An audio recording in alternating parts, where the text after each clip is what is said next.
Yeah. Hey. Yeah, partially functional. Half of me is comfortable, the other half is close to the cliff, like Mrs. Huxtable. These boys got them hostess and clips. They pack like Lunchables, like white boys in grade school, while we ate school-made food. Just eyeing they shit. Wish I was trying they shit.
Recording in progress.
Hello. Yeah. Good morning, everyone. Thank you all for joining. I hope everyone is joining in good health. We kickstart the 17th Annual Internet Governance Forum with a session on online gender-based violence faced by women and women from marginalized sections. Online harassment has been identified as a major cause for curbing freedom of expression in the digital space and making it inaccessible. This harassment tends to take multiple forms, such as sending threatening messages, verbal abuse, sexual abuse, doxing, etc. More often than not, this harassment is targeted at women and women belonging to marginalized sections. These are also aimed at prominent individuals who represent the cause and concerns for marginalized communities. The result of such harassment is exclusion of some of the most vulnerable sections of society from the digital space. In our session today, we would be covering a host of issues, including the work that we all of us have been performing in this space, and how it can contribute to the existing discourse on online harassment, as well as some possible solutions for the way forward. I will briefly begin with an introduction. My name is Arjun Adrian D'Souza, and I work as a volunteer legal counsel at sflc.in. This is a New Delhi-based digital rights organization in India. SFLC.in has been working to defend the digital rights of citizens over the past decade. We have published an online harassment report which details online harassment faced by women and marginalized sections as one of the most prominent forms of censorship which is arising today. Towards this end, SFLC also operates a free speech tracker which tracks violations of free speech and the relevant laws which are in place to tackle this. We have a wonderful panel today, and I will begin by introducing our panelists who have logged in online. We have Afra, who works as a regional project manager in the Digital Defenders Partnership Program at HEVOS. She has been involved in a number of non-profit organizations and research projects for the past 12 years. She is also a research fellow at the Asia Research Center, Indonesia. Her research and projects mainly concern media, youth movement, and digital rights. She develops modules and educational materials as well as facilitates training on digital security, privacy, and disinformation. At DDP, she is responsible for managing the regional team in Asia to support human rights defenders and journalists. We have Hija Kamran, who is also a digital rights advocate from Pakistan, and she has an experience of almost 10 years in the area. She has led key technology policy, research and campaigning initiatives and has informed the landscape as it stands today. Her areas of focus include gender and technology, privacy, data protection, freedom of expression, meaningful access, human rights, access to information, and internet governance. At APC, Hija coordinates Women's Rights Program, content, and is the editor of genderit.org. So these were our online panelists. I will come to our panelists who are present with us here today. We have Ellen, who is sitting to the left of me, and she is the head of Digital at Risks subdivision at SafeNet, which is Southeast Asia Freedom of Expression Network. Her work focuses on the policy advocacy of online gender-based violence in Indonesia, including through documenting and building the network of the issue, developing, designing support mechanisms, and knowledge transfer for the victims. She is also involved with multi-stakeholder collaborations. We have Radhika, who is also a counsel at sflc.in. She is a lawyer by training. She works on issues of internet shutdowns, speech, and harassment. She has also given multiple trainings to women and marginalized groups to teach them basics of digital hygiene and privacy. She was the Open Internet Leader for Democracy. So we will be fielding the online questions. I encourage our participants online to please post the questions that they have in the chat, whereas any questions from the audience, I please request everyone to reserve the questions towards the end, and we will take up as many as possible. So to begin with our session today, right? I will ask Hija. Hija, what do you think the role of state actors is in creating a safe space for women and marginalized groups online?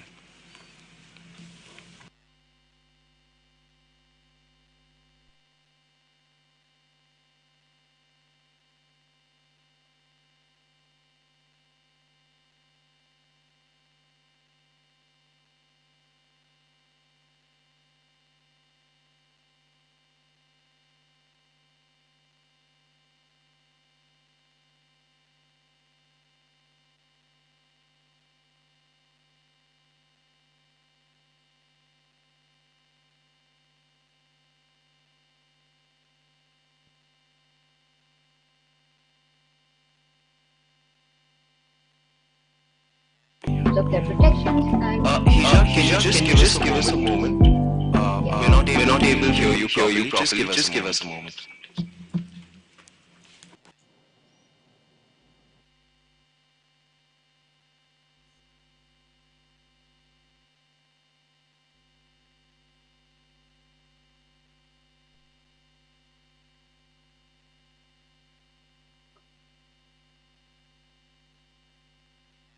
So I think we can proceed with Ellen.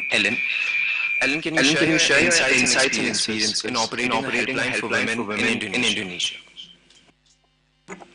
Okay. Thank you. I'm not sure why there is echo. Maybe someone still. Okay. So in Indonesia, we at SAFET, Southeast Asia Freedom of Expression Network, we advocate for digital rights, mainly the access to internet, freedom of expression, and then digital security. And then we see the online gender-based violence in Indonesia is very much kind of abandoned because no one really focuses on that. So in 2019, we become a partner for the National Commission on Violence Against Women in Indonesia, and then we partner as their digital security consultant. So if they receive any report on online gender-based violence cases, and then the victim needs consultation on digital security, then it will be directed to us. But then it just not enough to do that. So we developed the helpline to not only receive the referral from the National Commission on Violence Against Women, but we open it for public in 2020. And then I think it's still not enough because the case is a lot, but the victim itself is not really educated on what is happening, what is they're experiencing, and so on. So we also, at the start, make a guidebooks, very simple guidebooks about what is online gender-based violence itself and what can they do, what if there is someone witnessing or want to accompany the victims or to be the service providers per se for the online gender-based violence victims, they can just read these guidebooks. And we provide it online for free. It's on the PDF format. Everyone can download it. As far as I know, until early this year, it's already been downloaded for more than 25,000 times. So I think it helps, right? Because so many people are downloading this and then use it. And it's not only the public, the general public that use our guidebooks. It's also the Ministry of Women Empowerment and Child Protection. It's also other service providers that doesn't really understand about digital rights, but they are providing for the victims of online, not only online gender-based violence, but also the the common gender-based violence, right? So there is also that, and then it doesn't stop at there because we found that 3/4 every year, 3/4 of the cases that we receive is on non-consensual dissemination of intimate images. So we also make guidebook or a quick guide on what is the victim supposed to do when they are facing the threat of non-consensual dissemination of intimate images. And every step that we usually give towards the victim about what they are supposed to do, what kind of help they are able to access, and so on, we put it here. We also put the link to report directly to digital platforms and some type of tips, practical tips that they can have when they are reporting to the police and so on. So I think that becomes our best practice. So what type of help that we provide, services that we provide, we usually make a guidebook on that, and then we also educate the people who reach out to our helpline to also read the book first, and then let's go from there and what can we do for you. But mostly for helpline that the SafeNet built, which is called Awas KBGO, or in English it would be Beware of Online Gender-Based Violence Helpline.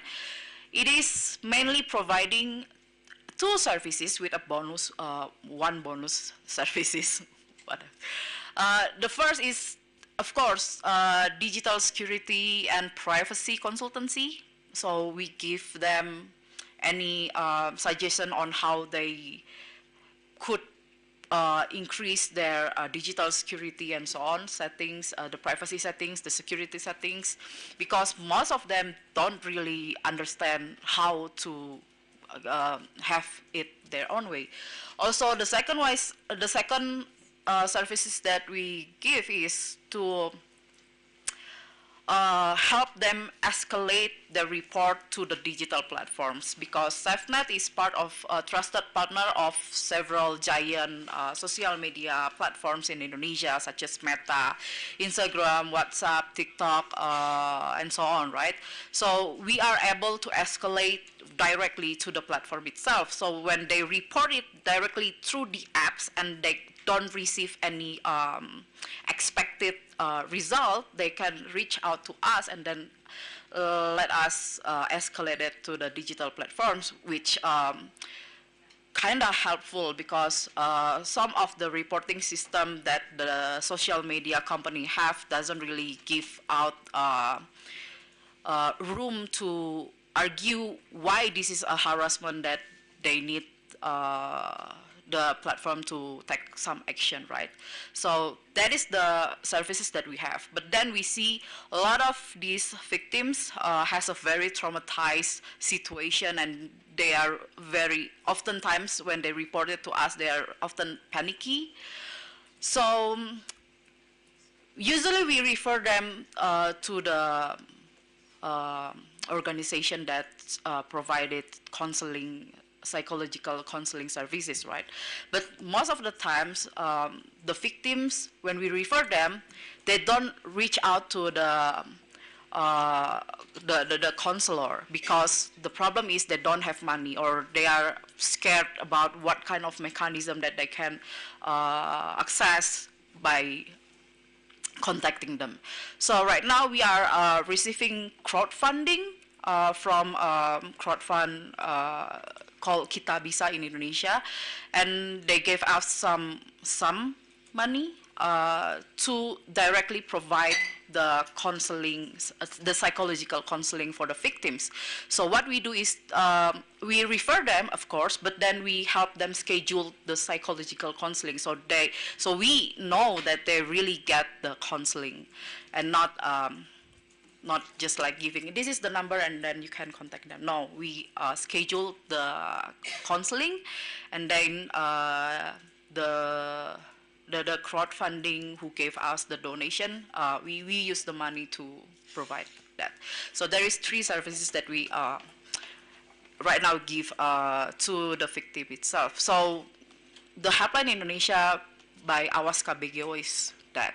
But we also have Task Force KBGO. One of my colleague, a senior that a mentor of me, Dita Chaturani, maybe some of you already know her. She also initiated a helpline called Task Force KBGO, Task Force for Online Gender-Based Violence Victim, and they provide a more holistic handling of the situation too.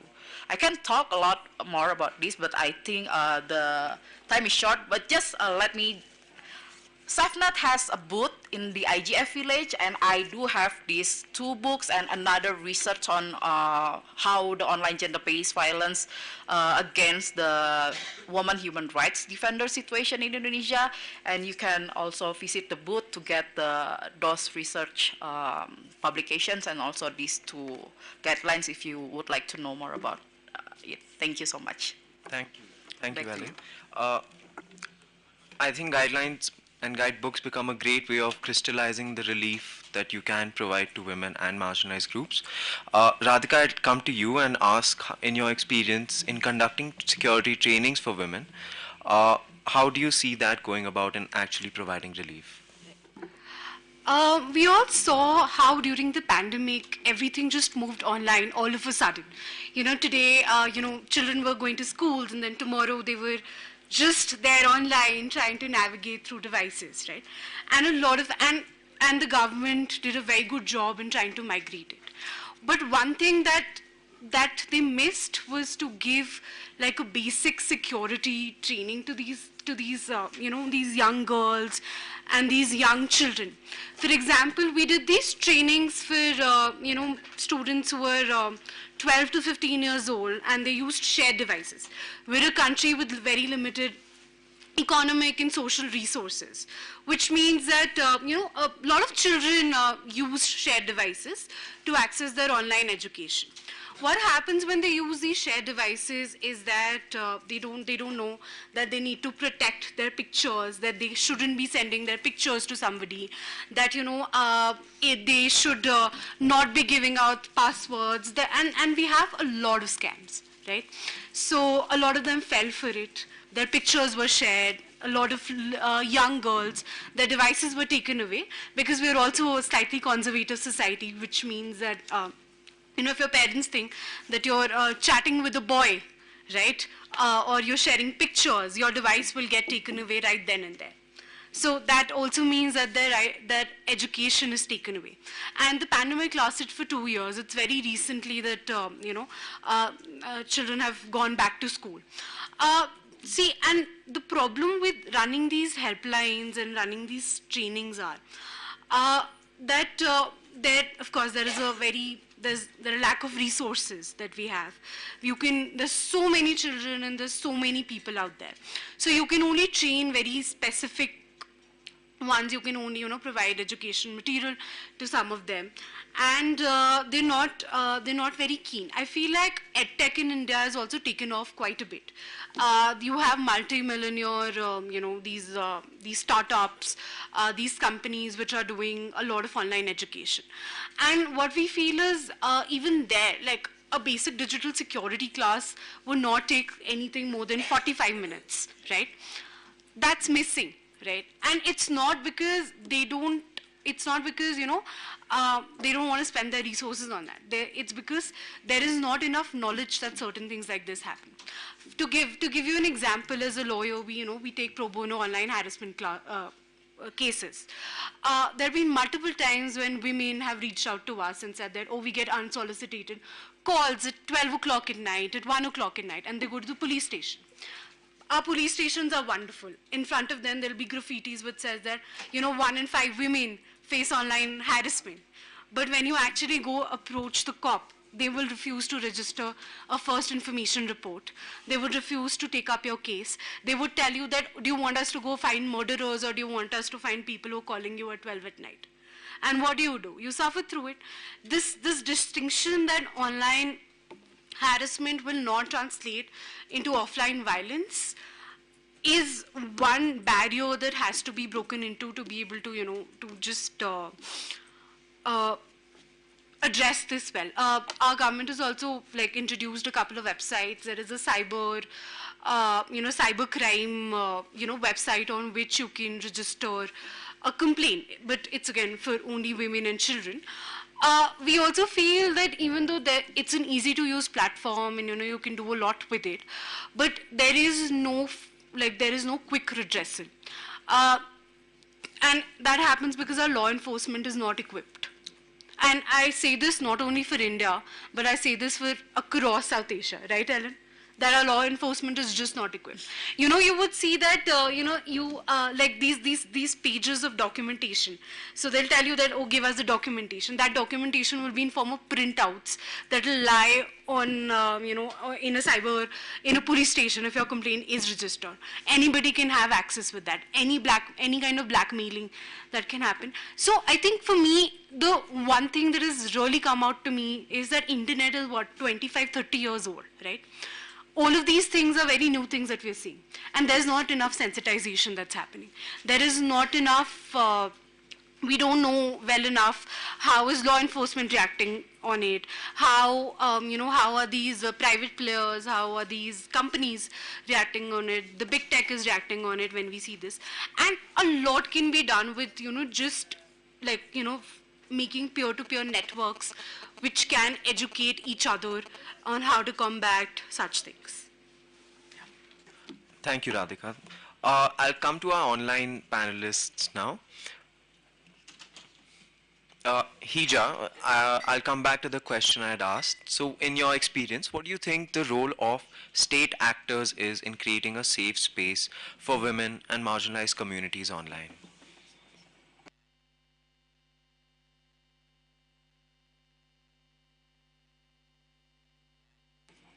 Can we shift to the Zoom link, please?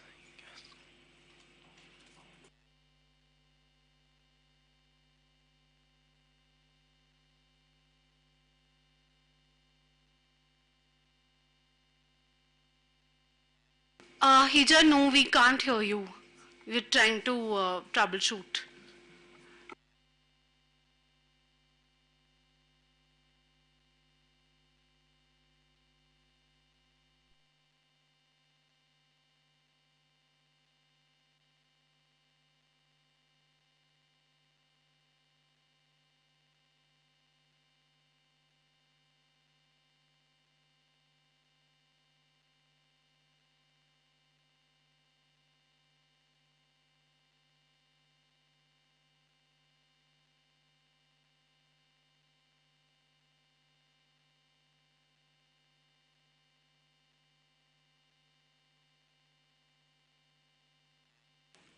Yes, Hija, can you please go ahead?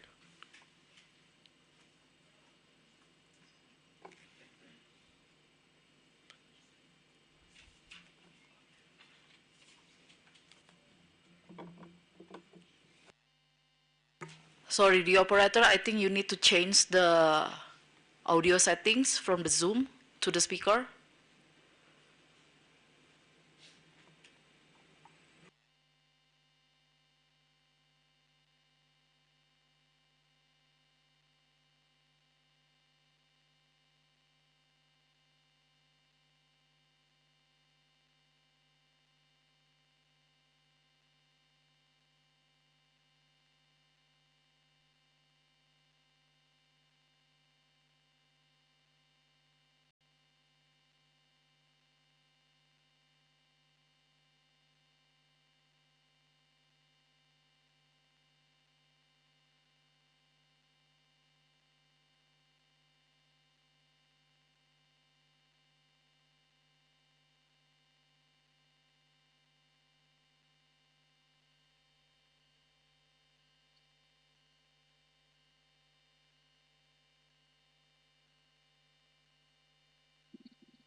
Yes, yes, can you try speaking now?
Hello, is it fixed? Hello. Can you hear me?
Hello. Hello. Am I audible?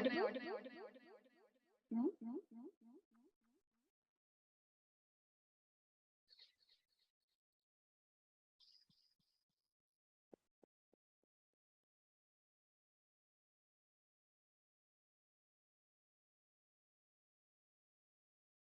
Hello.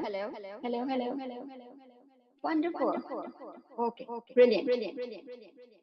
Okay, so let me know when I'm talking if the voice is lost again, so I can stop there. So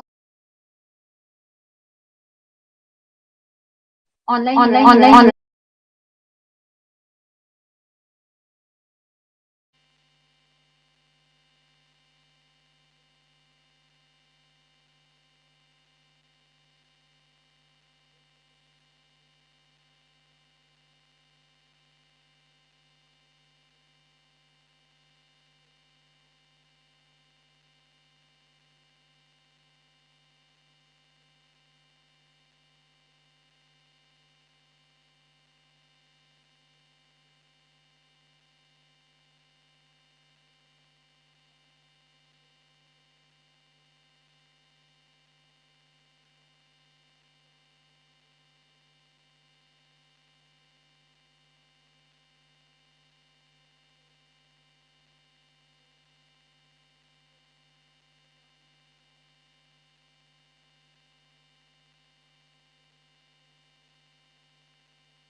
Thank you for that, Hija.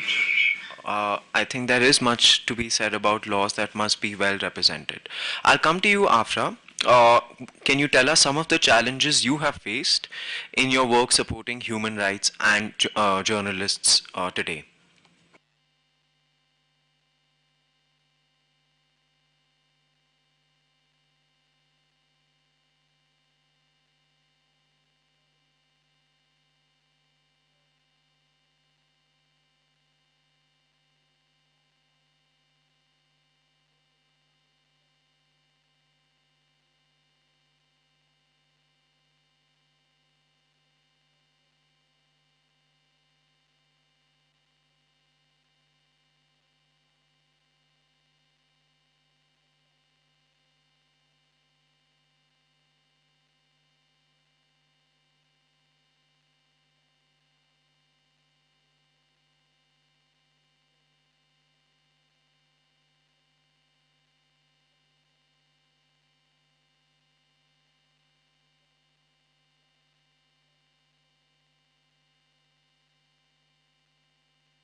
Thank you, Afra, for that.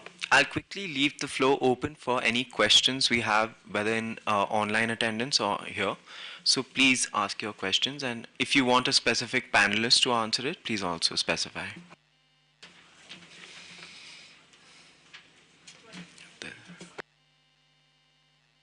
Oh, yeah, sure. So, hello everyone. It was nice hearing all of your interesting experience. I'm Marie Benaissa from Tunisia. I'm a researcher on gender-based cyberviolence. Hearing all of your experience and your work in the different countries, I really can relate deeply to what you're saying, because we're facing the exact same issues, the exact same challenges, the lack of access to psychological support, the lack of access to legal support, the social stigma against the victims. We're facing these issues, legal issues also. So in Tunisia, for example, we do not currently have a law that targets gender-based cyber violence. We have a law that targets gender-based violence in general or cyber violence in general, but not gender-based cyber violence. We also have many challenges, many other challenges, and we do not have NGOs that work specifically on this issue. You are lucky to start this in your country, and I'm planning to start a project in Tunisia, so I would like to hear from you some advice, some lesson learned from your experience, especially when you started in the beginning. How did you start? Which stakeholders did you reach out to? Which challenges did you face in the beginning? Funding, sustainability, other things. And thank you so much. Ellen, do you want to take that up, please? Okay, so I can share what Awas KBGO has started. We started with discussion with the multi-stakeholder. We invite the CSO who is providing services and support for the victims. We also include Ministry of Women Empowerment and Child Protection into the discussion, also with the National Commission on Violence Against Women, and also the digital platform itself, because we have their representation. So we sit together and I just like, here is the fact and what can we do together. So the first one who reached out to us is the National Commission on Violence Against Women. Like I said before, they asked us to be the digital security consultant whenever they receive a report from the online gender-based violence victims, right? But we started the conversation in 2019, and we right away published these guidelines. And because this guideline is so helpful for the other organization or the other stakeholder to really understand the basic on what is online gender-based violence, I think because of that we can like start bigger, start like expand our scope of discussion, not only stopping at discussion, but then building up the helpline itself, what we can provide with the helpline itself, and we decide what type of services that we are having. Like we only have two, right? The digital consultants, the digital security consultancy and privacy consultancy, also the report escalation to the digital platform, because that is our capacity. But on the other side, when the victim needs legal support or they need psychological support, we do have networks that we can connect with, and then every stakeholder seems like they are trying to contribute to this matter. Even the Ministry of Women Empowerment and Child Protection, they made an MOU with us together to intervene the law enforcement, because they don't really understand the situation of online gender-based violence. We do have law on online setting, right? Like we have electronic information and transaction law, but the inside of that law there is rubber article that could really criminalize the victim itself. And just this year we passed the sexual violence crimes law in Indonesia, which include one article about electronic-based sexual violence, which is not much, but okay, we can start on that, right? So yeah, I think the best thing to do is to have communication with all of the stakeholders. We are in talks with the Ministry of Communication and Information Technology. We are also in talks with the law enforcement, the cyber unit or cyber division inside the national police. Yeah, so we talk to everyone. So, and then we develop the way we could, the way we understand our own capacity, and then the way we disseminate the information itself through very simple languages, through something that everyone can just click and read and understand what is the severity of online gender based, what is the support that they can really access readily at hand, the practical tips on what can they do at hand when they are experiencing online gender-based violence, how the journalists can also coverage, have online gender-based coverage, news coverage, and so on. So just practical things and tips that we disseminate. Thank you, Every Ellen. time. I'm sorry to Yeah. cut you off. We'll Thank just you. field one more question and paucity of time, and we'll wrap it up then. Please, sir. Thank you very much. I'm Kashif Dogar from Pakistan. I am a human rights activist and focusing child protection and gender-based violence, especially on online spaces. Thank you very much for all the panelists, Radhika, Ellen, and Hija. You spoke very well on respective topics. My specific question is to the Rija. Can you hear me, Rija? Yeah, thank you very much for sharing your detailed perspective on state actors' role in online spaces. I think you also mentioned in your brief discussion there is a lot of legislation, but we are lacking on the part of implementation in Pakistan. That's true. But on the other side, I also see that the role of the civil society is also lacking. I know the digital security is very new for the least developed or global souths in global south. But CSO roles need to be more enhanced, and especially in Pakistan, I feel that the engagement with the government on the implementation, we have a lot of legislation, but still we are failed to develop rule of business. Even we have services are available, but communities are not aware. Other part is that we need to enhance our within the network alliances, which are not at the moment are very much intact or coming together, working together for the issues we are facing, challenges at the policy level, and the state actors more effective role in digital, privacy. So, what is your thoughts and recommendations? How we come together as a civil society network? It would not only for the So can we just ask the question? We're running short of time. I'm just coming the conclusion for the questions. How we can come to that? It would be beneficial not only for Pakistan, South Asia, and global South as well. We are facing similar challenges. I want to know your thoughts and recommendations. How it could be we go better in that way. Thank you, Rija.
Thank you, Hija, for Thank you. that. In just continuance, I will have you in 2 minutes just say one thing that you would like in order to transform this landscape of online gender-based violence. These can constitute our conclusive remarks, and we will wrap up this session then. Hija, why don't you go first?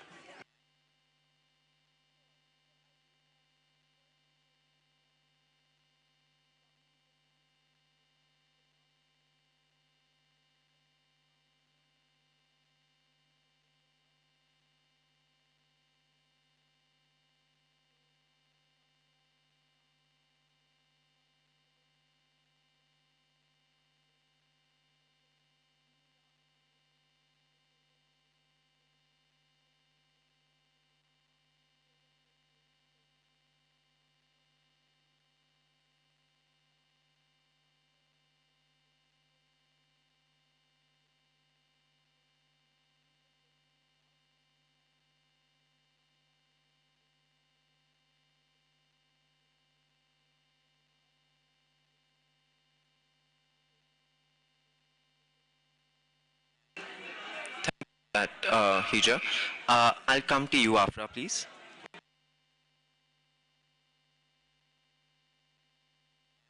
Afra, if you can hear me? Yes, we can. Please go ahead.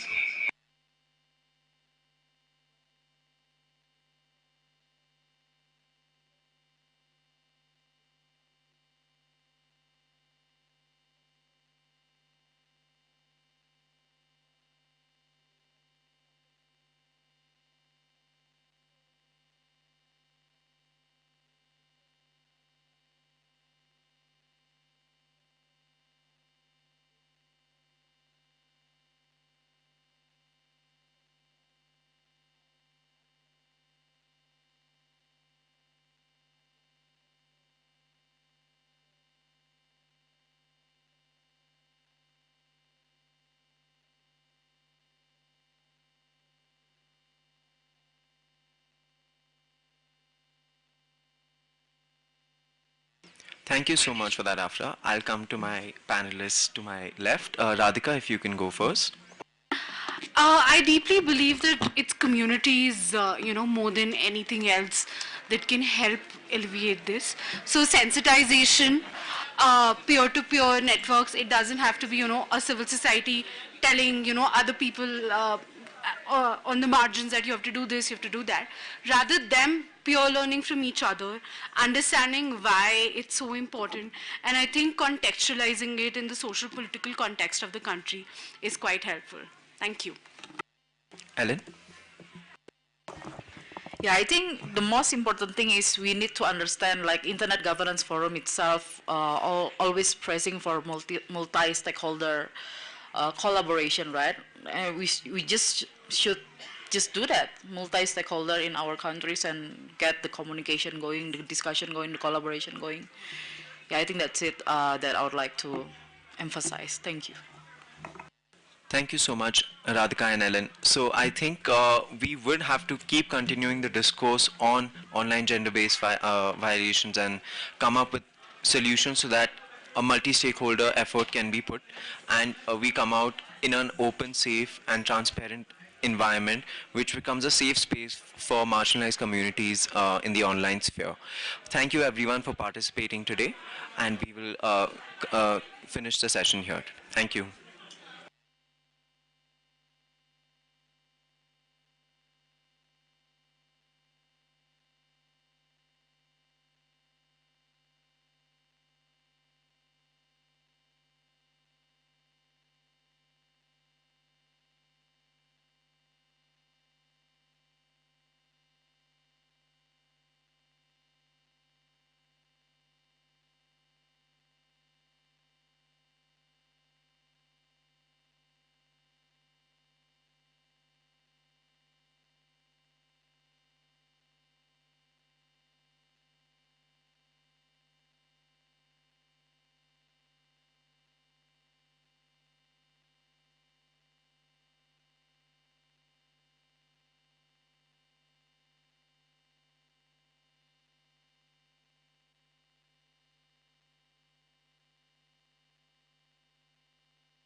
Good morning, everyone. Please take your seat. We're about to start. I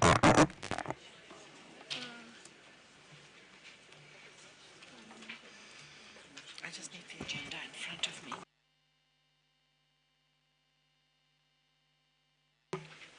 Perfect.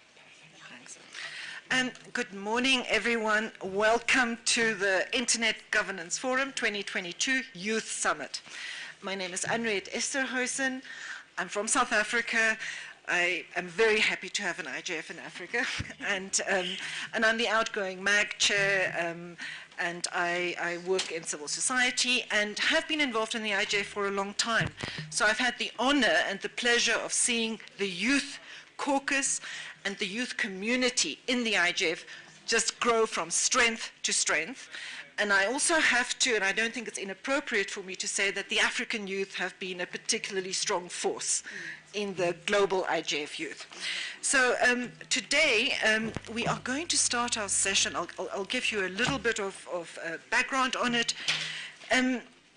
Today's session is the culmination of work that the IGF youth have been doing over the last few months. So this is not brand new. And the session today is addressing three main issues which youth have identified as important, not just for youth in IGF, but for the IGF as a whole to consider. Firstly, the opportunities for social prosperity and digital transformation, and that the internet and internet governance holds, and how particularly the domains of education, economy, and peace can be advanced through digital means. Secondly, we also have to look at challenges. What are the challenges that are preventing people from fully benefiting from digital transformation opportunities? And how can we mitigate online harms, prevent cyber attacks, and protect human rights online? And then the third issue, working towards a better digital future. How can we do that? How can we achieve a better tomorrow? And what action-oriented insights can we develop and share to ensure a safer, more secure, and sustainable digital environment through synergies between the current and next generations of experts and leaders and practitioners? So I want to welcome all our online participants as well. I can't see you, but I know you are there. And in fact, I think our online participants really represent the power of digital, so I think they deserve a special welcome. Our session is going to be opened with a recorded remarks from the Undersecretary General of the UNDESA, that's the Division for Economic and Social Affairs, Mr. Lee Junhua. And Mr. Lee he assumed the position of Undersecretary General in DESA earlier this year, so I think this is his first IGF as well. He's not in the room with us at the moment, but you might get the opportunity to hear him because he has chosen, fortunately, to be here with us in person. So can we put the recorded remarks from Mr. Lee online now, please?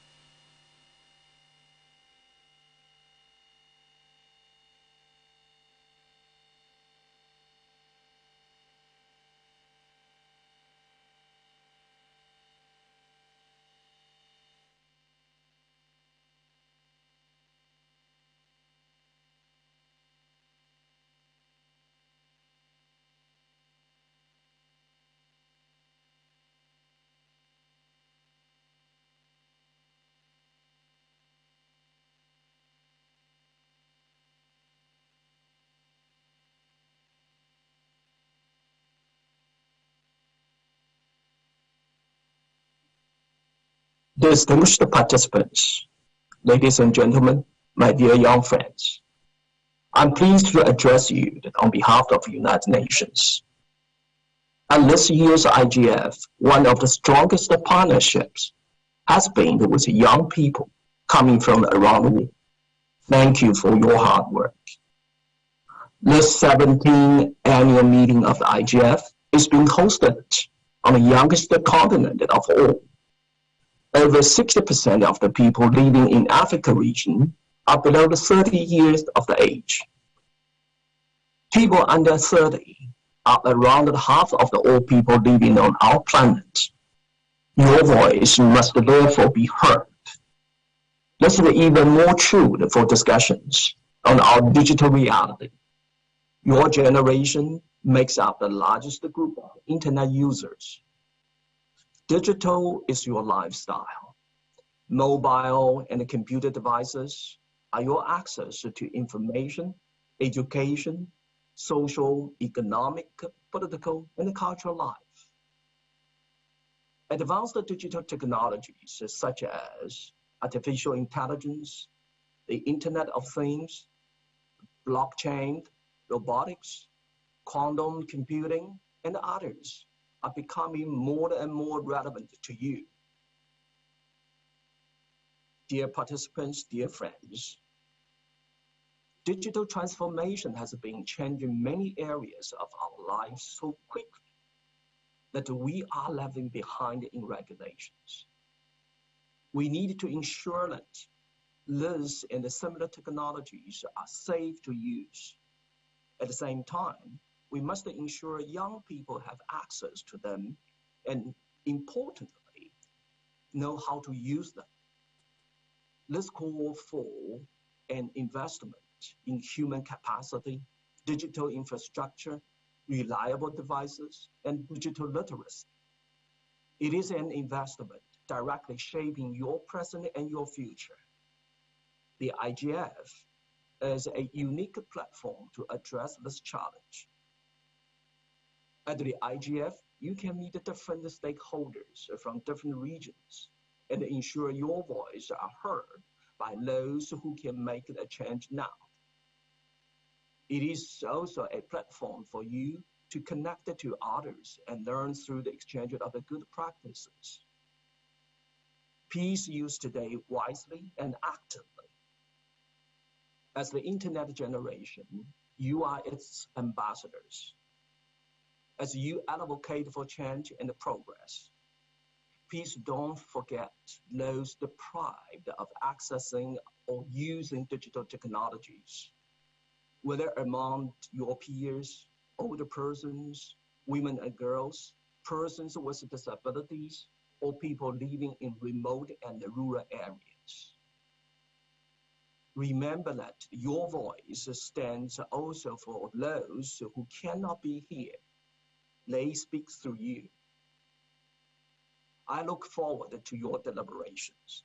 Thank you. Thank you very much, Mr. Lee, for being here in spirit, in person, and virtually. We're now going to commence with our program. And I just want to tell you a little bit about how it's going to work. We're going to have to keep tight time. We started a bit late because the previous session ended a bit late. We're going to go through the 3 themes that I highlighted. For each theme, we'll have 2 speakers who will give very short inputs, and then I'll hand over to members of the youth community who will then moderate short interventions from the floor, from participants remotely, that have to be restricted to 1 minute each, max. So I'm still going to keep time, even if they are moderating. And our first topic that we're now delving into is opportunities for social prosperity provided by digital transformation. We have 2 speakers here, and I believe one is in the room already. Barak is here. So I'm very happy to pass on to a colleague that I respect hugely, that I've worked with for many years, Mr. Barak Otieno from Kenya, and he's chairman of the board of trustees of DOT Africa, the DOT Africa Foundation. Barak, over to you. Thank you very much, Henriette, and good morning, good afternoon, good evening, everyone, especially for those that are following us online. My name is Barak Otieno, as I have been ably introduced. It's a privilege and an honor to speak to this gathering of the youth, although I'm no longer youthful. as per the constitution of my country, Kenya, where I come from. But the youth continue to play an important role in development of the internet and the policy processes globally. I'll just make, in the interest of time and the time that I've been given, a few key points. That first and foremost, just to commend the youth for pushing and ensuring that they are on the table and not on the menu, as has been in the past. I know it's been a challenge to even have a caucus such as this in the IGF forum. Previously, the youth were just part and parcel of panels. But I think now the voice of the youth is being heard in a very big way. I think at Africa Internet Governance Forum, MAG, there's a position for the youth, and so is the other national and regional initiatives in other parts of the world. So congratulations to the youth. I hear a common saying in Kenya, where I come from, that power is taken, it is not given. But I think even when power is taken, it requires a lot of responsibility. So as youth, it is not just enough to desire to be on the table. We have to have the pedigree that ensures that when we are on the table, we are able to sustain the seat on the table. Otherwise, we'll be asked to move at the back. And as I say this, I also want to point out that just looking at the internet, some of the statistics, there are about 1.2 billion youth globally. The internet value chain is largely driven by young people or the youth. If we look at the big tech, whether Facebook, Amazon, Google, something common is that most of the founders are the youth. So I don't see any reason why the youth should not be at the table of driving important policy decisions when it comes to how the internet is mainstreamed in our day-to-day lives. And I think that is the challenge that I want to pose in this particular room, that probably we need to move from the back room, we need to move from the developer rooms to the front table. We've seen cases in which big tech have been summoned by Congress in the US and in many other countries because of digitization, because the things that we are developing in the back room have a great impact on societies. We can see that if we take cumulatively how the amount of money that the big techs are making, they're equivalent to GDPs of some of the countries in the continents that we come from. So we can no longer underestimate the shift that we are causing in the world. And I think this is the challenge that I really want to pose to us who are in the room, that even as we develop the apps, even as we develop the solutions that are driving marketplaces and that are driving economies, it's also imperative and important that we start understanding policy and political frameworks that determine the acceptability of the different solutions that we are developing. Another important thing is that it is one thing to develop, it is another thing to maintain. Speaking from the African region that I'm familiar with, one of the areas we have made attempts, and I think this is not unique to Africa, it is also common globally, is to build communities of practice. If you look at the different parts of the world, how the internet is managed, either through the regional internet registry frameworks, you'll find that there are organizations. For instance, in Africa, we have the Africa Network Information Center, that takes care of the numbering in Africa. There are counterparts in Europe, RIPE, NCC, and EPINIC, to name but a few, LACNIC, to name but a few. I think we need to learn something from the creation of these institutions, because that is what has kept the internet going to where it is at the moment. And I think if we hadn't created those institutional frameworks, the RALOs in the different regions, it would even be hard for us to have the kind of communities and the kind of caucuses that we have at the moment. So the other thing that I'm stressing or emphasizing on is that institutionalization is key, because that is what enables our initiatives to stand the test of time. If we look at the journey of the Internet Governance Forum, if it hadn't been institutionalized, we wouldn't be sitting at this table today and discussing the things that we are discussing. And there are many who conceptualize the ideas. Some of them were youth, just like majority of the people who are in this room, but now they are no longer categorized as youth. But you are the ones who are on the table. And I think the challenge for you is to pick up on the institutional frameworks that were built and check whether they are relevant for the times that we are in. We are talking about artificial intelligence. We are talking about blockchain. Some of the institutional frameworks can no longer stand the test of time as they did 20 years ago or as they did 30 years ago. So what kind of new frameworks do we need at this particular time? I think the answer really lies with the youth. And as we do this... Barak, time, please. Sorry to do this. Yes, I'm concluding, Madam Chair. As we do this, there are certain things that are common with some of the founders of big tech, and this will be my parting shot. I think definitely hard work, and most of you are here because of the hard work that you've been doing, will obviously be key in us taking this power or taking the seat at the table. And then being men of our words. The internet is about trust. If people can't trust the product or solution that you are deploying on the internet, then likely your solution will not stand the test of time. Then we need to be good resource managers. As I have mentioned, maintaining institutions, maintaining businesses requires more than youthful passion. It requires skill sets that have to be earned. You need to identify the right mentors, or we need to identify the right mentors who will drive us to the place that we can be. And of course, we need to learn from the mistakes that I've done in the past. I conclude at that. Thank you, Madam Chair. Thanks very much, Barak. And I'll just add that I think the institutionalization that Barak mentioned, we need not just in the technical sphere or in the internet marketplace. We need it for digital literacy. We need it for political participation, for democratization, for content creation, for journalism, for women's rights. So I think we do need to work and institutionalize our work. Just working as a collective of individuals is very powerful, but we need to integrate institutions, and government, of course, is one of those institutions, I think, that we also need to work with and infiltrate. We're now going to go into the open discussion. I want to just alert everyone that the youth have created a page, an online page. So if you log into the Zoom session for this session, you'll find it in the chat. There's a link, a Google Doc, where you can share your ideas, where you can give input, whether you are here in the room or whether you are participating. So the discussion is happening here, but it's also happening on that document.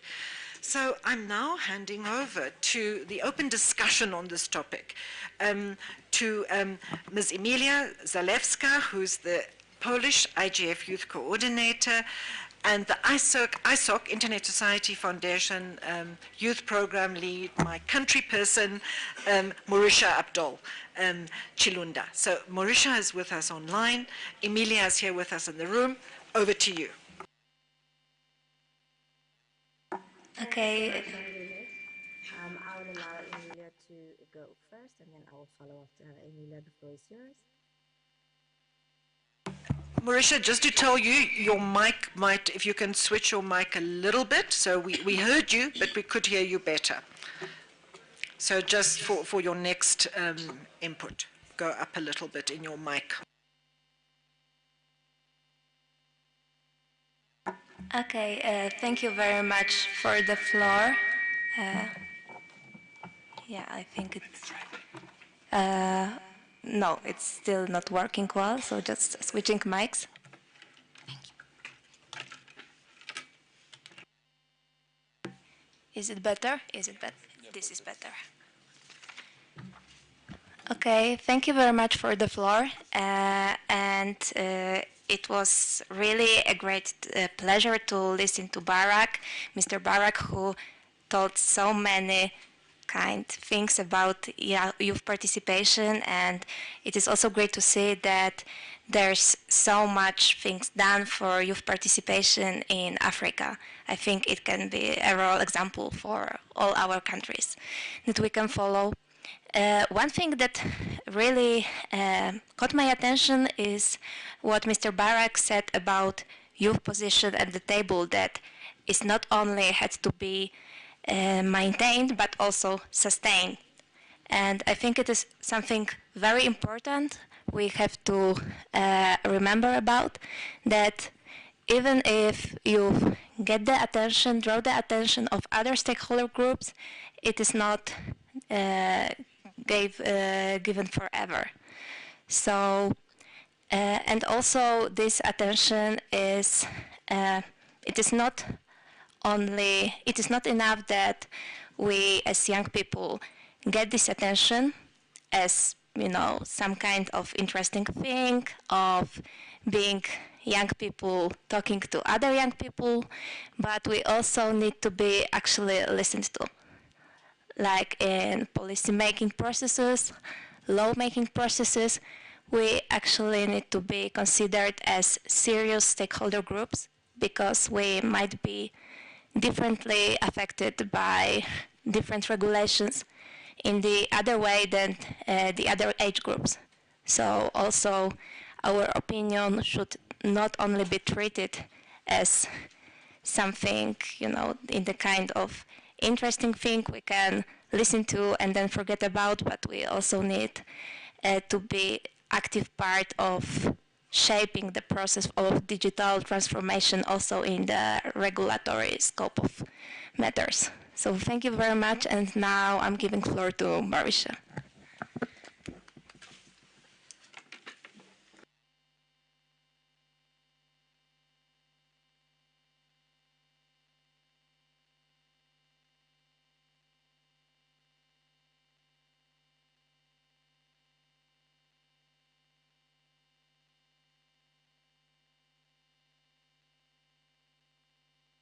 Excluded all those in remote areas.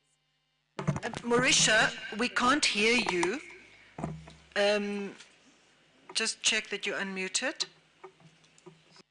I am unmuted. Are you able to hear me Now we can hear you. Please go ahead. Thank you so much.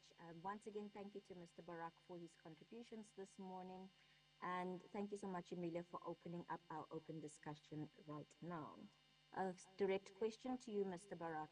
Often we speak about including youth at the table, and that is fantastic. What we tend to not zone in on intentionally or perhaps unintentionally is the youth that are still at ground level, the youth that are still in rural communities or in remote communities of their countries.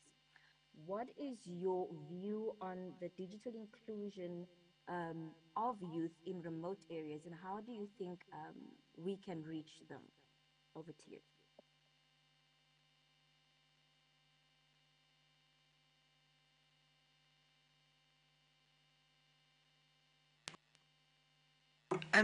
Barak, did you get that? There was a question for you.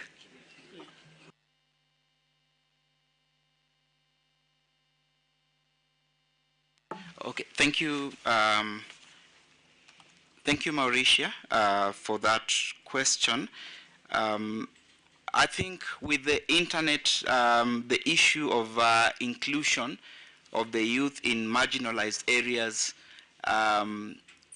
should no longer be a challenge. Let me put it that way. Currently, we have options for last mile access that will ensure that unserved and underserved areas are actually connected. And I'm sure most in the room here are already familiar about the community network movement that is largely championed by the Internet Society, I believe, for which Mauritia you represent. And now we have models that can be able to guarantee inclusion of the youth in unserved and underserved areas. And when I say guarantee, there's still some work that needs to be done at a policy level and also at technical level. At policy level, we need to really consider the mechanisms that exist that have been used as a basis for allocating and managing spectrum in our respective countries. If you check keenly some of these mechanisms, they focus on areas that are profitable as opposed to areas that probably may not bring a return on investment to these commercial investors. But looking at the history of the internet, it's important for us to note that the internet was largely funded or developed using public interest resources. If we look at the US, a lot of public money was used either from the National Science Foundation or the military to build what was the initial design of the internet. And I don't see why the focus should then shift to commercial interests, which then cut out large masses of the population that are considered unserved and underserved. So I think the challenge to the room is that we need to interrogate the policy frameworks within our respective countries and see whether they look at spectrum and internet resources from a purely commercial standpoint or as social goods, which can be used to make sure that everyone is included. And secondly, because I believe there are many technicians in this room, we need to move from the comfort of the cities, we need to move from the comfort of our keyboards and really go to our rural areas and build infrastructure.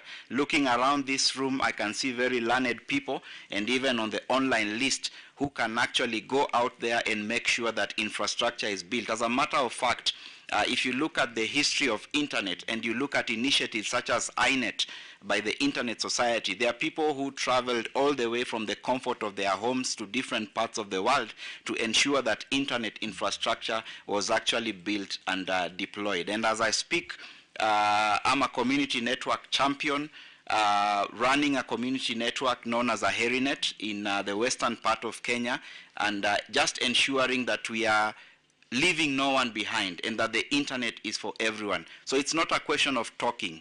We need to get out there and connect those who are unconnected. We need to get out there and train those who are untrained or those who are digitally illiterate. Thank you, Madam Chair. Thanks, Barak. And I think that's the perfect way to close this section on looking at opportunities. We have to create our own opportunities. We have to connect ourselves. We have to collaborate. I think it is about policy and doing advocacy for policy that will enable these opportunities that digital transformation hold to be realized. But if we don't take action individually, nothing will change. So thanks for that, Barak. We're now moving on to the next section of today's summit, which is to look at the challenges. You know, I think we are aware of the opportunities. We also are aware of the challenges. We live the challenges. So to talk about the challenges, we have two speakers. We have Vlada Radunovic from the Diplo Foundation, who's with us virtually, and next to me, the IGF Youth's very own Edinam Lily Botsoye. So, Vlada, are you ready to make your intervention through Zoom? With a greeting, I hope you can hear me. See me? We can hear you, Vlada. We can't see you yet. I'm sure you will come on screen, but we can hear you clearly, so please go ahead. To join you, at least I have, for those that can see me, I have some African elements behind me, so that's at least some link with Africa. And I'm glad that you started with the opportunities. Whenever we go into challenges, we tend to frighten people as if we're really only talking about risks. But sometimes we can actually get the attention, particularly of policy makers, if you frighten them a little bit. You will allow me to share, and I hope you'll see it, just illustrations. I hope you'll be able to see it. I want to link to what Barak was talking about, which is the opportunities. One of the failures of our time was actually flying cars. We have been thinking about flying cars for over 100 years. And if you see that illustration, this was actually done in 1899, where people were asked, particularly young people, to imagine how the year 2000 would look like. And they imagined the flying cars. And we failed there grandly because we haven't seen flying cars yet. Now this is moving. And if you take a look at what's coming, France is announcing probably next year, 2024, to have some flying cars at the Olympics over there. Technology is there. But there is a regulatory framework which is probably failing heavily. Not necessarily regulatory, policy framework. Let me be very clear there. The difference is it's not about flying anymore when it comes to cars. It's about everything but flying. Flying is just an engine. But you have the semiconductors and chips which are actually driving the whole infrastructure of that vehicle and the connectivity. You have the satellite links, the cloud, you have the GPS location, you have the wireless or 5G communication. You have a lot of sensors on that flying car in future. There is artificial intelligence which is going to help probably self-drive it and so on. There's so many elements which are digital. And that is something that's, you know, a big deal. Flying car, which I hope many of you will see very soon. And it takes a huge risk of a life if that goes down. But the problem is, if you move on to, if you scale up or just even come to today's world, you have so many things which are connected today. And that means electrical grid. That means, of course, Zoom and communications. Education, which is centralized now, connected to cloud. Health sector, whatever you imagine is actually connected. Probably soon we'll also have our minds to some extent connected to the net. And everything that's connectable is hackable. And basically there is no more cyberspace. We really live in a blended space of online and real world. Now where I'm coming to, I want to, there's one interesting, one useful equation, if you wish, that the people in cybersecurity and information security like to emphasize, and that is that we calculate the risk as a combination of assets, of the value of the assets, threats that we have, and vulnerabilities. And if you can imagine it, if you are also visual types, you can imagine it as a small branch of the river where you have some ducklings which are walking over the river on that branch which has a crack in it. And down there you have crocodiles in the river. So the threat or the risk is, if you have crocodiles, if you have these ducklings which are an asset that you want to protect, and if that branch has a crack which is vulnerable. Now if you look at the cyberspace today, all of those elements are huge. The ducklings, the assets that we want to protect, used to be the computers, then we said, okay, we have data, then we said, at a certain point, yeah, we have some privacy issues and so on. Now we see we also have hospitals. We had a person who died some years ago in Germany because the hospital was under cyber attack. But more and more now we have also the democracy, the values, the systems that we basically have to protect. So the assets, the value of the assets is growing immensely. If you look at vulnerabilities, almost every device, every software, every hardware has some vulnerability. It's intrinsic to technology, but it's also intrinsic to humans. 90% of cyber attacks actually come as a result of human hack or of our mistake, right? Human social engineering. And then if you look at threats, these crocodiles, they used to be probably petty criminals back in the days. Now, you have organized criminal groups which are highly resourced. They can hack everywhere around the world, anyone. And you have governments. And we mapped in the club about 50 governments that officially say that they have certain capabilities to conduct military-grade cyber attacks, highly sophisticated. And when you have these actors with immense resources, it's much harder to defend. Now, if you look again at that picture with ducklings crossing the cracked branch over the river with crocodiles, imagine who's behind all these. How can we solve these problems? On vulnerability level, is about technology companies, which have to ensure that products are less vulnerable, more secure. It is about regulators, policymakers that have to incentivize both the producers, the vendors, and ourselves as users to ask for more secure products. Then, if you look at the assets, it is about things that are societal. It's about, as I said, the privacy, elections, values, human rights. It's about policy in a broad sense that Barak mentioned.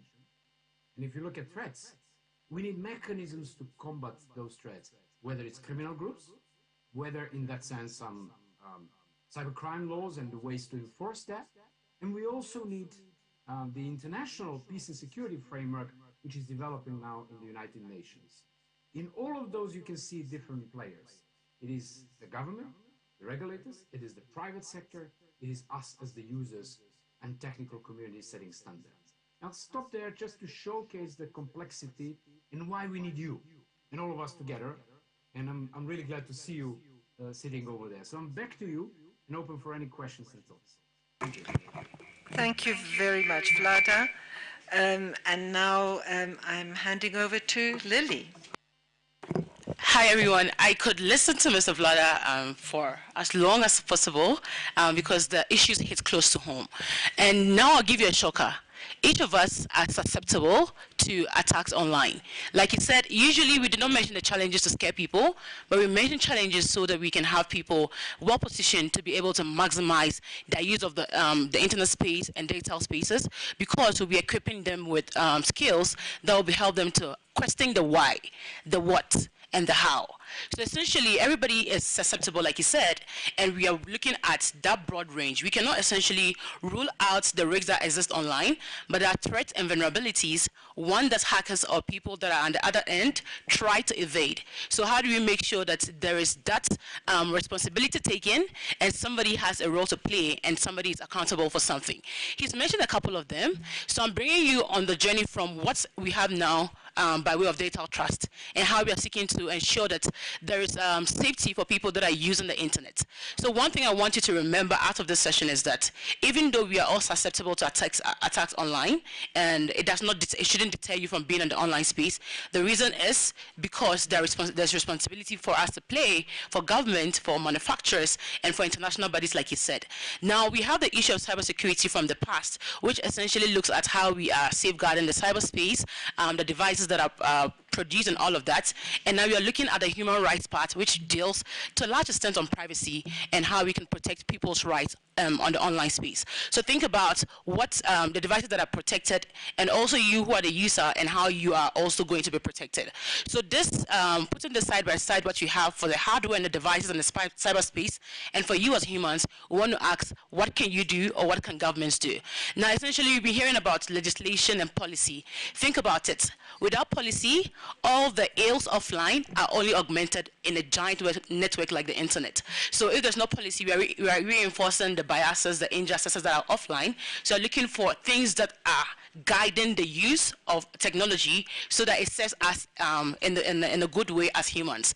And the other part that we look at when it comes to legislation is what government and blocs across the world are working on when it comes to just conventions for protecting personal data and for cybersecurity in a sense. So your role, because you've mentioned human hacking and social engineering, is that do we have enough education for us to also be data literate so much that we can protect our own use of the internet? So there is a blend of responsibilities, and we're opening up the conversation based on what will be coming up to see who has a role to play and where we can start from based on what we know by way of the protection that exists currently and how we can build on that. Thanks very much, Lily. And I'll just say about policy, I think there are just two buts. I think, firstly, how is that policy made? Was it made in a way that was inclusive, that involved the views of those that have to comply with that policy? I think that's very important to remember. And was it made in a whole of society way? Was security and securing the assets that Vlada described so well, is that policy just about regime security or government security, or is it about security of the internet and people's information and communications? And then the second but is, do our institutions, our governments, our regulators, our companies, particularly the ones that are in the global south, have the capacity to implement that policy? So many developing country governments are burdened by complex policy frameworks that they then struggle to implement effectively because they lack the capacity. So just a bit of a reality check there from me. But to give us some more input on this topic, we're going to the youth now. So we have Toko Mia. Toko, I don't see you. Are you here in the room? And I know, Roman, you are here with us. So, Roman, why don't you go ahead? And then we have a little bit of time, so we're going to open the floor. If anyone else wants to make an intervention, you can start by, I think, raising your hand, or if you're online, raising your hand online. And we'll have very short 1-minute inputs. But let's first hand over to Roman, who is Roman Chukov, who is the Youth IGF from Russia coordinator. Hello, everyone. It's a huge pleasure and honor to start this experience in Ethiopia with this youth component, and thanks to the organizers, the secretariat, and to all of us who worked to make it happen. Very interesting interventions, very new, fresh ideas, and very good to see that young people here are sitting on the table and not on the menu, you know, when we are not participating in decision making. Of course, I wish that our participation was even more meaningful and that it could result with some forthcoming plans, roadmaps, action plans, and I believe that we are capable of doing this.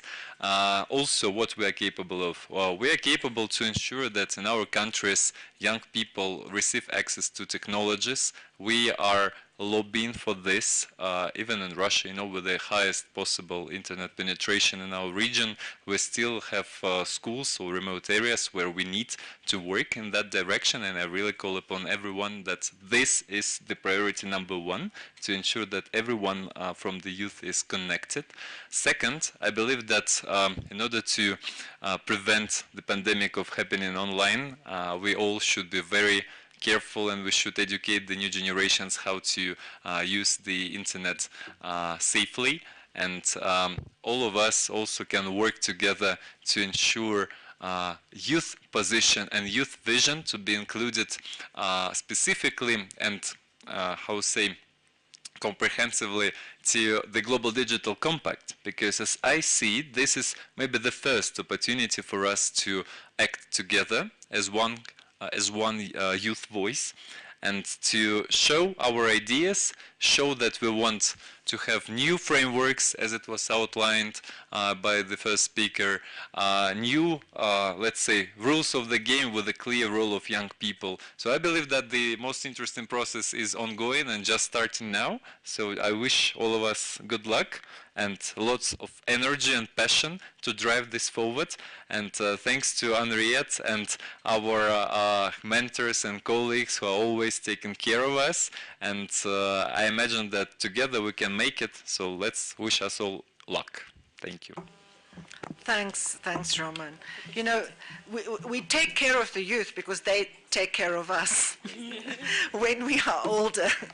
I'm saying that as an older person who takes care of my 91-year-old mother, and my children know they are on the line. We have a bit of time, so is there anyone, before we go into our next speaker, anyone who wants to make a very short input or a question for one of the speakers, you know, for Vlada or for Lily or for Roman? Oh wait, Toko, you've arrived. So you can settle down and breathe a little bit. Is there anyone else who wants to make an intervention or have a question? Just switch on your mic, introduce yourself, and be brief. Okay, my name is Jose Fisaja. I come from Chad. I would like just to follow up our discussion we had in Malawi during the IGF, Africa IGF. I would like to know what is the next, the step of our engagement as a youth. Should we continue to advocate like this, or should we advocate to be recognized as a formal stakeholder?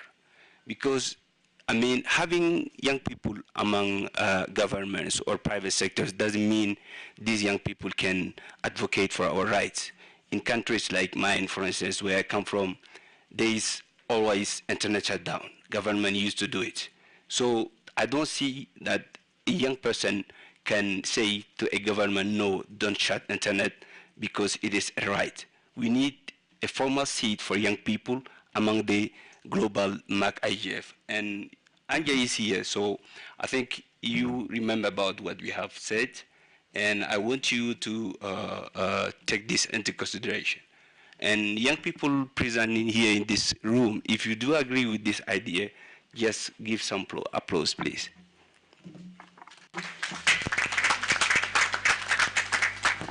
Thanks for that question. And we'll come back to it. So let's continue the discussion. We have a few minutes. Next person, just also introduce yourself and be brief. And Anya, maybe you can gather your thoughts, and I invite other people who are playing a leadership role in the youth to think of a response to that very important question. Go ahead.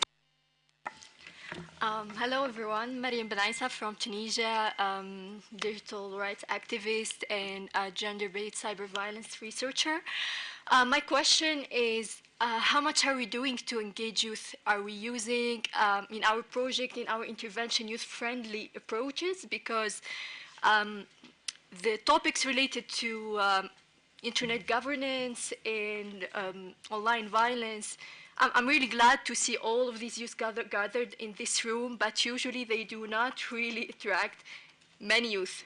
Many of the youth are not, they do not understand what does it mean. They do not understand or know how to how to take part of this topic, how to intervene, how to participate. So how much are we doing to help them be engaged, to understand, and to what level are we using youth-friendly approach?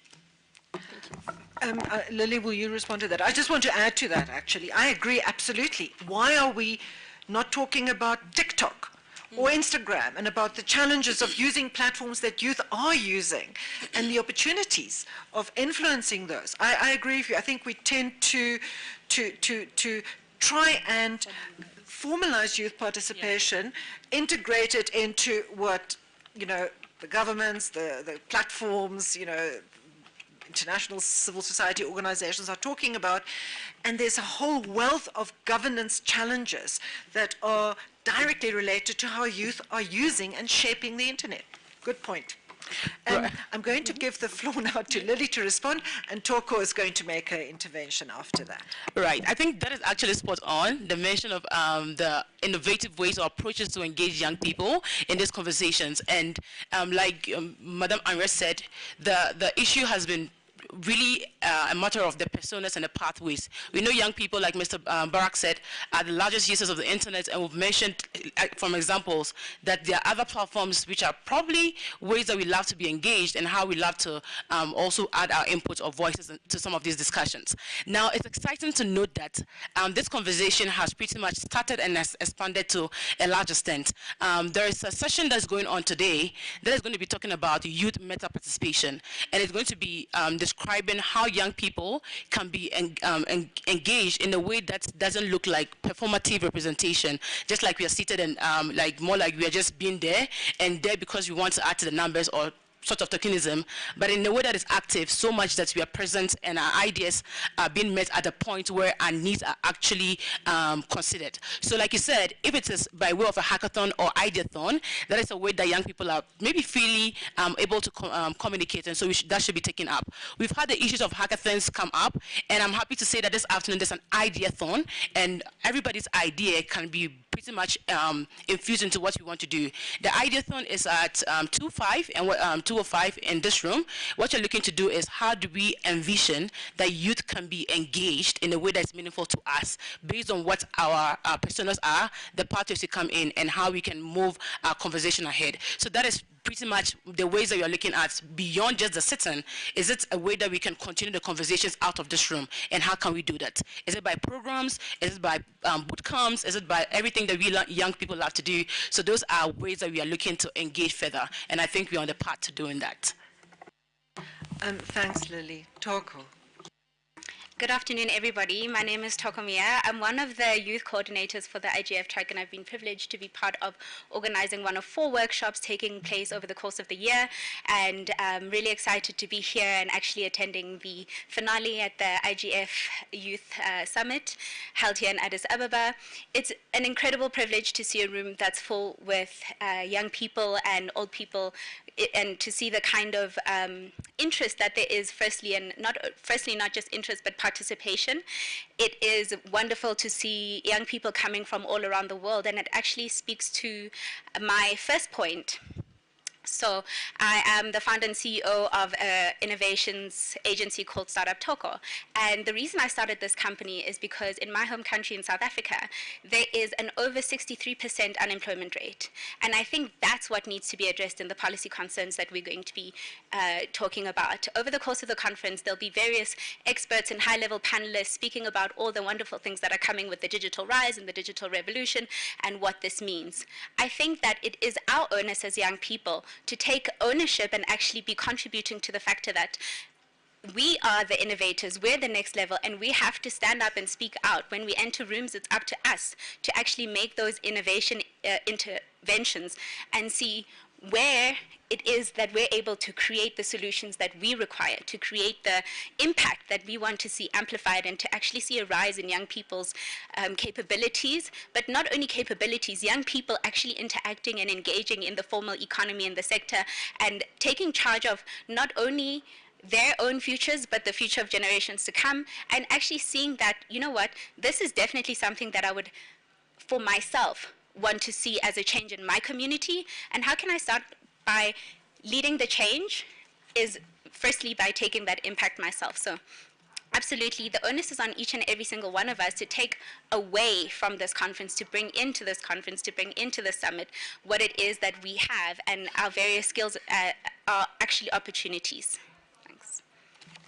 Thanks very much, Toko. I think, we have one more speaker there.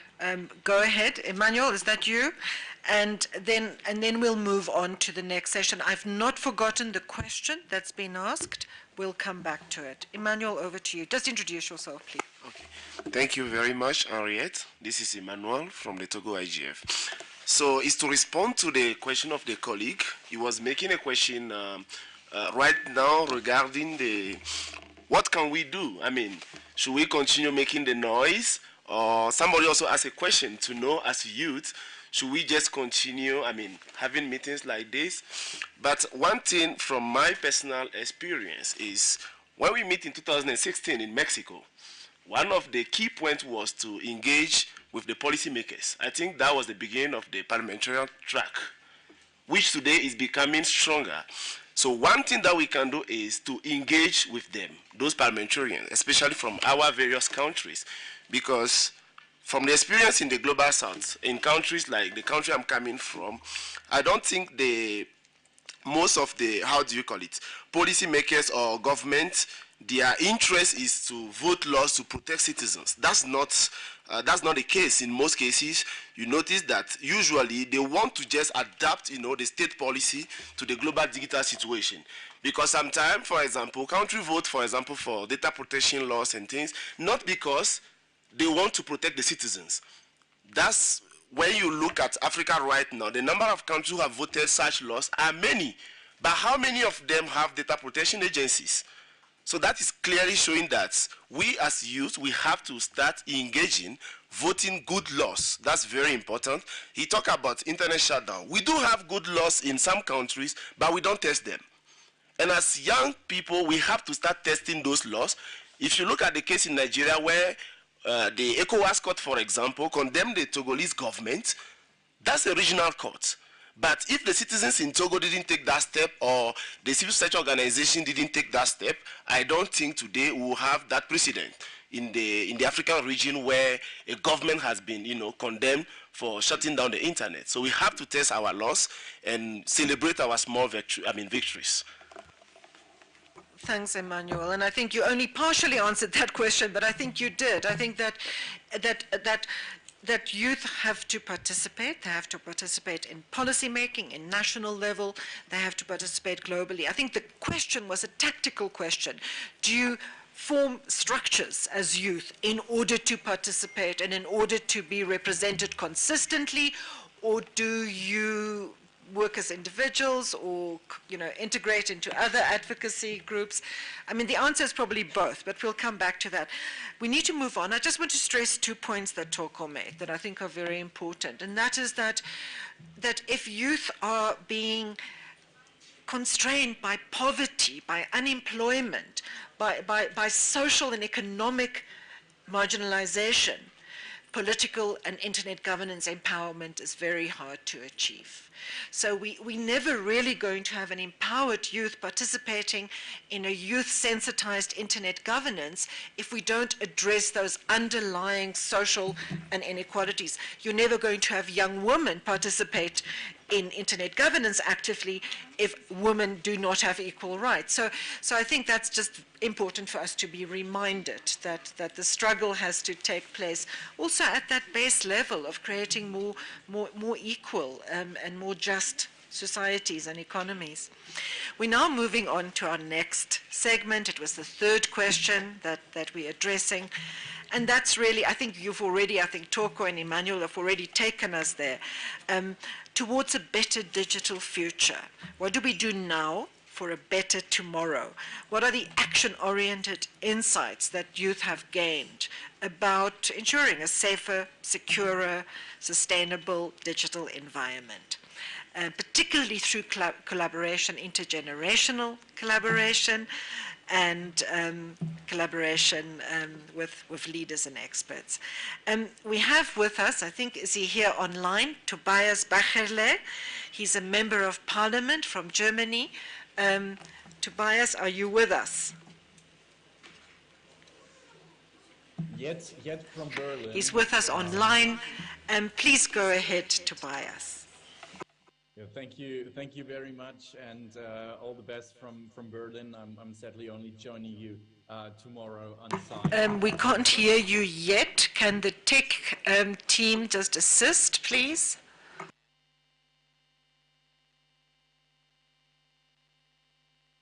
But not starting with two important things. So online. Tobias can be heard on Zoom, but we cannot hear him in the room.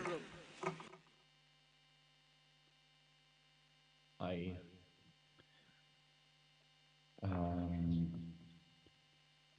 keep talking, so you might recognize me hearing, but I see you nodding. So now we can hear you. Yes, great. Now everyone can hear me. Once again, greetings from Berlin. I'm very happy I can join you already online. I will be on site tomorrow. Looking forward to that. But now for your question, I think it's a very interesting one, fostering the possibilities of digital of the digital times. And I want to start with one part. I'm a member of the German Parliament for the Greens, so for no surprise, I will start with the possibilities of green tech. And when we talk about green tech and the sustainability possibilities, I do believe there are three things we need to highlight that have, as I said, incredible potential. First of all, the possibilities of green tech itself, having digital solutions that connect people, and therefore, for example, it's a very basic example, you don't have to drive somewhere, you don't have to fly somewhere or whatsoever. But there are so many more possibilities in digital innovation where we can actually become more sustainable in the way we live together. I don't go into details, probably all of you know what I'm talking about. The other point, and this is something that has a huge upcoming right now in Germany, is the question of greener tech. How can we develop technology and digital infrastructure in a way that it's not as harmful for the environment, that, for example, the warmth of servers is better used, for example, for heating in buildings nearby. And the third part is one where I'm quite ambivalent about, because it's a matter of rebound effects. Thinking rebound effects with you, if you have green tech, if you have a digital solution, it's often the case that it actually saves energy, saves resources, but then people start to use it even more, which is a great thing, but I think sometimes it needs to be discussed where the limits to digital tech actually is, and where do we have a certain rebound effect where we have a great innovation, but in the end have it used that much that it's actually way more harmful. And in that case, all of those, I believe, youth can be a driving force, or must be a driving force. I'm saying this as a young member of parliament from the Green Party, being well aware that young people are voting for my party, but they're not voting exactly for my party. I would rather say most of them are in Germany voting for our main cause, the question of climate protection. And on the other hand, young people often are digital natives. I will do one quick shift into that, because when I say often, I do believe this shows how important global connectivity actually is, because when we talk about a young generation that is digital natives that understands the impact of digital tech further and deeper, because it has been raised up with it. It also, I think, shows the necessity to give access to digital connectivity to basically everyone, because otherwise the gap between those who have access and those who have not access would only keep up spreading and widening. Because when we think about those people who started to work on, who basically got connected in an old age, they are rather starting on an even playing field. But if we have one part of the world, or some people having great connectivity, living up with digital connectivity, and others don't have that, that's the thing people have to catch up on later, which I believe is an inequality we need to tackle.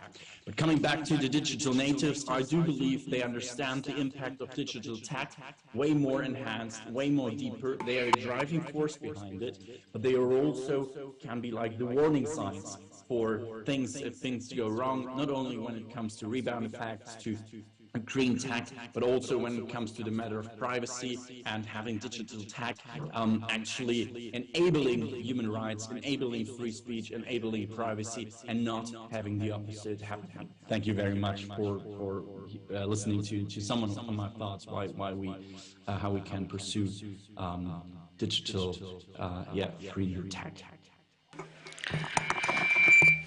Thanks very much, Tobias, and for reminding us that a better digital future is meaningless if we don't have a sustainable planet and a sustainable environment. Next, we have Jenna Fung, who is the regional coordinator, youth regional coordinator from the Asia Pacific Regional Internet Governance Forum. Jenna is with us online as well. Jenna, please go ahead. Let's hear from you. Thank you very much. Can you guys hear me? We can hear you. Great. Thank you very much for giving me the time and having me on this panel, joining Tobias on this topic of making our digital better and internet better. I believe, like Tobias, covered quite a lot of area about how we can make our internet more like safer and more secure and sustainable. So I was actually would like to raise 2 points that we have got from the youth in Asia Pacific 2 months ago in Singapore when we have the youth IGF there. I think there's 2 points the youth would like to bring and contribute to the process in making our internet better and our digital better by closing the gaps in knowledge and mutual understanding between generations in the internet governance policy-making community, as well as developing a decentralized supporting models for meaningful participation. Because IGF itself, it's a complex ecosystem. Without participation from all stakeholders, it won't thrive as how it's supposed to be. And as a youth individuals in leadership who works closely with newcomer in this ecosystem, I could reassure you that empowering our next generation is the key to sustain the multi-stakeholder model for our policy-making discussion. So for the first one, just to clarify a little bit, I believe there are things we should do to close the gap in knowledge, not only in youth in terms of their experience and knowledge in internet governance related issues and topics, but also we should work on closing mutual understanding between generations in our community. Youth at Crossroad, as the opener of the theme of Asia Pacific while IGF gives a context of transiting state of youth is in and how it influenced discussion on sustainability and inclusion for youth engagement.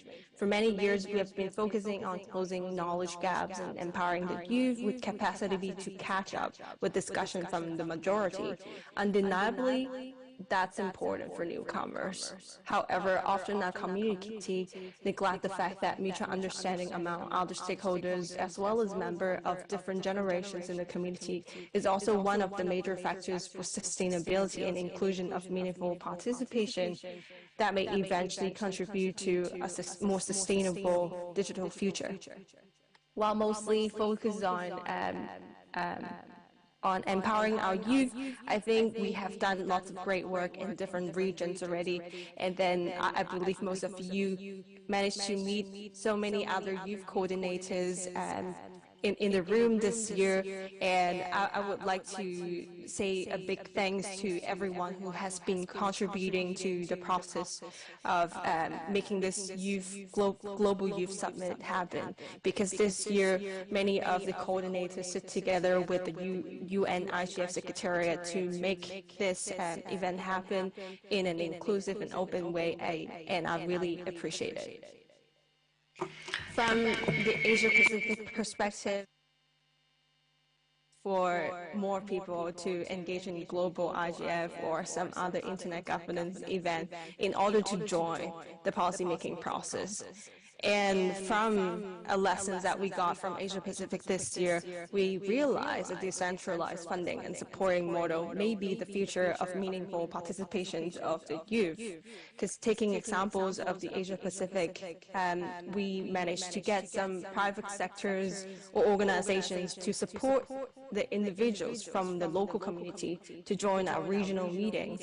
And I believe that's very important, because that's how the youth can get into a bigger stage to meet other people in order to make change.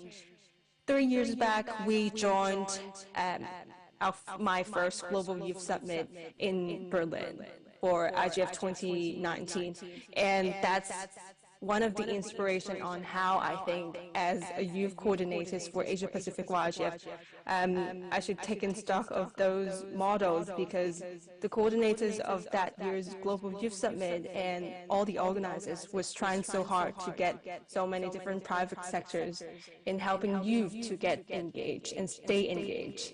And so perhaps I think it's time for us to think on and working harder on how we ensure the continuation and consistency of youth engagement and make our work better and great together. Thank you so much. Thank you very much, Jenna, for that input. And I think we've heard about having impact. I think Emmanuel talked about impact at national level. I think Tobias demonstrated impact at national level. He's a young parliamentarian in the German Parliament. And Jenna is talking about regional, that you can have impact in regional. So this global process is extremely important, but we cannot put all our eggs in the basket of the global IGF. For youth to have influence and impact, they need to work and organize and participate nationally and regionally as well. To open us with some comments and questions for Tobias and Jenna, I want to invite Fio from Myanmar, who is the Myanmar Youth IGF coordinator.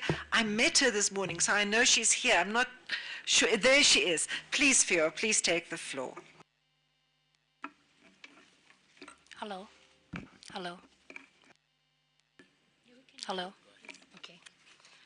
Hello, everyone. I'm Pio from Myanmar, and I'm a IGF coordinator of Myanmar IGF. First of all, thank you for sharing very insightful knowledge and insightful input from the speaker. And I would like to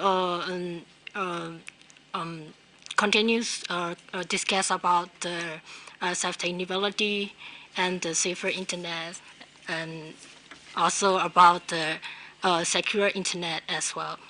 I think it is important that Jenna mentioned that you are playing a big role in the community in order to sustain our community as well. I also think it is important that multi-stakeholder approach is playing the key role to shape the policies and to develop the policy as well. But one thing is that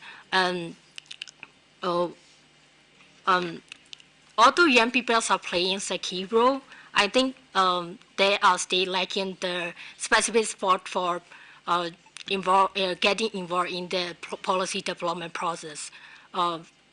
Yes, we can see that there are many you are having opportunities, and on the other hand, the challenges are belonging with us as well.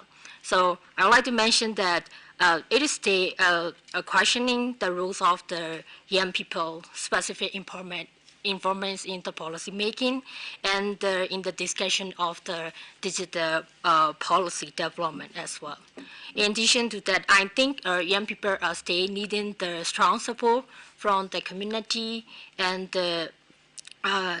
for our sustainable involvement in this community, whatever we are, whatever we are doing, and wherever we are being here. For example, like for the young people from the underprivileged community, let's say from the underdeveloping country, it is impossible to attend the conference like this one because it's very costly for them as well. So I think their sustainable involvements are depending on the financial sustainability. So I would like to mention that the UNI sustainability are also depending on the financial sustainability as well. So why I mention about the UNI are playing an important role is that they are the main player who are having to engage with their local community as well as their regional community as well. So in terms of improving the internet developments and improving our knowledge on the safer and secure internet, I think the young people, the UNIs should get much support from the different community. Of course, in terms of trainings events like this one. So finally, I would like to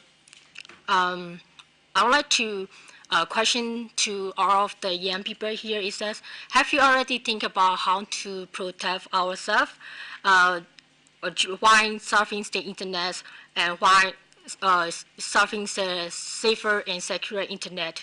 Have you already talked about how we can protect ourselves, and have you already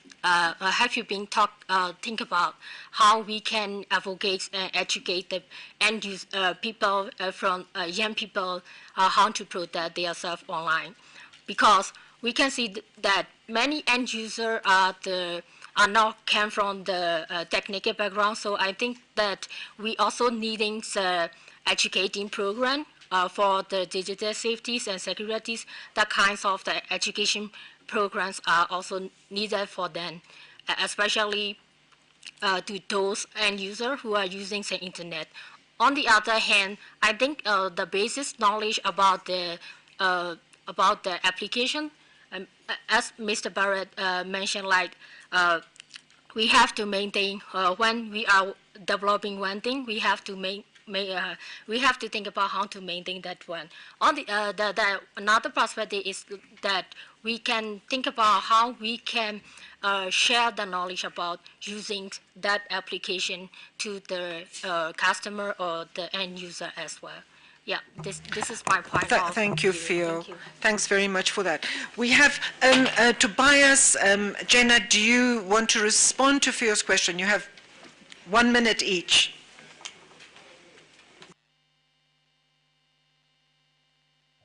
Digital literacy is key, and when you go talking about digital literacy in schools, I think that's also key, but you have always one problem, that teachers often are old, they're out of university.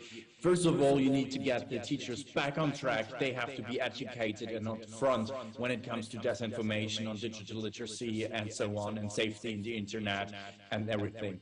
But they need to be educated, not fearful of the internet. That's very important. And not saying that's always working out, but you also need other institutions working on that. For example, we have a young content network of the public broadcast in Germany. It's called Funk. They have a educational purpose as well. And they're also doing a lot of things on safety in the internet, how to be safe in the internet. So those I think are two very important things. And besides that, of course, address it publicly as often you can, and of course every security breach that needs an update, or where you need to update your passwords and so on, address it publicly, try to reach as many people as possible. Thanks, Tobias. Jenna, do you want to add something quickly?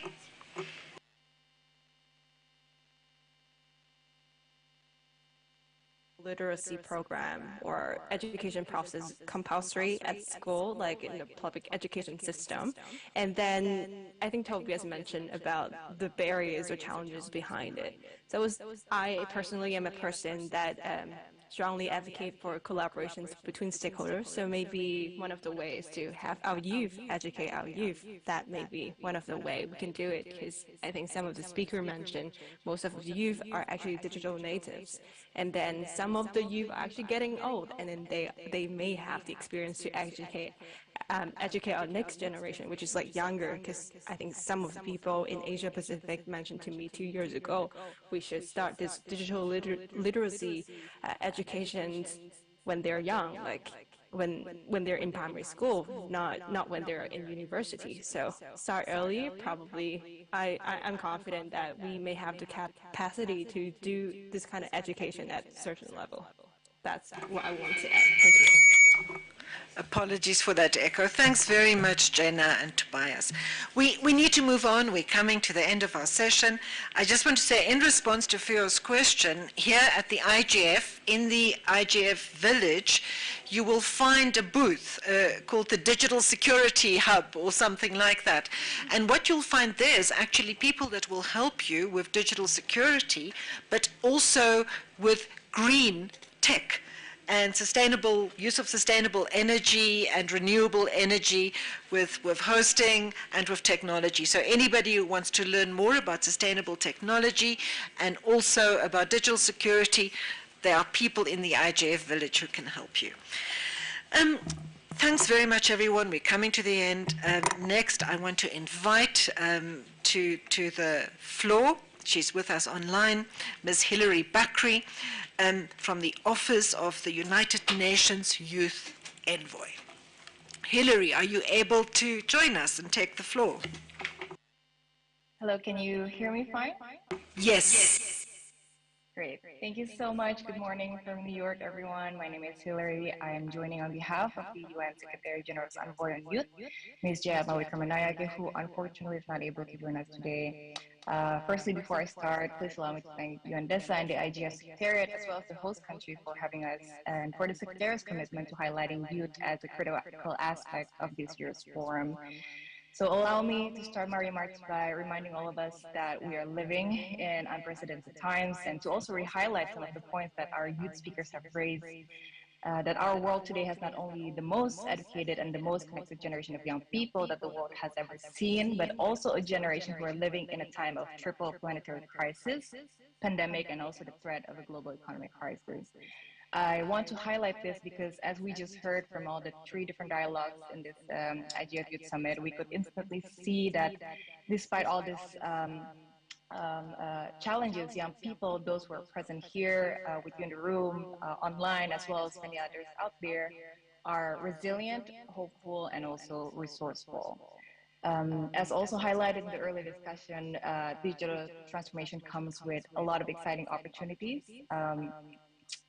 Just a few months ago at the Transforming Education Summit in New York, young activists and teachers highlighted that it is indeed possible to achieve the highest aspiration for education and lifelong learning if we ensure our digital transformations leaves no one behind. Last week at COP27, young people called for democratization of technology transfer and accessibility that can positively help us accelerate the just and green transition that our world desperately needs.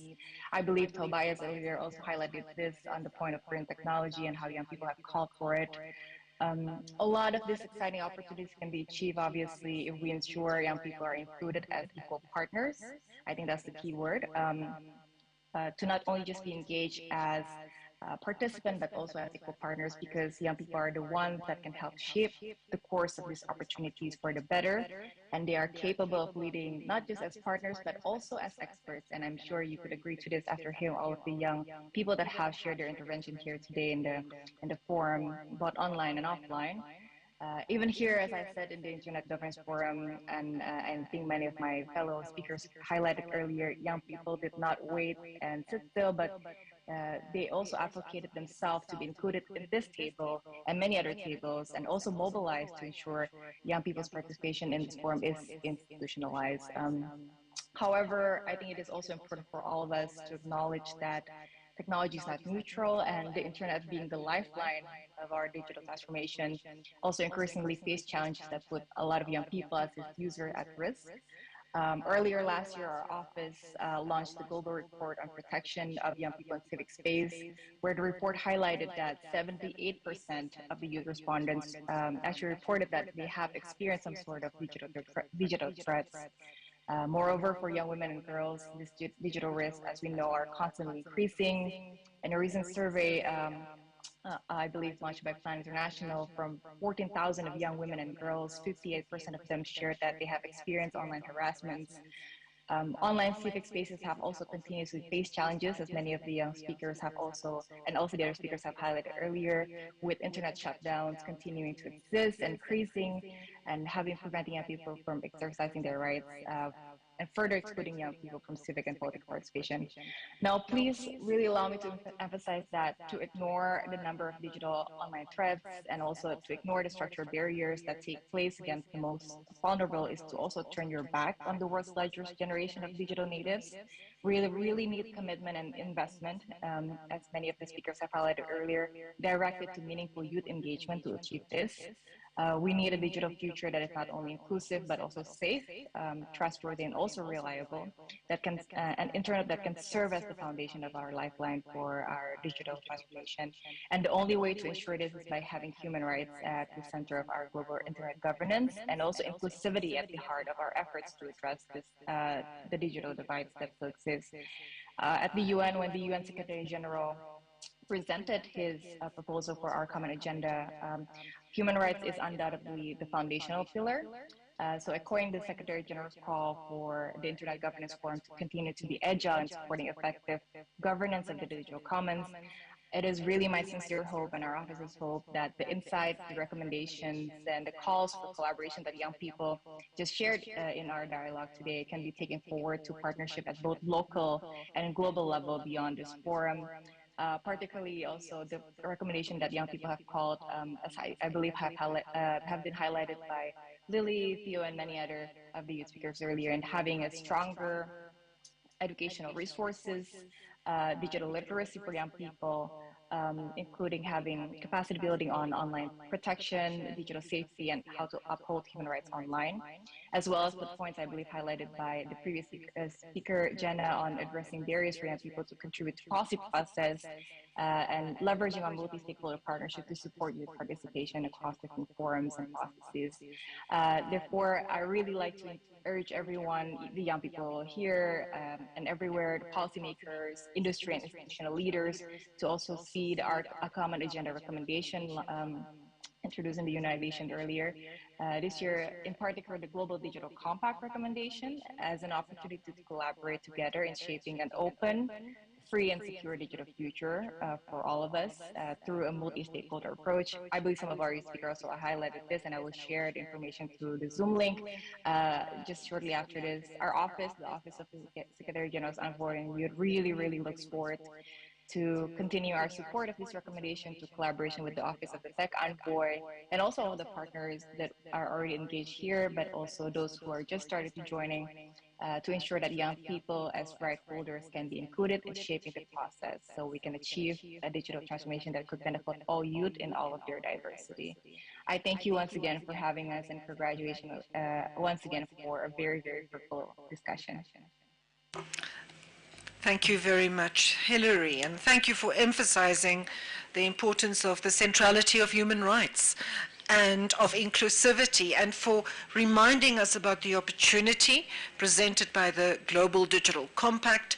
It's a process which is open, it's online. Youth can submit input into the development of that document, which will then be discussed by UN member states in 2024 at the Summit of the Future. And that's an opportunity for you to actually draft input as a collective, but also as individuals, about how you feel our global digital future, what principles it should be based on. Lily has an announcement about what you can do if you want to continue this discussion online, and then we'll bring our session to a close. Right. Thank you, everyone, for your active participation and the input. So we want to have this moved on, and a way to do that is to continue the conversation and to essentially have our recommendations come to the forefront of discussions. So we are going to have some links shared via the mailing list that is the IGF Youth, where you find a link for participation in the various groups that exist and how you can participate beyond this meeting. And for people who are on site, there's another one for people here in Addis Ababa, and there'll be some sessions you'll be invited to and meetings that you'll be invited to just continue the conversation and pretty much to have the discussion move forward. So look out for those two. If you have any questions afterwards, you're not able to find the link, be sure to find me and ask for that. Thank you. Thanks, Lily. And if you are not yet on the mailing list of IGF Youth, what do you do if you want to join that mailing list? Absolutely. So on the IGF website, there is the opportunity for you to find the mailing list. The link, there's a link for you to just hit subscribe to, and Anya and her team will be able to have you up there in a day or two. Right. And I'm on that list, so I can tell those that are not young, they let us older people on that list as well, because, you know, empowering the youth is an intergenerational. We have the minister with us, which is fantastic. While Lily is giving up her seat, I'm very honored to invite to give us some closing remarks. The State Minister from the Ministry of Innovation and Technology. This is the ministry that is our host, that has been working really hard to prepare. And we've been on a panel before, so I'm very happy to have you here. Ms. Huria Ali Mahdi. She will give us some closing remarks, and I am very happy that you came in time. So please go ahead.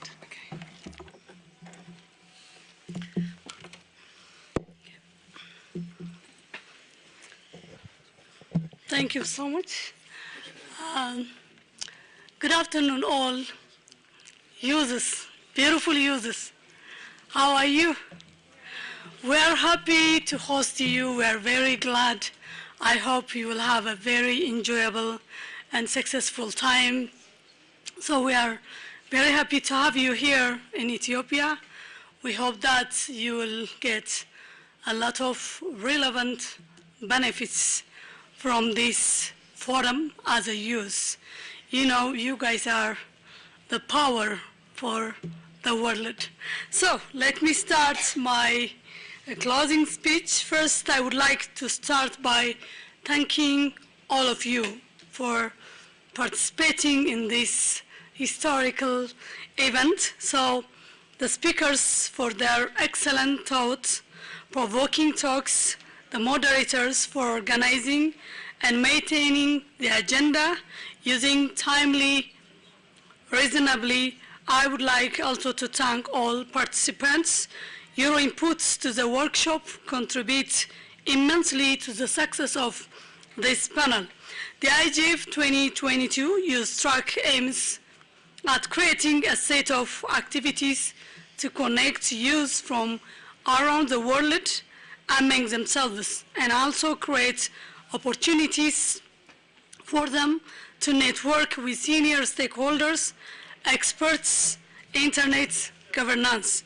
I can say the IGF 2022 Youth Summit is a success, and congratulations to all of you. I don't want to repeat summaries from this session's chairperson. Instead, let me try to share with you my personal takeaway from this Youth Summit. The digital transformation was among the topics of interest to youth. The capacity of development activities tackle specific issues nested under this bright theme. Youths are the power of today and the hope for the future. The youth agenda in the digital transformation programs is not for the sake of the youth purse. In fact, youths benefit from digital transformation. However, including the concern of the youth in digital transformation, agenda will help countries to realize immense powers and ideas which directly contribute to the development of the country. If we don't include the youth agenda in the digital transformation, it's not only the contribution of the youth that we lose, it's the future of the country that we compromised. The domains of education, economy, and peace can be advanced by going digital. However, to create a real impact, there is a need to have holistic approach. Providing infrastructure is a necessary condition, but not a sufficient one. To gain the benefit skills, right content, and above all, affordable access is necessary. The digital transformation provides a real opportunity for social prosperity if all the components of the digital transformation are present, namely affordable infrastructure, relevant digital contents, and the right skills. Online harms and cyber attacks can also be the cause for not properly using available infrastructures. Such attacks can hamper the use of digital systems and cause further harm by inhibiting equal access and equal opportunity. Stakeholders should consider these facts to create an internet to benefit all. Ladies and gentlemen, the Youth Summit is very useful and should continue. I hope everybody agrees with me. Please show me your agreement by appeals. So I'm very happy to announce that the Youth Summit will continue and to be held in Japan next year in 2023. Wish you all the best. Thank you so much. Thank you very much, Minister Mahdi. I know how busy you are, so it means a lot to have you here. So everyone, on this, we bring the session to a close. I think Minister Mahdi reminded us that we'll meet again next year, but I think the discussion demonstrated that there's much to be done in between. It needs to be done at different levels, nationally, regionally, globally, issue-based, but we also need to consider how we organize. So it's not just about participating, it's also about institutionalizing, as Barak said, but I'm using that in a positive way, creating structures that provide continuity for youth participation at different levels. So I want to apologize to the non-English speakers. I know it was difficult to follow. Unfortunately, there's no interpretation. Particularly the Benin hub has been trying to listen and follow. Also, special welcome to the Bangladesh hub. I'm sorry we couldn't take your question. And to everyone who worked to organize this session. She sits over there, Anya. You know how vital she is to this process, but she's not alone. So please give a big applause to Anya and to all the IGF youth coordinators who are here and who are virtual. Thank you very much. The session is now closed. Can I just suggest one thing? Now that we have some time for lunch and we'll probably be walking that way, could I suggest to take a photo at the official booth screen so we make it a little bit more official than the one that we made when we entered? Yep.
በቃ እዚህ ጋር ደርሻለሁ እንዲዙሪ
You have to be so careful with some people. Okay.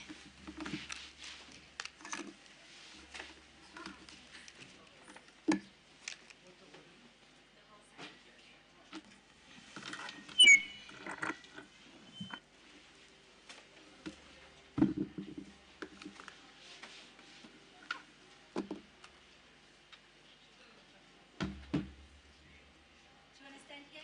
Between annual and internet. Yes. Yeah.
written in this space, where there are no injustices, there are no biases, there's the inclusion of people of different ethnic ethnicities in a space where people are able to just benefit from what's enjoyment is so it's a way that there's a trust of people who are using it, and that there's no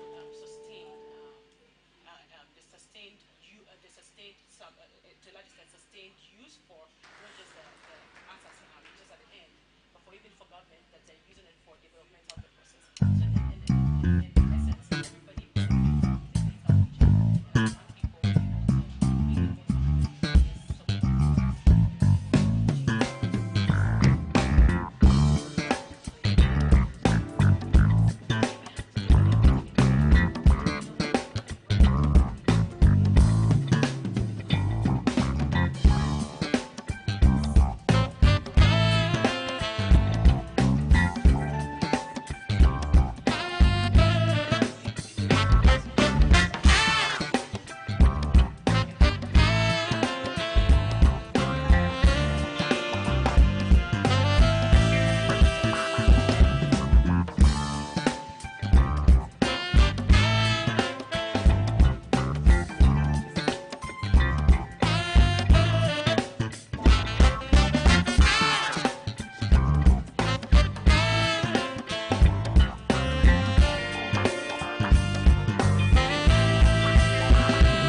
So, and do you know what you can do? Because some people will speak, look, you can say some of the best practices, some of them have mentioned, right, can feed into the work they're doing on the African continent. Good.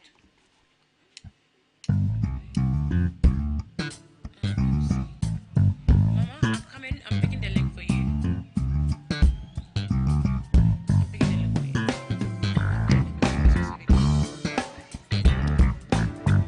It has Wi-Fi, can you connect? You have the password. You have the password.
Yeah, don't prepare notes.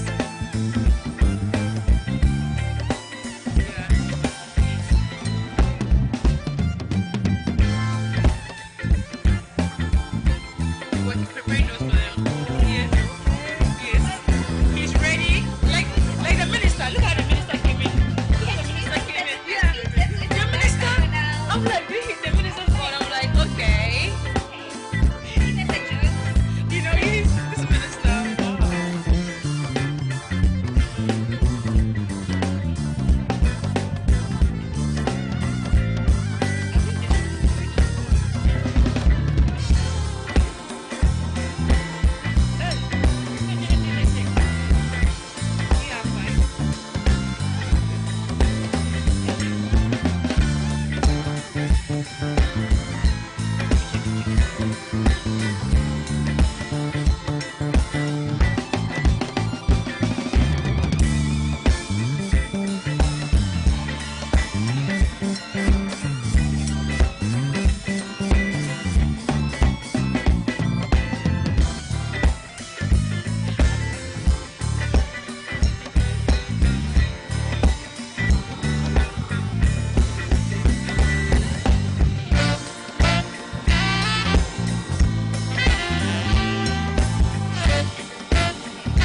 they see.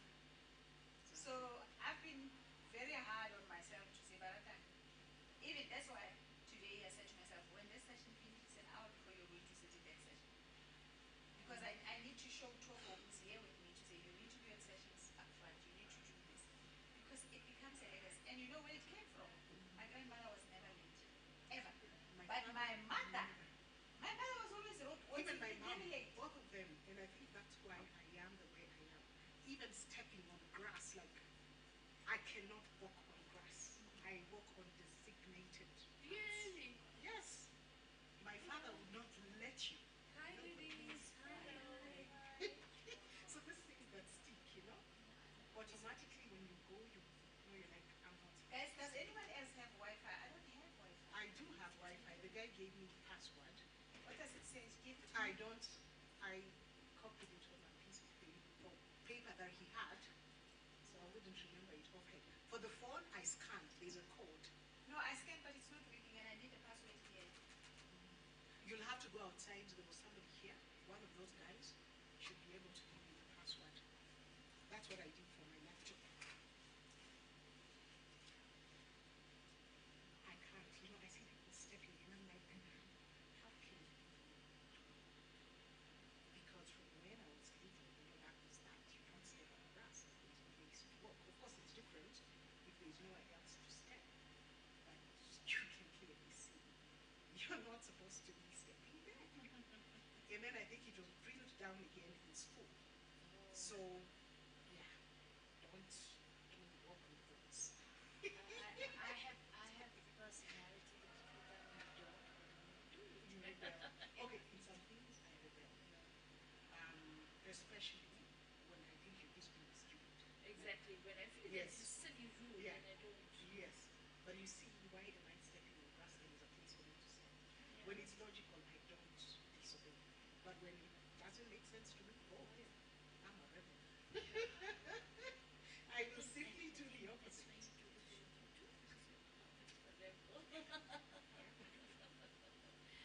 That's the only way you can break Yeah, this. but when it comes to time, when it comes to keeping promises, I'm not the kind of person who will tell you I'll do something and I don't do it. And if I'm not able to do it, I will not comply it. I will tell you I'm not in a position to do it. So I just don't understand people who say when I do something, I don't do it. Because I'm like, why not? My body's so difficult and say, you can't do it. Right? It's just courteous. And then it enables the other person to plan to other stuff. I will have to. Hello.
just say hi? How are you, madam? Hi. Because the session in the morning was so packed. You couldn't even introduce and meet each other. It's very difficult. But I just felt it has so much potential. Thank you very I think much. more can be done in it going You have to forward. do better next time. You have too many things to No, say. I don't think you. I don't think you did the wrong thing. It was good to set that, but then now think of how to unpack it and get guys to focus on various issues. No, it was okay. That's good. Yeah. So my name is Kathy. Nyambura knows me very well. Okay, I will get your email and we'll communicate. Yes, she knows me very well. All right. From Kenya, but I've been working for the Web Foundation, but leading into the... Huh? Yes, yeah, we are all leaving. She's in the World Cup now. Oh, absolutely, wearing all different kinds of outfits. She's doing a beautiful job. Yes, small world.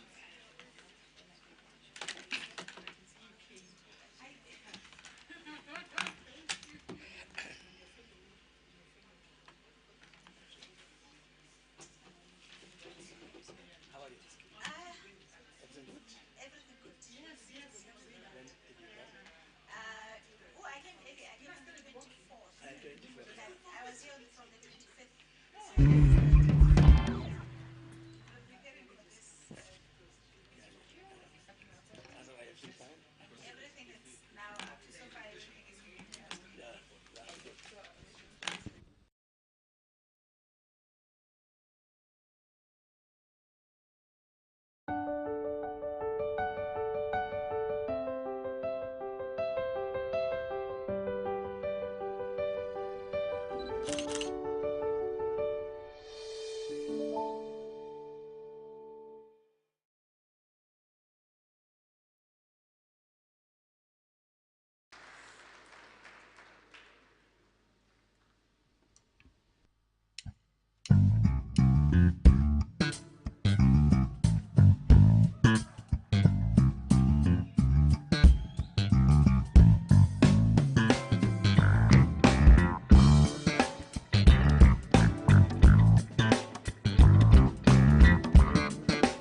we should solve human challenges.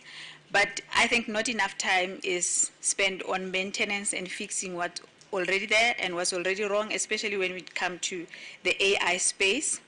There's a lot of thinking about how to stop things from getting worse online through cybersecurity. I know we have a woman in cybersecurity network. Some of them are sitting in here, and which is a great thing for us to have. But I feel like we still need a voice of women in the space. Now, our main idea for us to sit here was, I looked at the submissions of the Global Compact and when they were doing the online survey and who was submitting, and I felt the voice of the women was there. So I'm going to read a little bit about what the Global Digital Compact is. It's that following the political declaration adopted at the occasion of the United Nations 75th anniversary in September 2020, the Secretary General in September 2021 released his report, Our Common Agenda. The Common Agenda proposed a global digital compact to be agreed at the Summit of the Future in September 2023 through a technology track involving all stakeholders, governments, the United Nations system, the private sector, including tech companies, civil society, grassroots organization, academia, individuals, including youth. But if you look at what's being submitted towards this, we still don't have enough voice of a woman. So I felt like we need a room where all women will be able to contribute from their own perspective, lived experiences, and knowledge on what they think should be included in the final Global Digital Compact, and hopefully our voices will be heard through IGF in the summit in 2023. So as the Global Digital Compact is expected to outline shared principle for an open, free, and secure digital future for all. We all know that at the moment, inclusion, diversity, and equity for women and girls, it's something far-fetched, especially in Africa. I'm not going to deviate around that. There isn't enough internet. Women are the ones who are not more on internet. And issues of including like digital connectivity, avoiding internet fragmentation, providing people with options as to how their data is used, application of human rights online, and promoting a trustworthy internet by introducing accountability criteria for discriminating and misleading content will be discussed. And we need a voice of women from their own perspective. And I think this room is meant for that.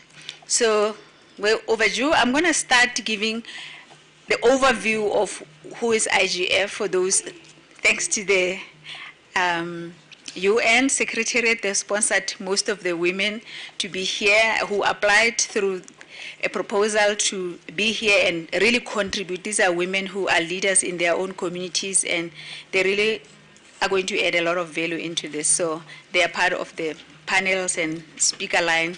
And so I will hand over to the people who are going to give us the overview of the politics of IGF, the representation, and what it means for the institution, the way it looks like. So our first speaker would be Anya, and then after that it will be Magda. Over to you, Anya. Thank you very much, Baratang. Yes, indeed, you are right. In terms of the women empowerment, in terms of the solving the gender-based digital divide, those topics are a priority for the IGF. They have been so for several years back, and certainly they are subject of our priority of this year's IGF. Throughout the teams, you may not see the terms inclusion or connectivity, especially for women and girls and so on. But if you look at the narratives across the 5 main themes of the IGF, then you will see that the concept of gender inclusion, of women inclusion especially, is extremely important, cross-cutting all 5 themes, including the overarching themes. At this year's IGF, there are around over 300 sessions, including this day 0. If you look across those sessions, then you will see that a number of sessions, a really large number of sessions, relate to focusing on these types of topics. And even if they're not, if you look at the, as I said, narratives of each session, then you will see that the women inclusion, girls inclusion, is something that's extremely important for each type of topic. And I'm glad that Baratang was mentioning at the beginning different sections that we will tackle during this session, because they're very, very important if you speak about cybersecurity, just safety online, but also if you speak about connectivity and access, only because women and girls are still alarmingly vulnerable and marginalized groups in so many parts of the world, and we are very much unequal when it comes about the opportunities that we have online. So, for example, today, these conditions that we have makes us very privileged compared to those that unfortunately are not able to even connect, or even if they're connected, they're not able to use the internet and all its services and tools that it provides. In addition to that, I want to say that the IGF's focus on gender overall topics has been also subject of its intersessional work. So there is a best practice forum on gender and digital rights that's been running for several years now. This year specifically it was looking into court practices, into jurisdictional domain, and how it reflects to the inclusion of women and girls in that area. The intersectional work in that form means that different stakeholders are gathered to discuss these topics, to bring good practices into the international arena and exchange them, but also to point what is not so good and what needs to be changed so we don't repeat mistakes that others already repeated. And finally, I want to say that there's a specific segment of gender-based digital divide and gender inclusion in the policy network on meaningful access the IGF has been facilitating for 2 years. It's also part of the intersessional work, which very much puts emphasis on the ways, on the causes of the issue, and then advises on the possible next steps and recommendations, how can we bring progress on the identified issues. In terms of access and inclusion, connectivity, the policy network on meaningful access has been identifying, so for 2 years now, the fact that women and girls are very much underrepresented when it comes about these types of processes, just discussion processes, not to speak about the mere fact on the accessibility and affordability of just the internet, digital tools and services to them. And finally, I want to just speak a little bit about the process and how that's important. In terms of the IGF, as you know, in the structure, gender parity is something that is a goal of certain structural processes. And I certainly refer to, for example, the composition of the multi-stakeholder advisory group, which is critical when it comes to the program of each IGF annually speaking. The MAG is composed of 40 members, and there's a gender parity across the 40 members. Soon at this year's IGF, we will listen about the appointment of the 2023 MAG.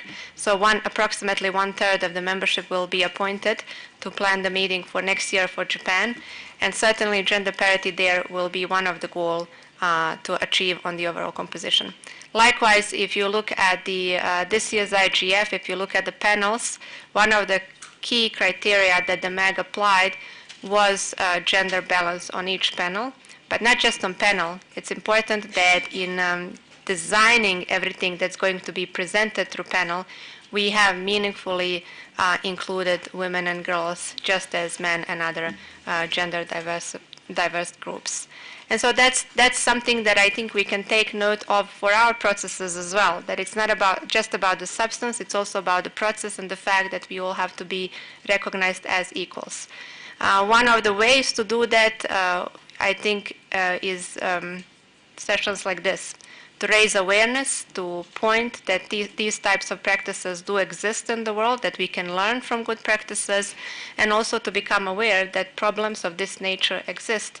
There are so many processes, especially on decision-making level, which unfortunately do not include in a meaningful way women and girls. And I think that needs to be changed. The change starts from these types of dialogues, and I hope that by 5 p.m., as Baratang said during our discussions, a change may be also achieved in some processes in this regard.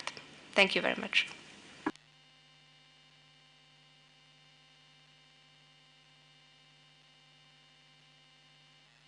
Thank you very much, Anya. Now that we are going to our second speaker, Magda from UNECA. Thank you. Thank you for inviting UNECA to be part at this gender summit. But the problem we have few men here. I must thank you because it took so many WhatsApp messages to cancel everything that you were doing and give us 3 hours. Ladies, we have to give Magda a clap. She was fully booked. But he said, for women in IGF, I will definitely be there, and I'll be there for the whole session. So thank you. I will be there, but I need the gift at the end of the...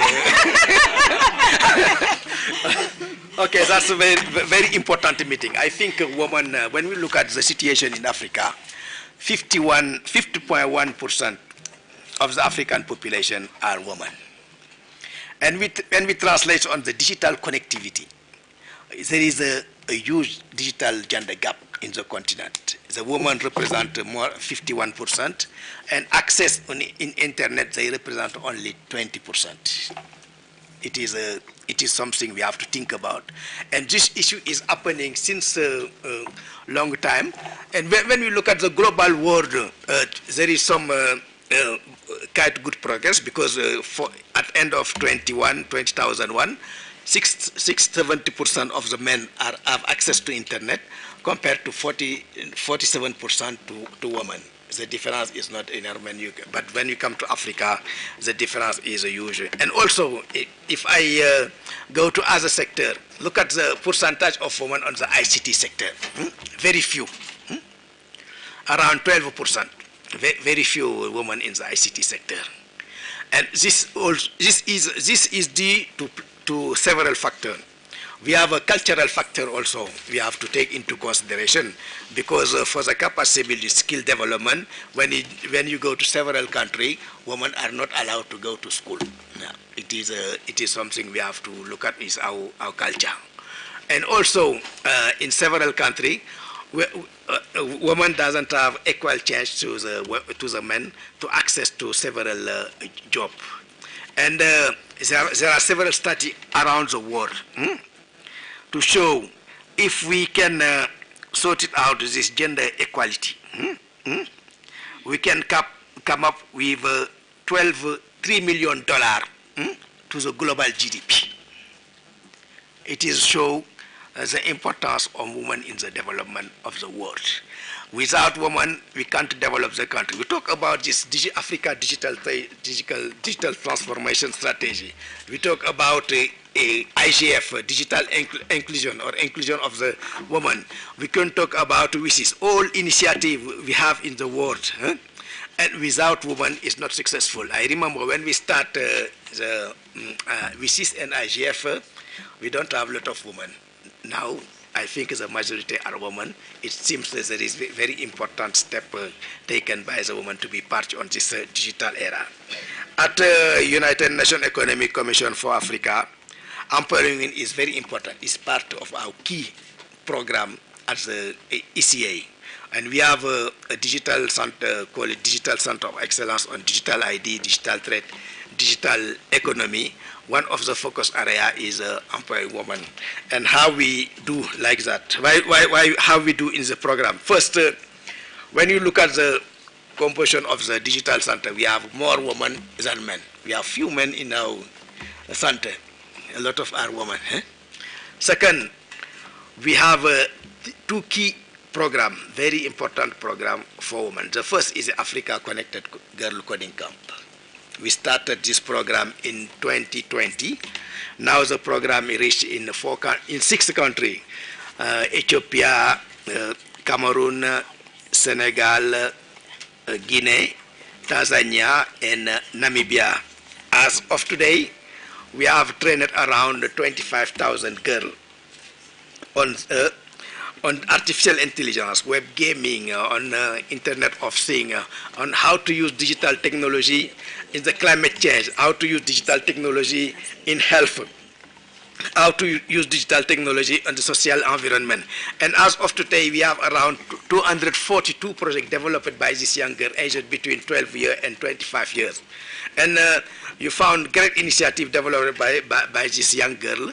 This just show there are a lot of ideas among this girl. I can give you an example. There are some girls who develop one project on the health maternity. Yeah.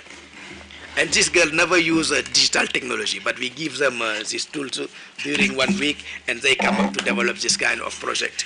Also, there are a lot of projects regarding their environment, or when the girl come in the city, the problems they are facing. And all this, they develop a website and we're gaming based on that. It is a very important program at UNECA. And the next coding camp will be held in Niger. And by 2025, we expect to train 100,000 girls around the continent. And among this 100,000 girls, 10%, our objective is that 10% of these girls trained will focus on the ICT sector. Yeah, they found a job in the ICT sector, 10%. And 40%, because they are young, will continue their study on the ICT sector. It is a pleasure we have. And we can do more. I think with the involvement of all girls here and women and girls here, we can do more for this young girl. Another program, it is what call is technology. Wait, let me the right word. The African Woman Technology, Tech Africa Woman Initiative, we'll call it TAW. It is a program we launched this year in collaboration with Beta Cube. And this program's objective is to place a strong emphasis on the community and network, focus on woman startup, only the woman startup. And this program will we reach now in 4 countries this year. And we target by 2005 to access to 50 countries in the continent. Next year, the program will cover 16 new countries. If you are interested by this program, we have a focal point on the room. I see a focal point. You can discuss, and we'll put your country in this program, because we build the capacity of the woman startup. By providing also some incentive and some fund to improve their business. It is a very interesting program. We started in Tunisia, Senegal, Namibia, and there is another country, 4 countries, and now there are 385 women startups under this program, and this lady they gain support from UNECA. I don't want to be very long for that, but just I call upon everybody to take into consideration the importance of women in all areas. In the policy side, when we design this policy, we should take into consideration the involvement of women on this policy. How we can make better to the participation of the woman on the society. We talk about digital society, but we can expand to all society. We need women everywhere in the digital technology. We need a woman in agriculture. We need women in science. We need women in health. We need women in administration, in the economy. We need a woman everywhere. And when we look at Africa, the informal sector of Africa is based, the more important part of the informal sector in Africa is represented by the woman. I think everybody knows there is a woman who wake up early in the morning to go to the market. They go to the market to buy, to sell, and when they come, they provide food to their kids. It is something I think we have to take into consideration. And also, generally the men are not at home, and the education is handled by the woman.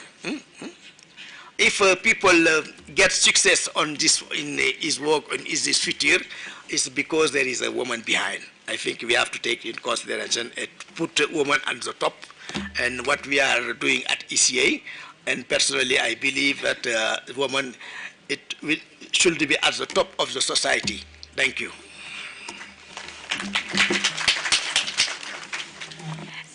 Thank you very much, Marta.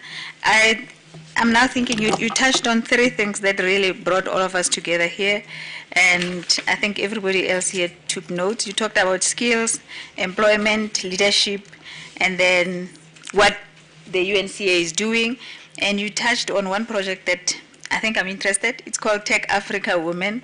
It's for women starters. Women who are sitting here, if you missed the word, it's called Tech Africa Women. You can Google it. They this year they reached 25,000 women in the continent. Next year they are increasing the number. That's very good. I think we need another clap for that.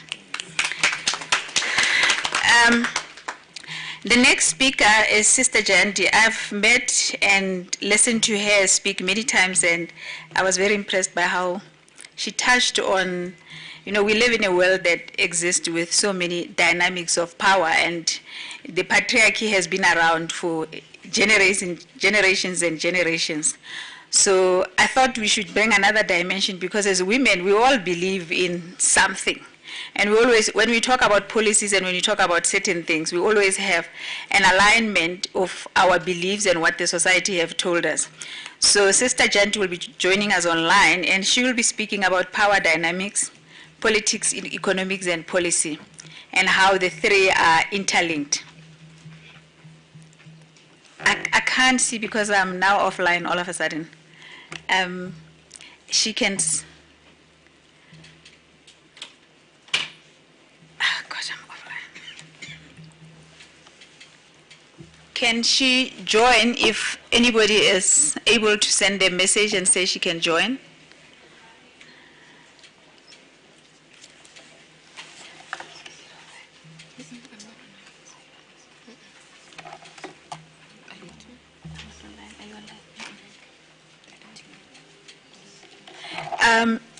Yeah, now you can speak, but the video is not allowed. Hello, can you hear me? Yes. Okay. We're not getting the video through, but at least you can hear me, and that's important. Baratang, thank you so much for this invitation to this very important forum. And yes, I do believe that life is interlinked in so many different ways. Our policies, our systems, all of them are geared very much to a patriarchal society. And I want to remind you of an expression that is used in China. And the expression goes something like this, that women hold up half the sky. And I believe that that is absolutely a fact. And also, I want to touch upon something that our former esteemed speaker mentioned, and that is the subject of education of women. And they say that if you teach a boy, you teach one individual, but if you teach a girl, you actually teach a whole village, because her connections are with the whole village. And so I do feel that it's a very, very important forum that has come together. But I also know that before you can start changing policies, you need to have women as part of the people who are actually creating the policies. And when you think about the economics, then again, it's so important to have women to have an equal chance. And even in the so-called developed world, we still see that there's a glass ceiling when it comes to the corporate sector. And so all of these things are very definitely interlinked. And I would like to share something very specifically in which I want to say that the starting point has to be women having confidence and self-esteem in themselves. And so I think that that really is the crux of the story. And so how do we do that? Society, not just today, but for millennia, has told women that they're second-rate citizens. And unfortunately, if you keep hearing the same message being repeated to you again and again, especially in the formative years of childhood, or even infancy. And if at every step along the way, it's the boy who's given the extra portion or the only portion of food, or if it's only the boy who's given all opportunity and the girl is told, well, it doesn't matter, you're only a girl, then of course this self-image that's created is that of a second-class citizen. And women just don't then have the confidence or the self-esteem or the value of the self to be able to move forward. And so I would suggest that starting right from an early age, but also all the way through the generations, if we can create this consciousness, this awareness within women, that every single individual, every human being has value and is important. I'm not even saying that women are more important than men. Not at all. We have to work together. Remember the story of the sky? 50% is held up by women, but equally 50% is held up by men. And so it's really a story and narrative that has to change through the generations and both genders. And in fact, I believe that this situation of awareness of the inner being, not just my physical gender or even my nationality or my religion, but I believe that the understanding of who I am as a human being, as an individual, is of vital importance. And across the world, with materialism coming in, consumerism coming in, we also have forgotten that we are spirit, not just matter. And so, yes, this body has a gender, but the inner being, the spirit, doesn't have gender. In fact, it has both qualifications, the qualities of the feminine and the qualities of the masculine, which makes for a perfect balance.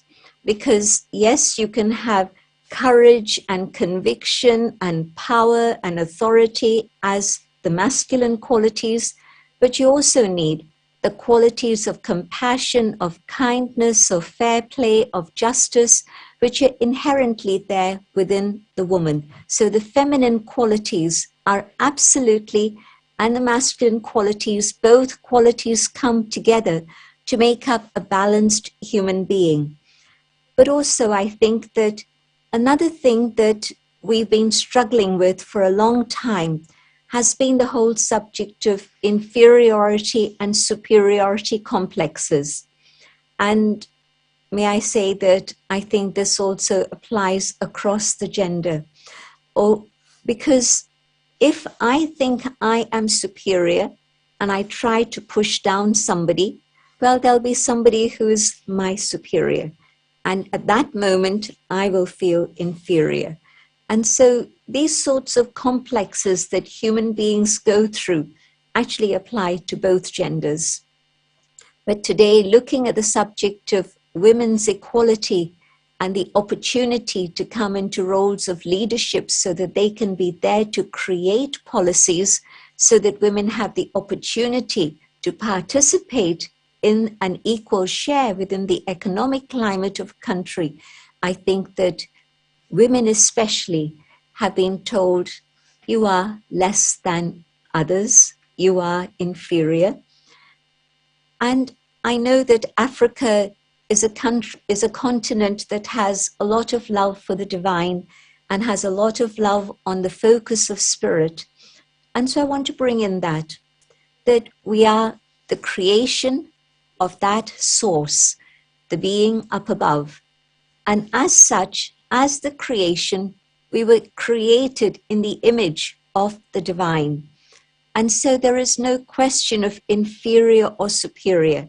In fact, all of us have been created in that image, which means that each and every human being has love, truth, joy, purity, and also wisdom and peace.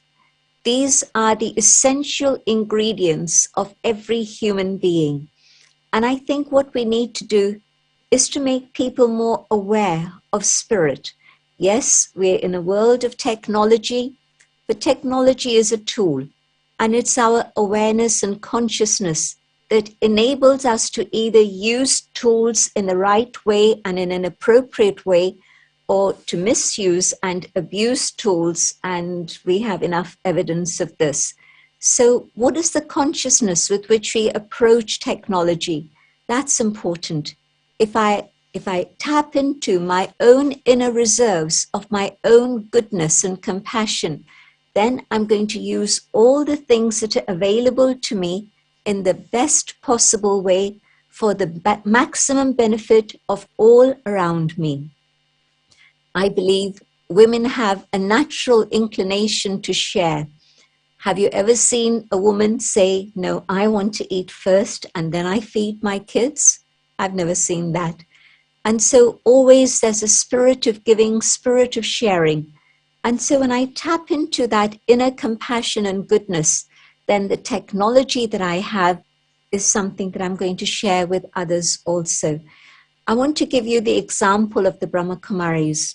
The Brahma Kumaris started in 1937, and in order to bring about parity, the founder decided that there should be affirmative action. Until today, we still have women in roles of leadership, and the majority of teachers are women. And when the founder passed away, there were two women who were given responsibility. And believe me, the two created a larger group of leadership, and that leadership continued with unity and harmony up until today. And so may it continue forever. But that's my point, that when there are women leaders, they don't just keep it to themselves. They want to share with others also, give others that opportunity. So women in decisions of policy are highly, highly capable of involving others and bring them up to that point where there can be shared decision making. Women also then have that flair for running a home, their budget, the economy. And I believe that women being able to manage things and make sure that everybody has an equal share, not just one part of the family. Again, they have that instinct for what is justice and what is fair play, and they would be able to bring that into play also. But I think that the most important thing is to come back and highlight this awareness that we are all spirit. Yes, we have a human body, and yes, we're spiritual beings on a human journey. So we don't have to search for spirit, we are spirit. And when we come in that awareness, then this consciousness and this awareness can truly create a better Africa for all those who live within it, but also a better Africa means a better world, because the contribution of Africa will then be something which is really, truly for the whole wide world. So I'm very hopeful that including this very important subject of gender equality is going to bring very quick results and move things forward in a very powerful and positive way for everyone. So much appreciation for what you're doing, Baratang, and everybody else with you, but also my deep, deep thanks and greetings of peace. Om Shanti.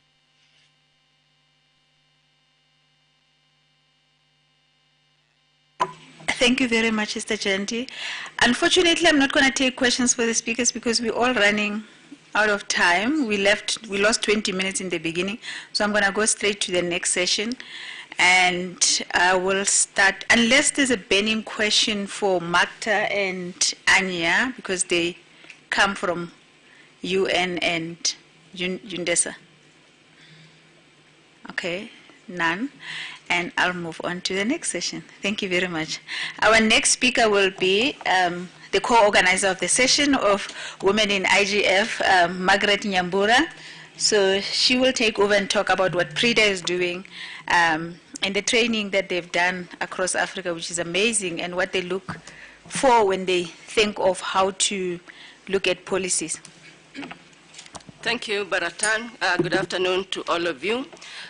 It was amazing actually listening to Jayanti.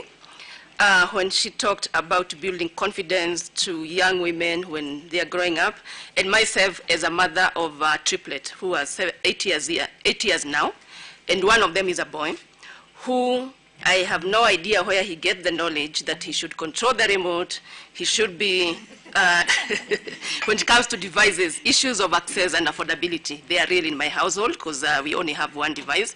And with that device, he controls the programs to be watched, always in the middle of the girls to ensure that he has full control. So I think that these are cultural issues that we have to address them from the word go. And it's a challenge for me, and I know it's a challenge for most of us who have young kids in this digital age. And we must ensure that that confidence is built, that the girls themselves, they can also grab that device and take control of it. They can also control the remote, because I think this division, this inequity, they start from that particular point. So going back to what I'm supposed to be talking about, I'm working for a project called Policy and Regulation Initiative for Digital Africa. It's a project of the African Union where it has 3 tracks, but my focus will be on what we are doing, trying to bring more women in the digital space, trying to organize training through the School of Internet Governance, where we are focusing on various issues, including cybersecurity, including economic aspects of digital space, all the aspects, the 7 baskets that have been developed by Diplo. And what we have been doing deliberately is to ensure that when we are recruiting the participants, we do 50-50%. But that has been a challenge, I must say, because we do advertisement across all the platforms, but you find women, we don't apply. I have no idea what the reason is. Probably it is the fear of the cause or the time or the commitment, because as much as we try to say advertise through the women networks and the like, we get low application from women. And as a result, so far we have trained 1,500 people across the continent, and out of these, 25% are women. But the positive part of it is that the women who start this training, they complete. We have less women who enroll into the training, but the completion rate when it comes to women is very good. So again, it shows commitment that once we start doing something, we focus up to the end, and that is a good quality that I think we should take forward. Probably another thing I want to say in my other hat, that I sit in the African Women Cybersecurity expert group as an observer. And again, in there's a lot that is happening in terms of women in cybersecurity measures, norms, CBMs, and the like. And again, we don't have women there, where, again, those issues, as Makta said, we spend a lot of time with the children. And the digital gadgets have become the toys, and online, YouTube, and the like. If we are not aware what they are watching, what they are doing in that digital space, how are we going to model them? How are we going to ensure that our cultures, our traditions, they are maintained? As much as we want to integrate what is happening from the other parts of the world, I think it is important that we ensure that we take control of what is happening in our households. And therefore, and again, it was said in terms of capacity building, while we are going out to look for women, I think we have to deliberately go to schools, teachers. If you go to lower primary schools, most of the teachers there, they're women. And that's where probably, again, we need to focus on capacity building when it comes to digital skills. Because these are the people who are dealing with our children. They're the ones who are with our kids all the time. We need to ensure we give them the confidence that Jayati talked about. If you are not confident with these devices, then that means you will not use them, and you not even bother what your children are doing with it. And when it comes to the curriculum, you are not even keen to ensure that they are integrated because you don't know what it is all about. So basically, I think we have to start there to ensure that we change the statistics we are talking now. Because again, if you don't do anything now, 20 years down the line, you'll be saying in our computer school classes, we have 10% of women. When it comes to data science, it's 10% because we didn't do anything 10 years, 30 years back. So this is a time to do something so that 30 years to come, then we are talking of different dynamics. So another work I'm doing, there's a network called Network of African Women in Cybersecurity. Again, this was created to address the issues of women not being in the digital space. And this is a continental network. 10 women came together. We realized we need to start something so that we have coordination across the continent. We are able to first of all, mentor women at various levels. We are able to work with the government, civil society to influence policies at that level. We are also able to develop webinars that we are integrating with women, and we have men actually in that group, and Magda, who is here, is one of our man ally. We also have our former director at the African Union Commission, Mokhtar. He's now a minister in Mauritania. And again, when you have that kind of leadership, people who are willing to help, and if we start with one country to integrate all these things, then you'll be able to move forward. I think for now, those will be my interventions. Thank you.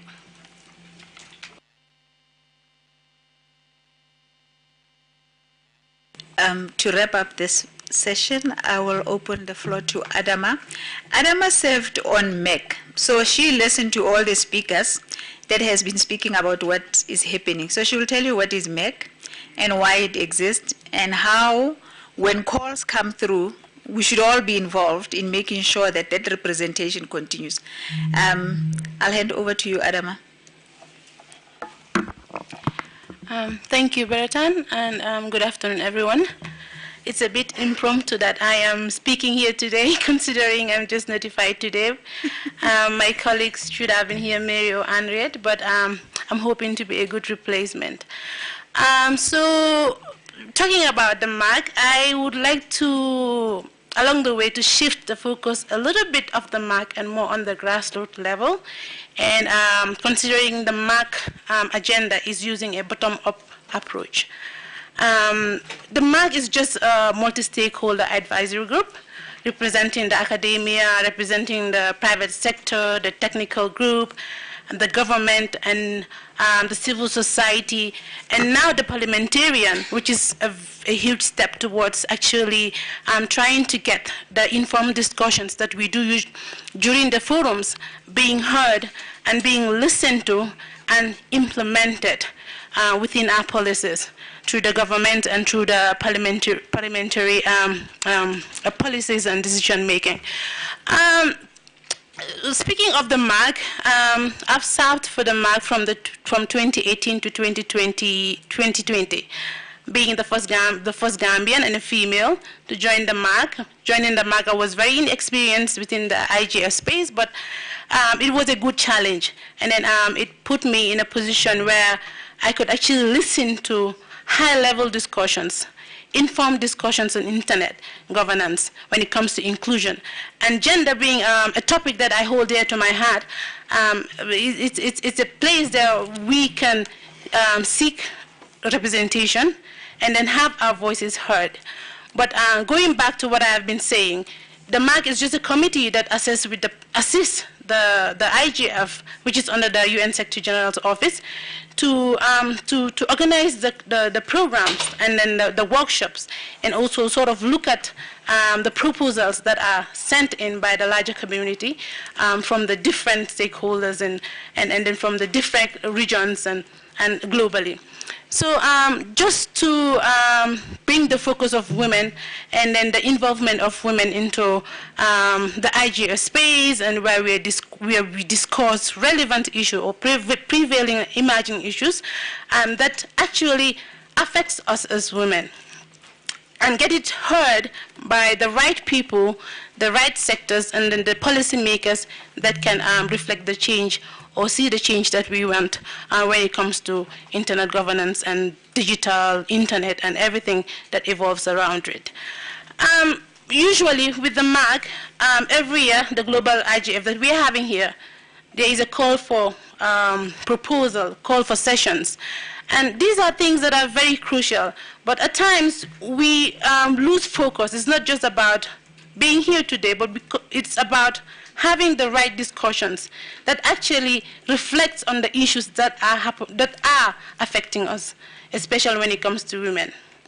Call for proposals. Usually, during my tenure, I've realized that we, especially from the African groups, we are not really informed on what are the issues that we need to address and how we go about doing these proposals when it comes to drafting them and sending it to the MAG for evaluations, because these are sessions that are evaluated by the MAG. We have thousands and thousands of proposals that are sent in every year for sessions, for discussions in the forums, but not all of them make it. Sometimes it's just up to 200 sessions that we have. But we don't, some of the main issues that are very relevant to us are not part of the sessions that are chosen, because either we are not technically aware of how to do these proposals, or we don't know the informed way. We are not using the right stakeholders or the gender parity in when we are selecting our speakers that are going to talk about this information or these issues that we want addressed during these forums. So it's good to always ask Africa, when there is a call for proposal, let us be out there to actually send in the proposals. Let people know the issues that are happening, especially coming from the grassroots level. I'll come back to the grassroots level because this is something that I'm very passionate about. We talk about women. For Africa, we have like 40% of women have access to internet or are digitally connected.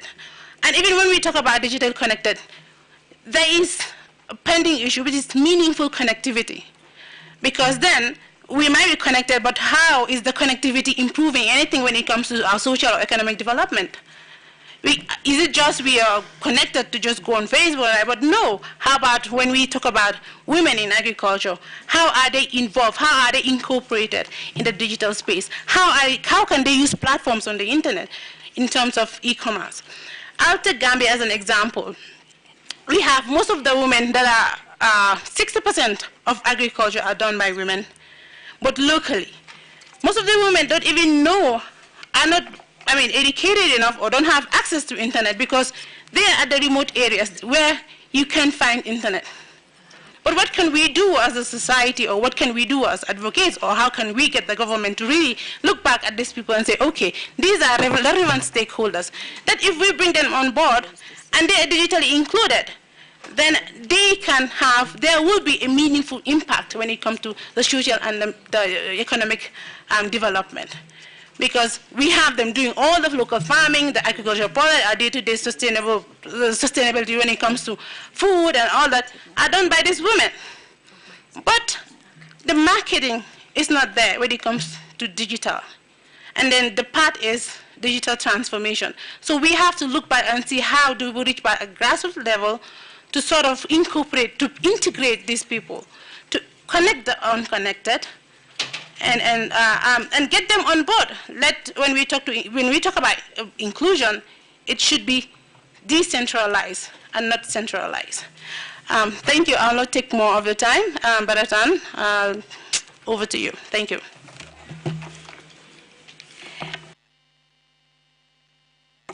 Thank you very much, Adama. You know, as you were speaking, I had this thing always open in front of me because I have to read it so that I can sound intelligent when I speak sometimes. So I'm going to read it as is because you really touched on what the Secretary General of the United Nations said. So I'm reading a quote. A safe, inclusive, and equitable digital future is essential for progress and peace. And Sister Janti talked on peace. And immediately after that, Margaret spoke about young women and girls and how they should be included. And you spoke about the involvement of the people in the tech and the decisions that are going to come out of that. So for me, it's very important that the roadmap for digital cooperation, ladies, there's always calls to participate. If we do not participate, if I get something right out of this meeting, is to say, as women, we need to go there, answer that survey, and participate and get our voices to be heard.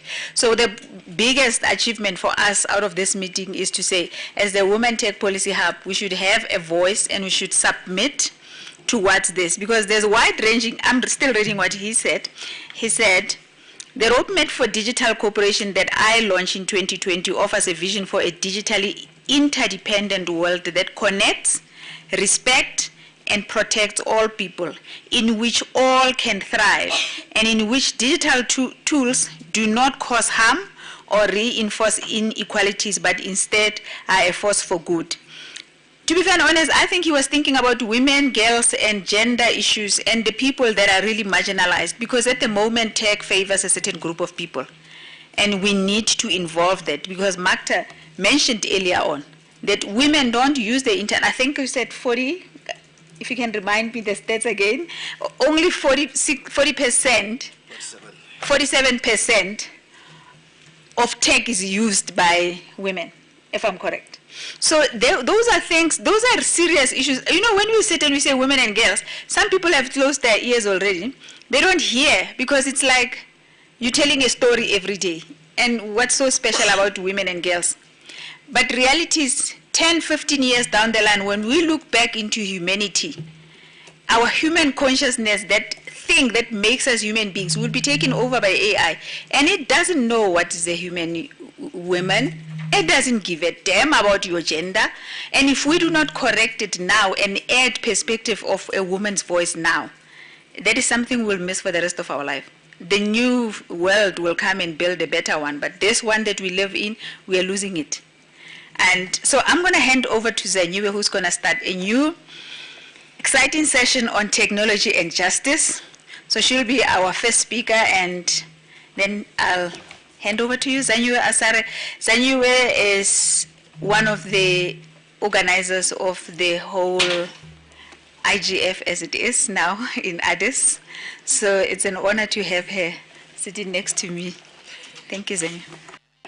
Thank you so much for the kind words, Baratang. Baratang is very generous when it comes to me, so next time you hear her, you must take it with a pinch of salt. My name is Advocate Zanyiwe Ntatisi Asare, and I am the CEO of Digitally Legal, a digital laws, technology, and training consultancy based in South Africa and Zambia. I am also part of the UNECA task force that, as Baratang had said, part of the organizing committee, and I thank you all for being here. The turnout is amazing. So I will start with this session, which I was tasked to speak about technology, innovation, and justice, which was a difficult one, right? When we started, when we unpacked this with Baratang, I was asking, you want to speak about the justice system, or do you want to talk about technology that is being used by legal practitioners? And she said, just go with it. So this is me just going with it. So please do bear with me. So I think by definition, if we look at technology innovation, this would really refer to improvements in the technology we have, the different processes that are continuously being developed. And I think all in all, we could just summarize this as technological development. Then when we speak about justice, justice would be, I think, fluidly defined as what is lawful, equity, what is fair, what is right, peace, human dignity. You know, the things that we know are right, the things that we perceive as just, that encompass respect and protection, protection measures that are offered typically by the law. So why do we need regulation or justice in the cyberspace? But more specifically, why do we need justice for technology and innovation? Baratang actually raised something really important, which I'll touch on shortly. I think it goes without saying that technology has really infused itself in each part of all of our lives here. I mean, the fact that I'm seeing myself on a screen and people are listening to all of us here and our inputs and opinions is testament to that. But I think, you know, a lot of the times you do have these discussions where we say this is just for the elite, but it's not. Even the remotest village dweller has felt the impact of technology and innovation. So for instance, if we look at mobile money, if we look at how they have new farmers markets that are coming up, their technology is really being utilized to help marginalized people in villages to connect with the rest of the world, we can see that this is a real thing that is affecting every single person and everybody. If we look at homes, you know, sci-fi movies are looking more normal. We've got Alexa and Siri helping us do this and that. We've got all sorts happening. From a telehealth perspective, we know that, you know, during the heart of the pandemic, people were being assisted where traditional measures were typically not available for us to use. So all of these areas, really, if you think about them in a physical sense, going to the doctor, going to the physical bank, etc., these are areas that have been regulated. But if we look at the cyber equivalent, these are areas that are largely not regulated. If you look at some of the crimes that happen, people will say, well, I went to the police station and they don't really know what to do because this happened in the cyberspace. So if we look at tech innovation and we look at justice, you can see that there's a really massive gap there where we really need to fill in. So comparatively speaking, we can say that the tech space has gone unregulated or ungoverned, and then we can say that the physical space does have what we can say it affords people a sense of safety, because I think it would also be remiss of me to say we live in a safe world. The more technology advances, the more traditional roles become obsolete, meaning less physical world-based interventions. And this means offenses from both a civil and criminal perspective occur online, which don't really give us much of a solution. The lack of justice promotes behaviors that we would normally all frown upon and would be prejudicial. And I think as women sitting in this room, there are specific crimes that we know, yes, a man can endure, but as women, it actually impairs our dignity more severely than it would any man. For instance, if we look at hate speech on platforms, this limits the ability of women to participate, because we know that in more traditional societies, when women do speak out, they can actually find themselves wanting and even get themselves killed in their communities. And a lot of the times we don't put those two things together, we speak about it in silos. We can speak about safety and accountability for online platforms, elections, voting, etc., where we know even in the physical world, it's been proven that people die from elections and politics. Now put that in the cyber world where you can actually get information if you breach certain platforms, if you get information that has been leaked. We can speak about artificial intelligence and machine learning, as Baratang had spoken about, where there's algorithmic biases that can really prejudice, women, people of the LGBTQI communities, where this can impact access to finance, to opportunities, to schools, to entrance, to bursaries, etc. But I think one that has really been very topical that I've been working on quite a bit over the past couple of months is revenge porn, and looking at how this really impairs the dignity of women in high positions, young girls.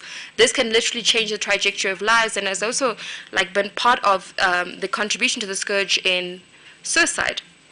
A simple example of how technology needs to work, or rather justice needs to work alongside technological innovations, is looking at the simple definitions within our legislation. So for instance, the word revenge porn itself is denoted or comes from the concept of you being in an intimate partner relationship and your intimate partner sending these images to someone to either hurt you or impair your dignity, or to make you feel psychologically harmed. However, we've seen that in the world that we live in, people are doing this to extort women. People are doing this to embarrass you. People are doing this when they haven't actually been in an intimate relationship with you. Maybe you talk too much on social media. Maybe you're too much of a feminazi in their eyes. People are doing this to silence women. And the legislation itself needs to look at changing the word so it encompasses it easily without having to overinterpret or overanalyze statute. So I think I'm not going to talk too much on this because I am going to chair this session. But we have various crimes or cyber crimes acts, data protection acts, video and film content acts that speak about this. But a lot of them, and a lot of the times, they work in silos. And a lot of the times, the biggest issues there are jurisdiction-based issues, where if this crime happens to you sitting in Ethiopia, or you feel in Ethiopia, you go to the Ethiopian authorities, but the person is sitting in Canada. What do you do about that? So I'll give you a brief example of what's happening in South Africa. So in December, on the 1st of December 2021, in South Africa, Section 20 of the Cyber Crimes Act was put into action. And this really helps legal practitioners, the courts, the magistrates, look at the IP addresses as something that can be submitted to help you look at where this particular crime happens. So for instance, let's say a social media platform. It now compels social media platforms to give you the information of that particular individual, because a lot of the times you're fighting ghosts when you work in the cyberspace. So those are the kind of, justice keeping power with innovation that we're talking about, to say, one, we're women. Let's talk about our lived out experiences. Let's look at the definitions in the legislations. Let's talk about how this needs to be tweaked according to the real things that we actually experience, as opposed to what other people want to write on our behalfs. We've got a voice. So I'm going to skip quite a bit that I've written down here just to summarize, or maybe just give a few key considerations. I think one of the few things that we need to look at is infusing vettable trust in these platforms and demanding it as women, because a lot of times we are the ones that are the victims. Looking at, I don't like the word victim, but we'll work with that for now. looking at key players being open to genuine collaboration and creating real avenues for bottom-up approaches. So having sessions like this with women from all sectors of life with different qualifications, different experiences, then broad-based literacy programs and awareness, which I think Margaret and Baratang are doing quite excellently in, and then multidisciplinary professionals. So for instance, you know, they say, so I'm a 90s baby, and they say lawyers like myself are what we should be doing. I run a tech company, but I'm a digital lawyer. And understanding how platforms work helps you create tangible solutions. And then better enforcement, so that's training of our police officers, training of the law enforcement. But I think what's actually most important is what was mentioned by Margaret earlier on, starting in schools, making people understand their rights, but also their responsibilities to not be perpetrators on online platforms. So I'll end by acknowledging Baratang for this little part of mine. Baratang is one of the women that I highly respect for one reason. She embodies the phrase, let's stop asking to get invited to the table and let's make our own. And I really thank you all for coming and sitting on her table today.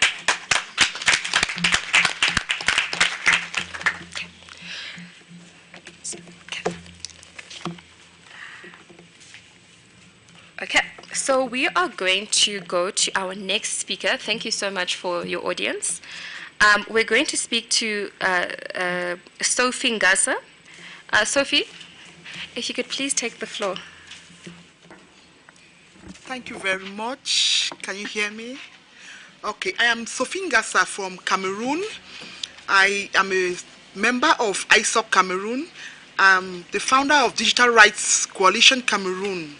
So I'm going to talk about tech innovation and justice, but I'll speak in French so that our friends who are French speakers can have the opportunity to have the message directly. It's not going to be very different from what the last speaker just said, just that I'll say it in my own words. Tech innovation to me is, sorry.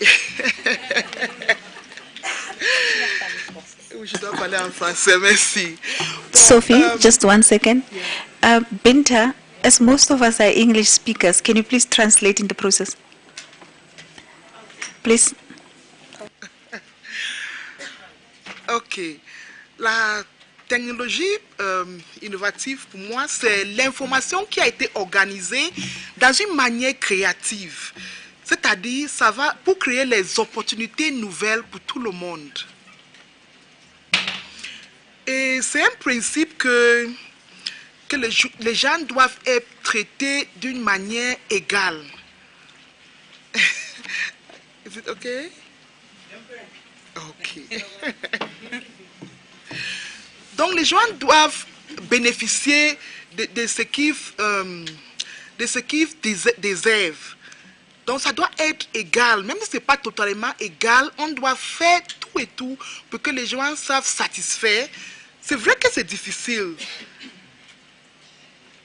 La justice réfère à l'égalité. C'est aussi important pour tout le monde parce que il y a différents groupes de personnes et ça se comprend dans plusieurs manières. Ça dépend de la situation et de ce qu'on est en train de faire. Il y a des gens qui comprennent la justice dans beaucoup d'autres façons. Par exemple, la justice sociale, c'est la notion qui parle de l'égalité économique, les opportunités économiques. Mais quand on parle dans la justice environnementale, on regarde l'environnement et les bénéfices. Mais moi, je vais m'appuyer sur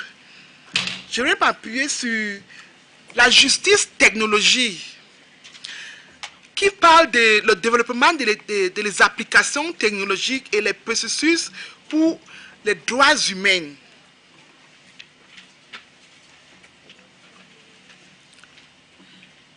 Comment est-ce que les opportunités sont distribuées parmi les individus? Comment est-ce que les gens bénéficient d'une manière équitable? Est-ce que tout le monde est égal en statut, en droit et en valeur? Voilà les questions qu'on se pose. La technologie doit être basée sur l'accès aux infrastructures numériques. Je vais parler du cas du Cameroun. En 2007, on a eu la coupure de l'Internet. Dans certains endroits au Cameroun, spécifiquement le nord-ouest et le sud-ouest, on a eu la coupure totale de l'Internet. C'était l'injustice. Les autres régions étaient connectées, pourtant, on était dans une région, parce que moi j'étais là, dans ma région, on n'avait pas l'accès à la connexion Internet. Parce que le gouvernement disait que on utilise les réseaux sociaux d'une manière irresponsable. Donc, ils ont décidé de supprimer les réseaux sociaux et beaucoup d'autres aspects sur l'Internet. On a trouvé ça comme l'injustice. Parce que dans tous les cas, même si on a les crises, même si on a les problèmes, le gouvernement ne doit pas suspendre ou couper l'Internet dans certaines régions et laisser d'autres régions. Donc, ça a causé plus de problèmes. Les problèmes d'injustice. Les gens se sont fâchés et ils ont pris ça comme un autre problème. Et ça a aggravé les problèmes qu'on a au Cameroun, qu'on appelle la crise anglophone. Qu'on continue toujours à expérimenter jusqu'aujourd'hui. Donc, quand on parle de l'innovation, technologie et la justice, ça veut dire que on doit faire en sorte que tout le monde puisse bénéficier équitablement aux opportunités que l'innovation de la technologie amène à la population. Dans tous les cas, c'est vrai que c'est un peu difficile d'avoir l'égalité, mais it has to be fair. I don't know how to say fair in French. Hein? Ça doit être juste. Yeah, because just in French is justice, but there is fair, which has even no direct translation. Donc, équitable, ok. Oui, on doit partager ça équitablement pour que tout le monde puisse bénéficier dans toutes les régions. Je prends encore l'exemple du Cameroun. Parce qu'on est en train d'expérimenter une crise, il y a les régions où l'accès a été réduit. Tu ne peux pas envoyer une photo sur l'Internet. Ils ont fait en sorte que ils choisissent ce que tu peux faire avec l'Internet. Après que ça peut causer l'instabilité sociale. Parce qu'il y avait un moment au Cameroun où l'Internet était utilisé comme quoi? Était utilisé comme un outil pour la guerre. Oui, sur tous les réseaux sociaux, c'était grave au Cameroun. Mais toujours, on a trouvé ça comme l'injustice. Parce qu'on n'avait pas l'accès à la connexion. Donc, c'est pour dire que c'est mieux de partager les avantages ou les opportunités technologiques d'une manière équitable pour que tout le monde puisse bénéficier, surtout les femmes. Parce que je suis une femme et je supporte beaucoup les femmes. Merci. Thank you. At least I know merci. Excuse me, I have a question. Can I ask a question? I'm here, on the right, left. Okay. Is it online? No, I'm here. Oh, okay. Go ahead. Yes. Actually, I'm gonna ask a question for Sophie in French, so just excuse me for the French. I only heard merci. Is it possible someone can translate and then we all know what you guys are talking about? Yeah, she was talking about Cameroon, use case in Cameroon, about justice in Cameroon. So I'm just gonna ask a question. Okay. Yeah, relatively to that. So. What I'm trying to say is, before you ask a question, because now it's going to be a discussion between the two of you, can someone translate? Binta is there to translate, so that we're all on the same page, and then immediately after that you can ask a question. Sure. Yeah. Okay.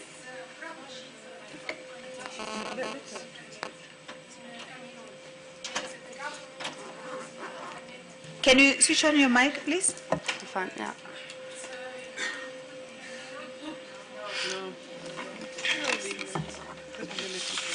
Okay. She said that there is a problem of connectivity in Cameroon. The government closes shut down the internet in specific region in Cameroon because they said that they use a lot of social media. So and she wants to have more rights for women and justice and equality of connectivity for all the region. That's it. Thank you. Thank you. It's not a question. Is it a question? Oh, you are just like no. Hello, we are going to be totally confused. Can I be in charge of the meeting? Because at the moment, people are discussing and I'm sitting here. Is it possible, Sophie, do you want to take the question that was coming that side and then we close and move on to the other because time is against us. Okay. Yeah. Alors, I'm gonna ask in French, if possible, yeah.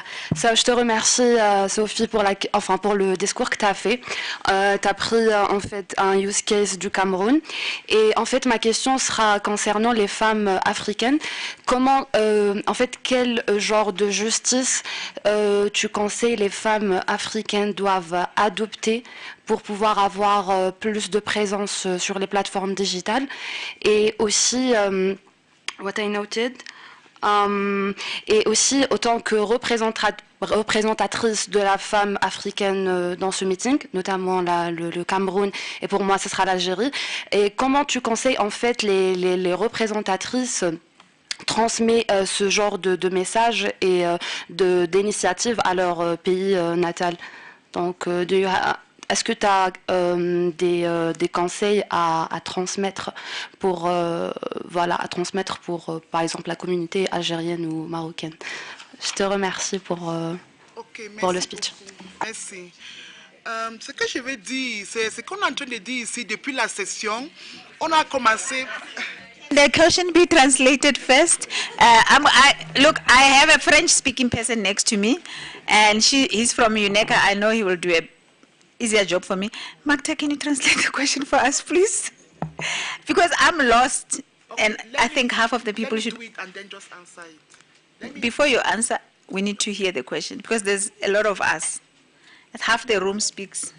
I want to say the question in English. Okay, that's better. Yes. So she's asking what I'm advising other women leaders, what they can do to enable women to be present on the different platforms, and what they can take out of this discussion to help women in other countries. So my answer will be that that's what we have been talking about in this session, the engagement of women. So I have to speak in French now. Bon, c'est ce qu'on est en train de dire depuis la session-ci, l'engagement des femmes dans les activités de technologie. Par exemple, on a dit qu'il y a les appels pour les sessions où on va parler de nos difficultés, où on aura l'opportunité de parler des choses qui nous dérangent, des choses qu'on veut arranger. Donc, quand on rentre dans nos communautés, il faut qu'on essaye à regrouper nos idées et à postuler pour les call for proposals, c'est-à-dire que on essaye de postuler pour les sessions qu'on peut parler de nos problèmes qu'on a face dans nos communautés. Et ta première question était que qu'est-ce qu'on peut faire avec les femmes? C'est de les sensibiliser, c'est de les éduquer, de les entraîner à utiliser les outils informatiques.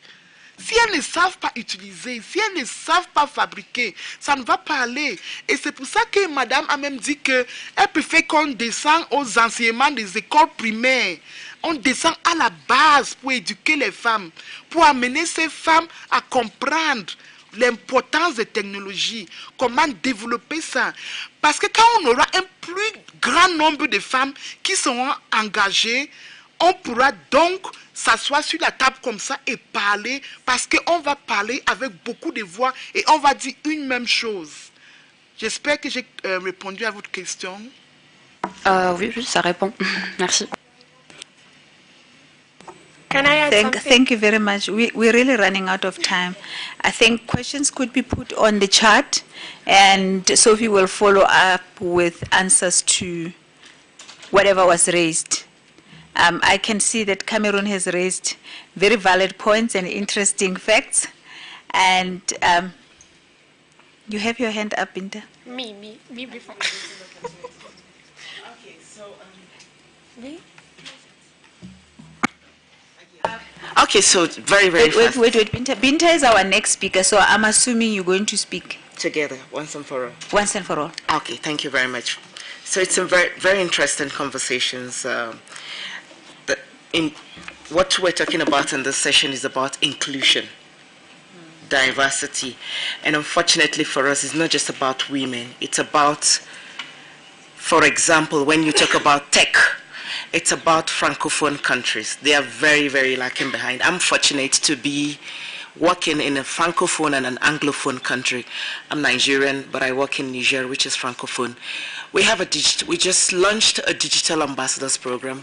The question she's asking is, you see, there are very few resources for francophone countries to empower themselves for tech innovation or whatever. There are more opportunities if you're from the anglophone, English-speaking countries. And like she said, deliberate, force yourself to be on the table. I love the closing remark which the lady about tech justice made before she left. We've had to do a lot of language. Is a very powerful tool. It is very powerful tool, because if you do not speak the language, you cannot assess the opportunities. There are so many opportunities on the internet, tech innovations, which it's incredible. It's incredible what women like us. I'm so happy to acknowledge tech women. We cannot do without mentioning that. That's what has brought some of us to this table. Baratang is a powerhouse. I'm very proud of what she's doing with this. You see, it's very important that women, from this points of disadvantage, like when we talk about justice is it's a compound word that can mean so many things. In Nigeria, we have tech bros. That's the definition of innovation. That's the definition of people. So even if you're a woman doing amazing things in the tech, you prefer to be referred as tech bros, because the definition of somebody who is doing well in the tech world is a man. So brother, bros. So it's powerful. It's powerful. The gaps are so many. The gaps, even when you have a degree in tech, you have even so many gaps to stay in the place, so many gaps about representation, so many gaps about opportunity, so many gaps about cultural context. So why is she doing this? Is this relevant? She wants to even innovate for women's solutions, and people think it's flimsy. But it's not flimsy. When you innovate for women problems, women challenges, you're innovating for 50% of the world. So it is not a flimsy problem. You're solving for a critical problem, because you're solving for 4 billion people. So I'll stop my comment on this. Thank you very much.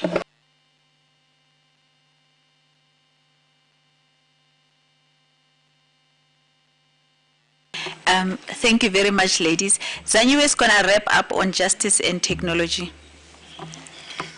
I do apologize. I did miss a good chunk of it, but I think, as my colleague said, we really come from the same angle when it comes to justice and technology. I think our problems are really the same. From a global perspective, we really have, we're dealing with the same things. But I think in the same breath, it's very important to appreciate the local nuances that we go through, right? So for instance, in Cameroon, you were speaking about how social media platforms are really the method that people communicate the most, and if that's taken away from people, whether it's from a financial perspective, whether it's from people being bullied or pushed off from cyber crimes or cyber harassment, that in itself creates a lower quality of life. That in itself goes against what innovation is, why technology was there in the first place. So I think that's really an excellent viewpoint coming from an African perspective, looking at the local issues on the ground, where it's not just about saying someone is doing something against the legislation per se, but they're going against, whether it's a government, whether it's policies that are going against affordability and means for people to have that access. So I think that's quite important. I'm gonna say something that is a bit outlandish, but it's not. So I was at a session quite similar to this, and that's why I'm really immensely proud to be here, where the discussion was really around the same issues. It was around what Facebook is doing, what Meta is doing, what big platforms are doing, who are responsible for bringing people together. In instances where there is revenge porn, where there is social media-based harassment, where there is prejudicial behavior, and what community rules they're putting in place. And one of the things that was mentioned is that we really ignore that this cyberspace has a real life effect. So one of the examples that they made was that in the Middle East, because of how traditional the society is, women end up getting killed in honor crimes, because maybe a woman was shown on an image without maybe wearing her hijab, or maybe she is not from that traditional society, but she's shown near men and alcohol. There might not even be an association with those two things, but she just happens to be in that image. And there have been instances where women have found themselves wanting, where their own families have actually ostracized them. And I think a lot of the times we don't really think about those realities and think about how we should unite as women to not just speak about, the legislation itself and the technology itself, but also speak about the psychosocial elements that come with how we communicate, what we're putting forward as women, what we're tolerating as society, and the evolution that comes with that, but also respecting people's cultures and traditions in all of that. So being able to have really candid, open conversations the same way that we're doing today. And I think it is really commendable that we can sit down together with all our different perspectives and talk about this openly. So I think for this session, I will close that there, and I'll hand it back to Baratang to move on to, or to rather introduce the next session. And thank you so much for your audience for this particular one.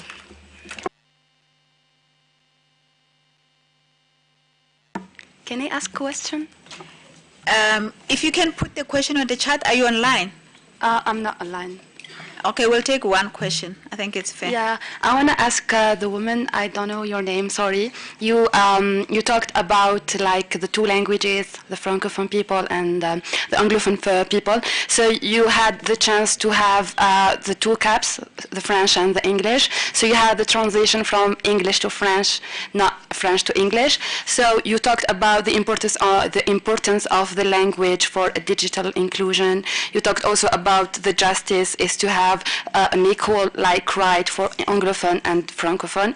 We can't also forget the Arab people, the people who are speaking local languages. So I need to ask you actually, can you mention any initiatives are currently happening that are trying to include non-Anglophone people, including French and Arab people? So it will be so great to mention them and highlight them. Thank you. Yeah. Okay, it's so interesting that you're very interested in this topic. For us, what we did is, I'm lucky to be working in a part of Nigeria and Niger where there is a common indigenous language spoken, which is Hausa language. Hausa is the most widely spoken in West Africa. So we found a way to bridge that gap because unfortunately for us, apart from the lack of the French, Francophone resources, we also had a majority of the participants for the program. I don't know what's happening globally. I'm talking about my own intervention. So we had women who were interested in tech, who could do TikTok videos, who had YouTube video channels, but didn't have skills. So we had to find a way to bring resource persons who could teach in indigenous language. So they taught tech skills, Microsoft Word, Microsoft PowerPoint, Microsoft CorelDRAW, Microsoft Excel in Hausa language. And I hope that we can still scale such initiatives. I hope I responded to your question. I'm going to add on a response. We're building an app that teaches South Africans, because in South Africa we have 11 official languages. 80% of South Africans are not affluent English speakers. So I'm part of the team that's building it to teach South Africans in their own mother tongue so that they can be part of the digital space. Now, sometimes we're talking about language. When Binta started, she said language is such an essence. Language can either make you or break you. In South Africa, it's worse because English was promoted as an educational language. So if you can speak English, you are excluded immediately from tech. Now, you find that 80% of the people, it's not their mother tongue and they are not affluent in it. Hence, they don't participate well in board meetings. They don't participate well in proposals, policy issues. Now, with that said, is that we're also losing something that's very important. Our own stories as African are from one mouth to the other. My mother told me stories, my grandmother told me stories, her grandmother told her stories, because it's how Africa is. But now I speak half English, half Tswana. So when I tell my children English, stories in my mother tongue, they translate it in English and they start questioning the context. They're not hearing the story and the history behind it. So for me, it's very important that as Africans, and I think the question you raised is very important, that languages, we need to preserve them. We need to have a portal, I don't know who's doing it, a portal where we'll keep history and stories, and the only way we can do that is to get people who are not digitally included to tell these stories so that we can include them in the digital space and have the media people interviewing these old people, especially the older generation, to get them to tell stories in a manner that it can make a business sense. Telling stories on TikTok, Twitter, Facebook, writing in Hollywood is the biggest money-making scheme. In Africa, if you tell a story, you are telling a story so that it's a generational story. When do we turn it into a Nollywood for the whole Africa? I'm speaking on behalf of Africa. I'm not speaking on behalf of everybody. So I think your question was very relevant and it touched something inside me. So I'm going to go to the next session. The next session is very different. It's how to anticipate technology trends, analyze and influence legislative development. And it's followed by identifying business opportunities created by policy initiatives, regulations, and legislations. I'm going to hand over to Magda to open the session, because he's the one who is really working in policy and seeing how women are responding to business opportunities that are created by policy, and how he struggles to get women to respond. He might be the one to tell us, but I just want him to start the session. Included in the panel, it will be Sister Pritiva Daya and Sylvia Mukasa. And as I said names, you will all speak in that other line. Thank you, Barata. I think we had a very good discussion in the first panel, and that show how empowering women is important in the continent. We have several cases in Cameroon. I think it is a good example in the continent to see why government disconnect internet, as well as several other example. And for the language also, I think it is a big opportunity for women. And in Africa, we have around 2,000 to 200 languages. And using artificial intelligence, we can create a lot of opportunity and business for women. Of course, it's this digital technology offer women to access to the financial inclusion. We have the case of Kenya, or maybe almost of women have access to this to the financing banking, and also to create value added on on their activity, like what Rwanda did, with the private sector, women private sector. This digital also provide as an opportunity on the social inclusion in several countries, like what we have in Togo, what called Novici. It is one of a digital assistance where a lot of women have been beneficiaries during the COVID time.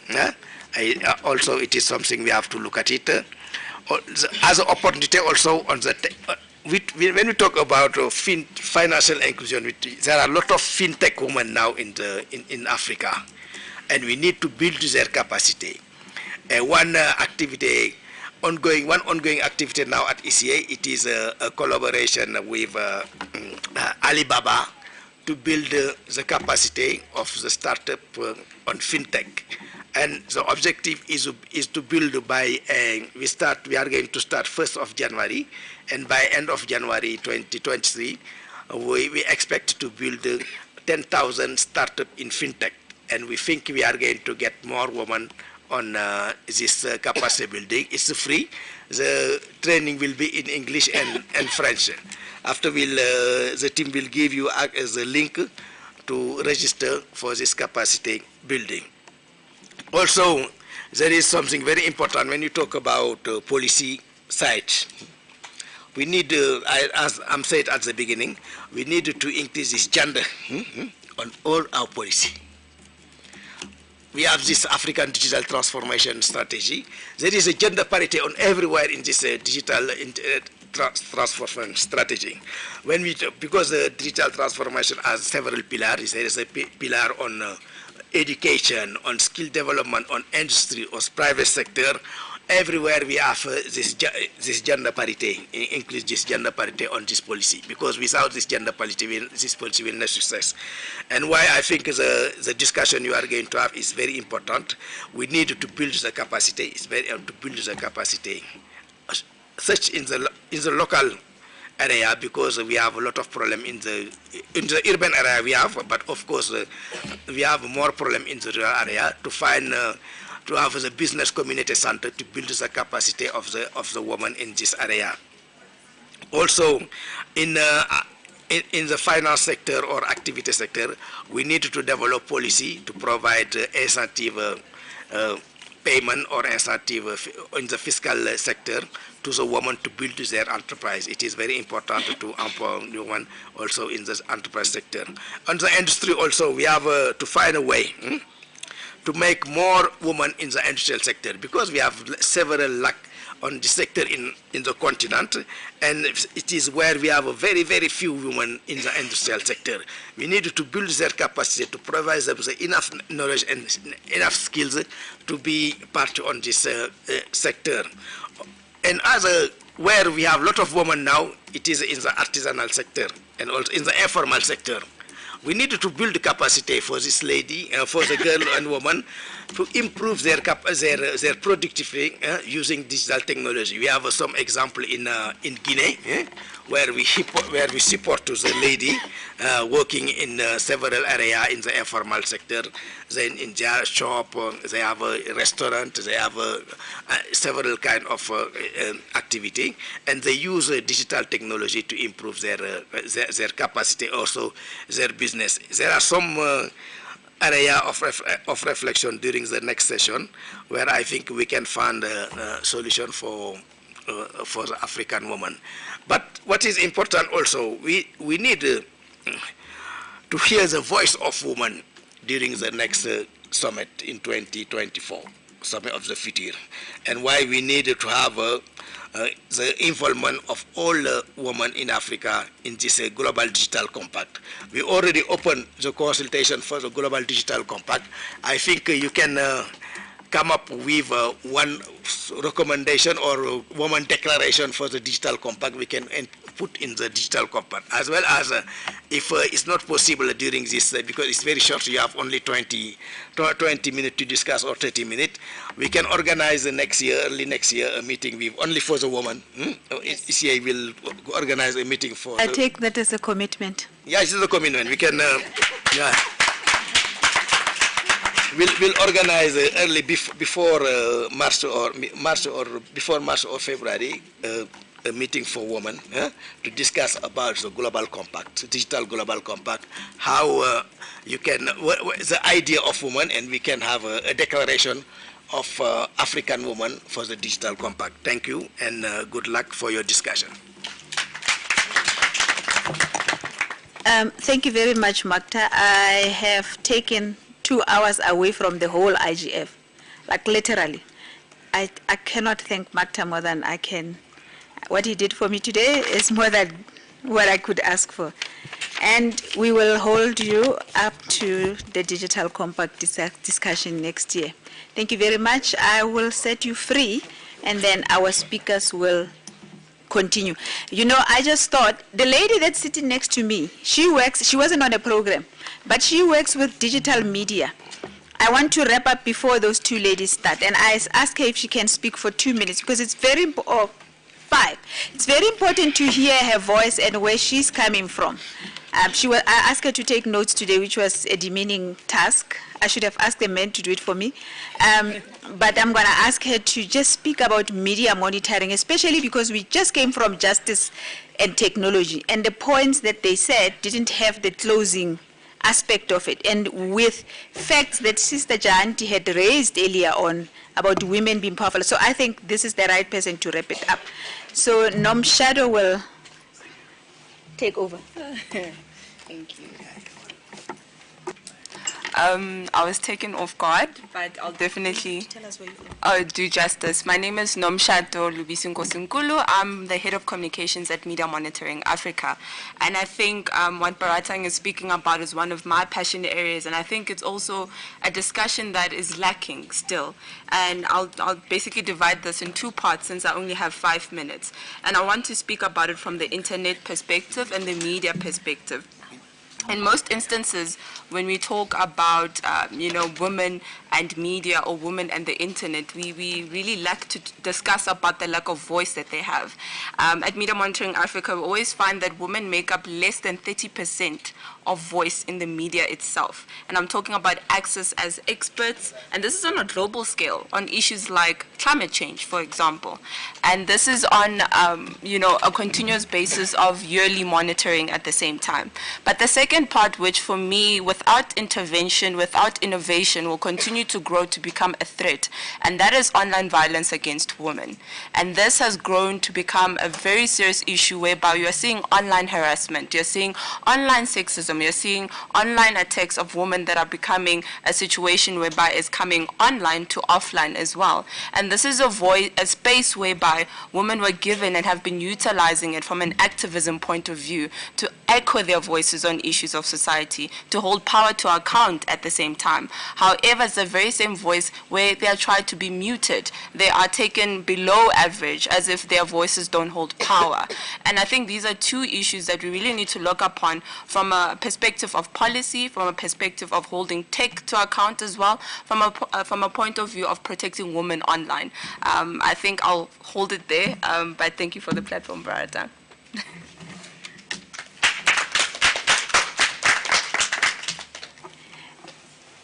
Hand over to Sister Pritiba. Oh, Sylvia Mukasa will speak first. Yeah, thank you very much.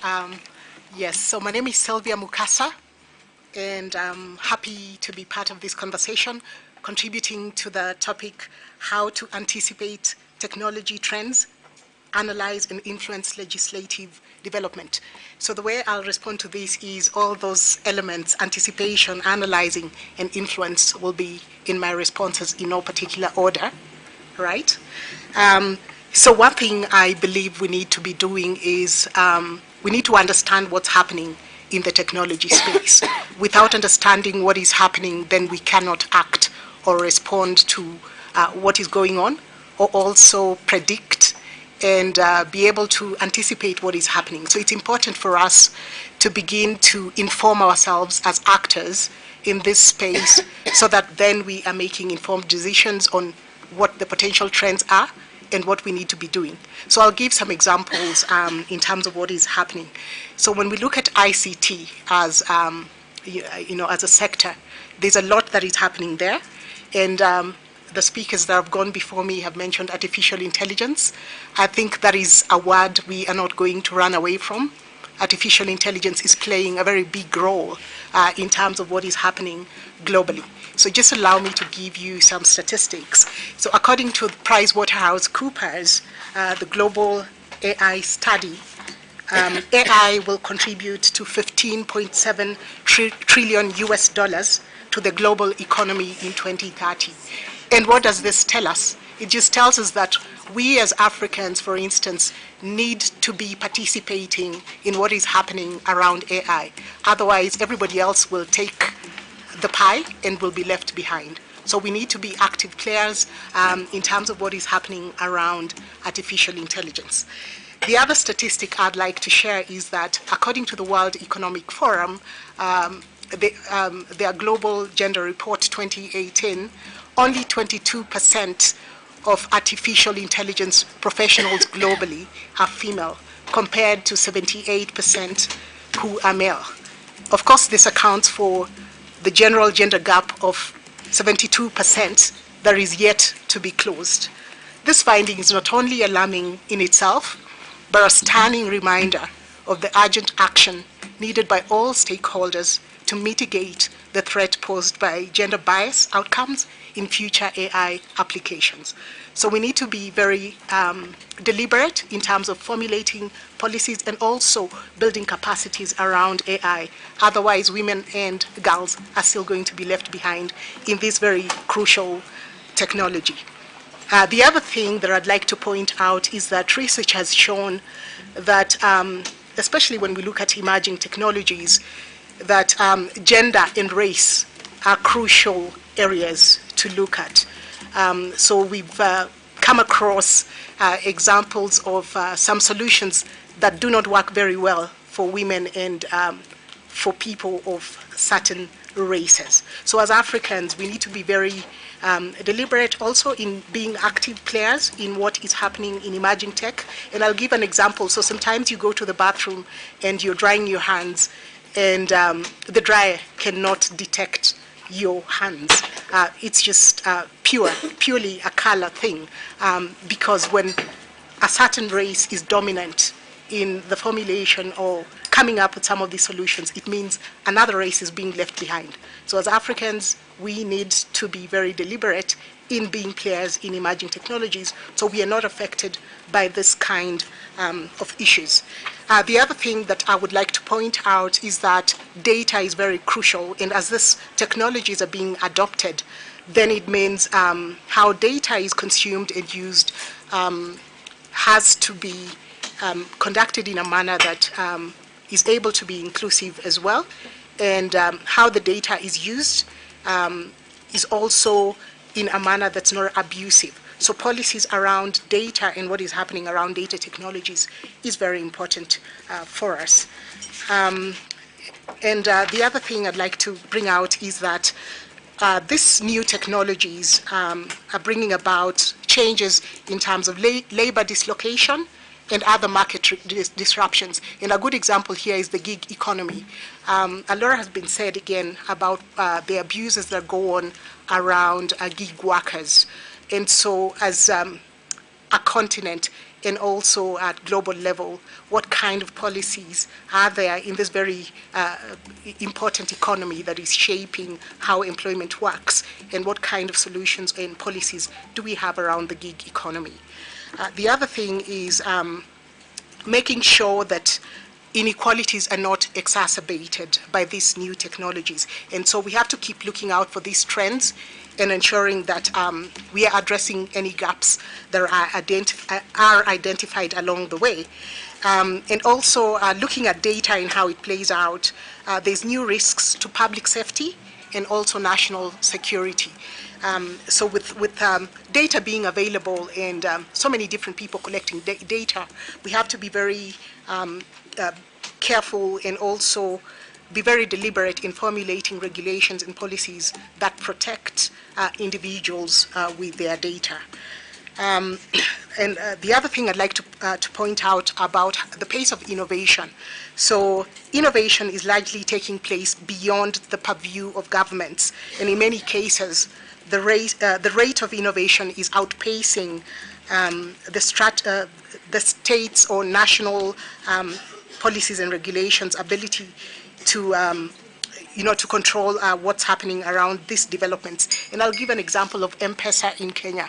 So when M-Pesa came up, the government of Kenya didn't really have strong regulations around mobile money. But with the adoption of M-Pesa, then the government had to start thinking around how do we regulate this environment, and that has enabled Kenya to move very well around the fintech space. And so what this tells us is that sometimes governments or regulators will have to act either in a very reactive manner to how technology is moving, especially when we are outpaced by how quickly development is coming up. Alternatively, if we can predict what's happening, then we start to come up with the regulations to control innovation in a manner that does not exclude others or cause other harm. The other thing I'd like to speak about, sorry. Okay. The other thing I'd like to speak about is that there's a lot of frameworks, dynamic frameworks already that govern some kinds of technology.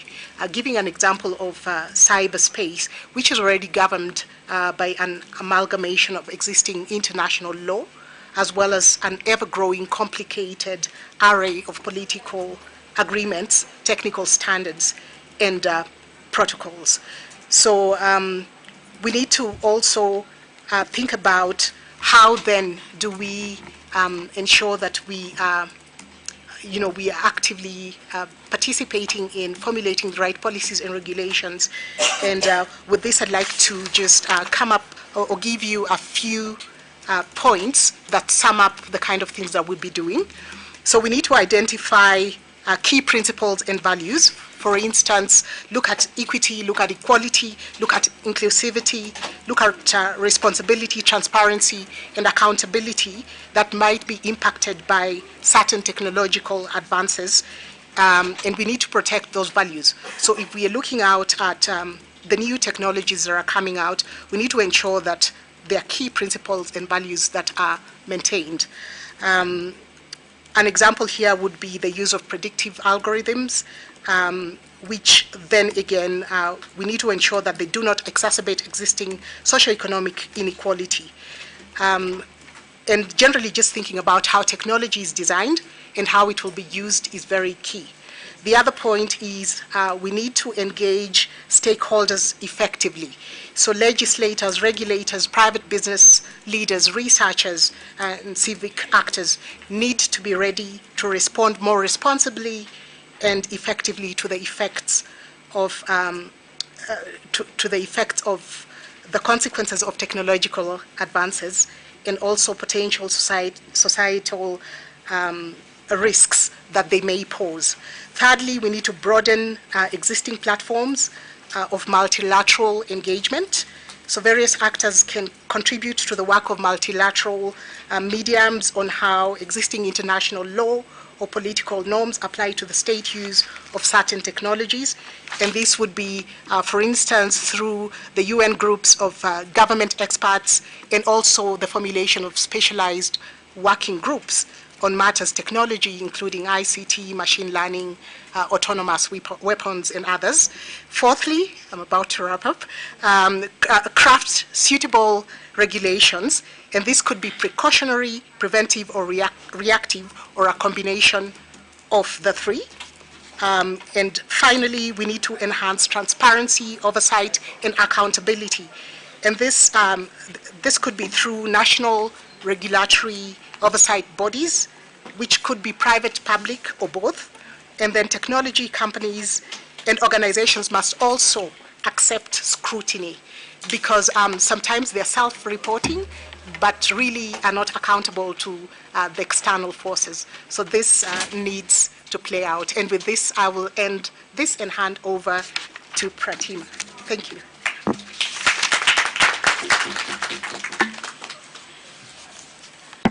Good afternoon, everyone.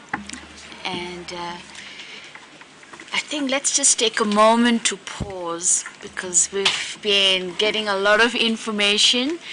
And I'm going to invite you just to breathe a little bit and relax.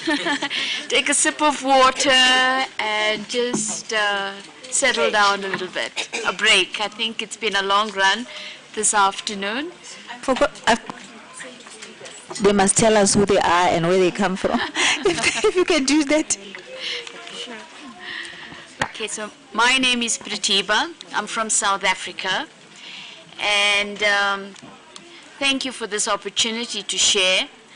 I'm going to share from a very different perspective. I think we've been speaking a lot about policies and technology and its impact on society, but I'm going to take it a little bit more on the personal level, because I think one of our earlier speakers did allude to that technology impacts every aspect of our lives. It has come into our homes. It's no longer just an aspect that's discussed in corporates or in government level, but it impacts our individual lives. So I want to come from that perspective. If we look at the last few decades with the development of the internet and technology and the opportunities it affords us, there is much to be grateful for. It has made information accessible. It has made us in some ways able to connect with each other easier. But we can all agree, and I think it's been iterated over and over again, that we still have a long road to go. Because if we look at our impoverished communities and rural communities, we still have a long way to go to make sure that information is easily accessible, it's affordable, and there is sufficient know-how on how to use it effectively. Research shows that the wealth gap is increasing, and we can see that happening. So while opportunity lies to make real improvements for overall development and upliftment of communities, there are challenges to ensure that benefits are equitable and far-reaching where most needed. The internet and technology is an enabler. And I want to stress this because sometimes we forget that it's only a tool. It's not the objective. It's a tool for sustainable development. It is a tool for improving life, but it's not really the objective. And like any tool, it's how we use it that makes all the difference. Access to information has an amazing impact. It can make a difference, but we've also seen how access to misinformation can be so destructive as well. So just to put things into perspective, that it is a tool, it's not really the ultimate sort of solution. It's how we use this that can lead us to the solutions we need. So I think it's very important that in achieving our vision of an inclusive, develop-orientated, people-centered society, we place a high priority on learning and education that is not only functional and practical and relevant in content, but which also has spiritual and moral principles and values at its heart, and the overall development of the whole person and society at its aim. Without considering the values that are important, that very tool can create harm. And so really to bring about the kind of progress we need to always check back and align back to the values that are important.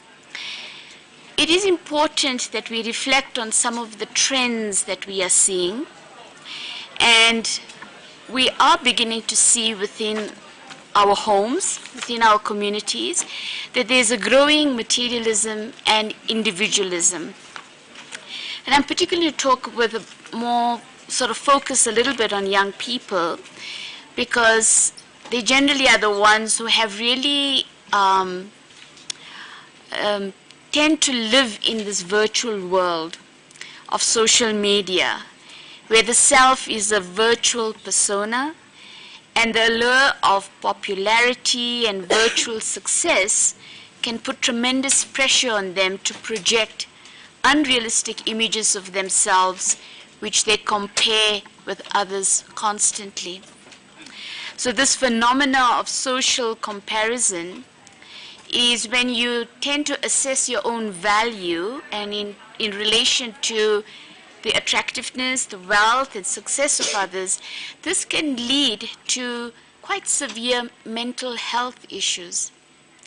You know, research shows that that when there is this kind of overuse and addiction to the likes in your social media platforms, it can create and can lead to impact on depression and anxiety, suicidal thoughts, because if you don't get the popularity you're seeking for, then it can create these issues. So where there isn't a deep sense of self-worth, an individual and especially young girls become vulnerable to getting addicted to this virtual world. And her emotions are easily influenced by public opinions and comments, which can have devastating effects. Studies have shown that this addiction to social media has effects on concentration span, distancing oneself from the real world and from family relationships. You have more virtual friends than real friends, and an inability to have meaningful relationships, which show that there's an inability to show empathy, leading to anxiety, depression, and isolation. This has also led to cyberbullying, higher suicide rates, and an increase in women and girls being trafficked. So technology is a tool, and how we use it is vitally important. Unless the individual has a strong foundation of spiritual principles and values that would define choices and guide the use of devices and apps, they are all too vulnerable to getting addicted and misled in the cyber world. So I want to quote a few examples, and I think it's important just to take note of it. One example is of an article in the Wall Street Journal of the 14th of September 2021, which showed that Instagram had done some research, and their research had revealed that they have quite a negative impact on young girls because it's all very image orientated, and yet the question is, they never revealed this research. And number two, what did they do as a result of knowing this? Because the way they market themselves, in a way, it is to draw the attention and draw the market of young girls. So that's one example that we have to bring to account technology companies as well. That we can't, don't just look at people as a market for profit, but we have to bring in certain values into how we use technology and how we promote that technology. We have a social responsibility to also that. And yet there are good examples as well. Dove had a lovely campaign where, most of the images that you see on social media are not real. People take their photographs and Photoshop it. And Photoshop is not real. It's not possible to look like that. So Dove had a campaign to actually reverse that, to encourage in a way that have a bigger dream, and who you are is good. So I'm just getting to try to show that we have to look at the education of the individual, and especially for our young girls. They're the future, and they're the future leaders as well. And so the importance of creating a very strong foundation of self-worth is important. Self-worth that's based on reality. Okay? So the next aspect I just want to bring in through is that independent thinking, innovation, and creativity are always welcomed. However, in the growing complexity of issues we see in the world, it is also valuable that we give time to reflect on some critical values to create a new way of leading that is inclusive, collaborative, and compassionate. And I feel women, we can actually pioneer that. The digital platform offers us an opportunity where we can bring together our skills, our specialities, our talents, but more so our hearts. Because I think women have a greater tendency to show compassion and care and willing to share the platform, to share the leadership. I think going forward, our world is very complex and solutions that cannot be found by one, but it's our co-creative thinking together that can create solutions going forward. So that is one aspect that I feel that we have an opportunity to pioneer the way forward. And I think part of being able to create this process as part of an international group of women, we've actually created a program of just creating an online space where women can have a safe space to come together from different parts of the world to share our experiences, to share our insights, to learn from each other's experiences, and to co-create a process of leadership development. Because I think that's how we're going to move forward, and in a way that we need everyone's voice, everyone's thinking, and we can learn from each other's lessons as well. And so this collaborative process of learning and seeing what can emerge when we come together. Many of us have had the experiences that when women come together, magic happens, right?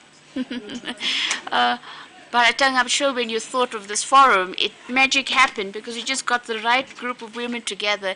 And I think that's it.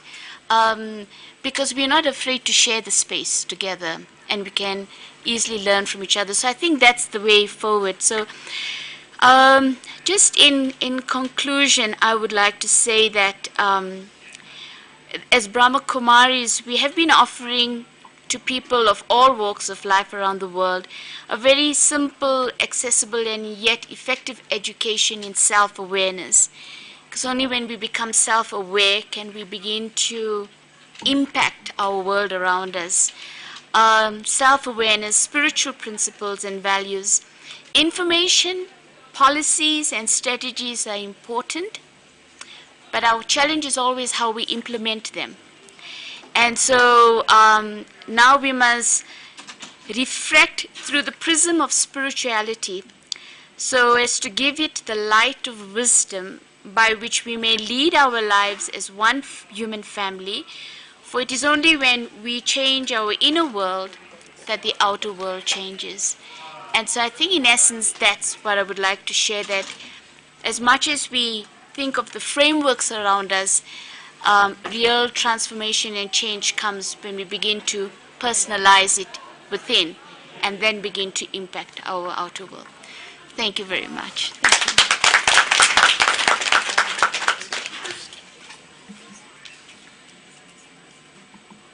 Thank you very much, Sister Pratibha.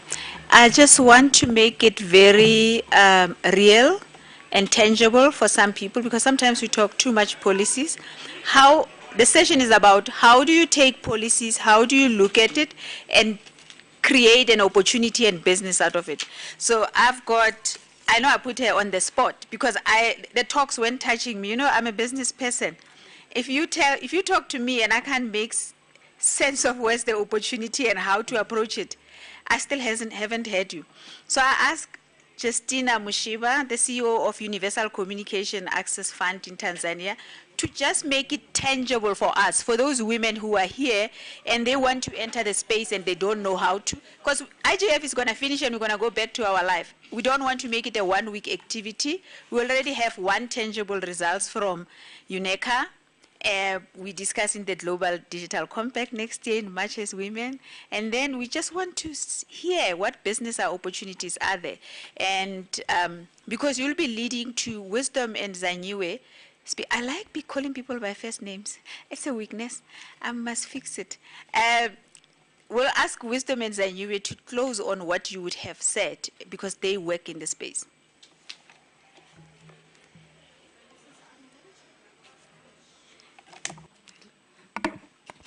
Thank you very much, Batarang, for giving me this opportunity. It's my first IGF here in Addis, and my ever first IGF in wherever it started. So I was just very keen listening to everything that is going on, and congratulations, you ladies. You're doing an amazing job, and as Baratang said, I'm working with the government. I'm the CEO of the Universal Service Access Fund. I'm a lawyer by profession, so I have a learned sister. What I can say, there's a lot of business opportunities in government, but for whatever opportunity that is available, you should go forward looking for that opportunity. We are doing the rollout of communication services and internet and school connectivity in villages. That is my main job and activity that I'm doing with the government. So there's a lot of need for partnership, and you know, when I work with women, I'm more comfortable. Sorry for men inside, but I feel more comfortable. You know, once you're dealing with a woman, you know, it is not a secret, it's a fact. We are very loyal, you know, we are scared, we have families, we have everything. So wherever a woman come to me and approach, I have a project that I want to do, I'll be very comfortable to work with a woman more than men. Sorry to say that, but it is what it is. So in rolling out or doing a school connectivity, we are in need of collaboration between private sector and the government, because the government by ourselves, there's no way we can do it alone. We need somebody to come there and help us in whatever that we are doing. But the thing is, in many occasions, when, for instance, maybe we advertise some tenders, you don't see a lot of women coming forward. And we know that we have brains in women, but sometimes they are not, you know, ready to come forward for business opportunities. We have a lot of business opportunities, but we don't see women coming forward. So I think it is a time now. For instance, even the government is trying to make a certain, maybe a consultation. Maybe we want to enact a law or whatever. We do a consultation, and for that consultation, we are collecting some views from different, you know, stakeholders. But once the women are not there, our agendas, our need, our thinking won't be incorporated in the thing that the government want to implement. So my humble request for us women, we should really make sure that we come forward wherever there is business opportunity. There is a lot of business opportunities, and it is not even in my organization, like in the whole government. For instance, in Tanzania, once a woman go in front, like everyone had that, you know, believe in us ladies. For instance, in my country now, we have a lady president. Like everyone is happy, and we feel like we have a mother who can, you know, listen and do everything that women can acquire at a certain time. So my humble request for us women, we should really go forward. Many opportunities are available for women, and we should, all right, I can talk like a politician. So once again, thank you very much for an opportunity, and I think this is my first time, and I'll be attending this forum going forward. Thank you very much.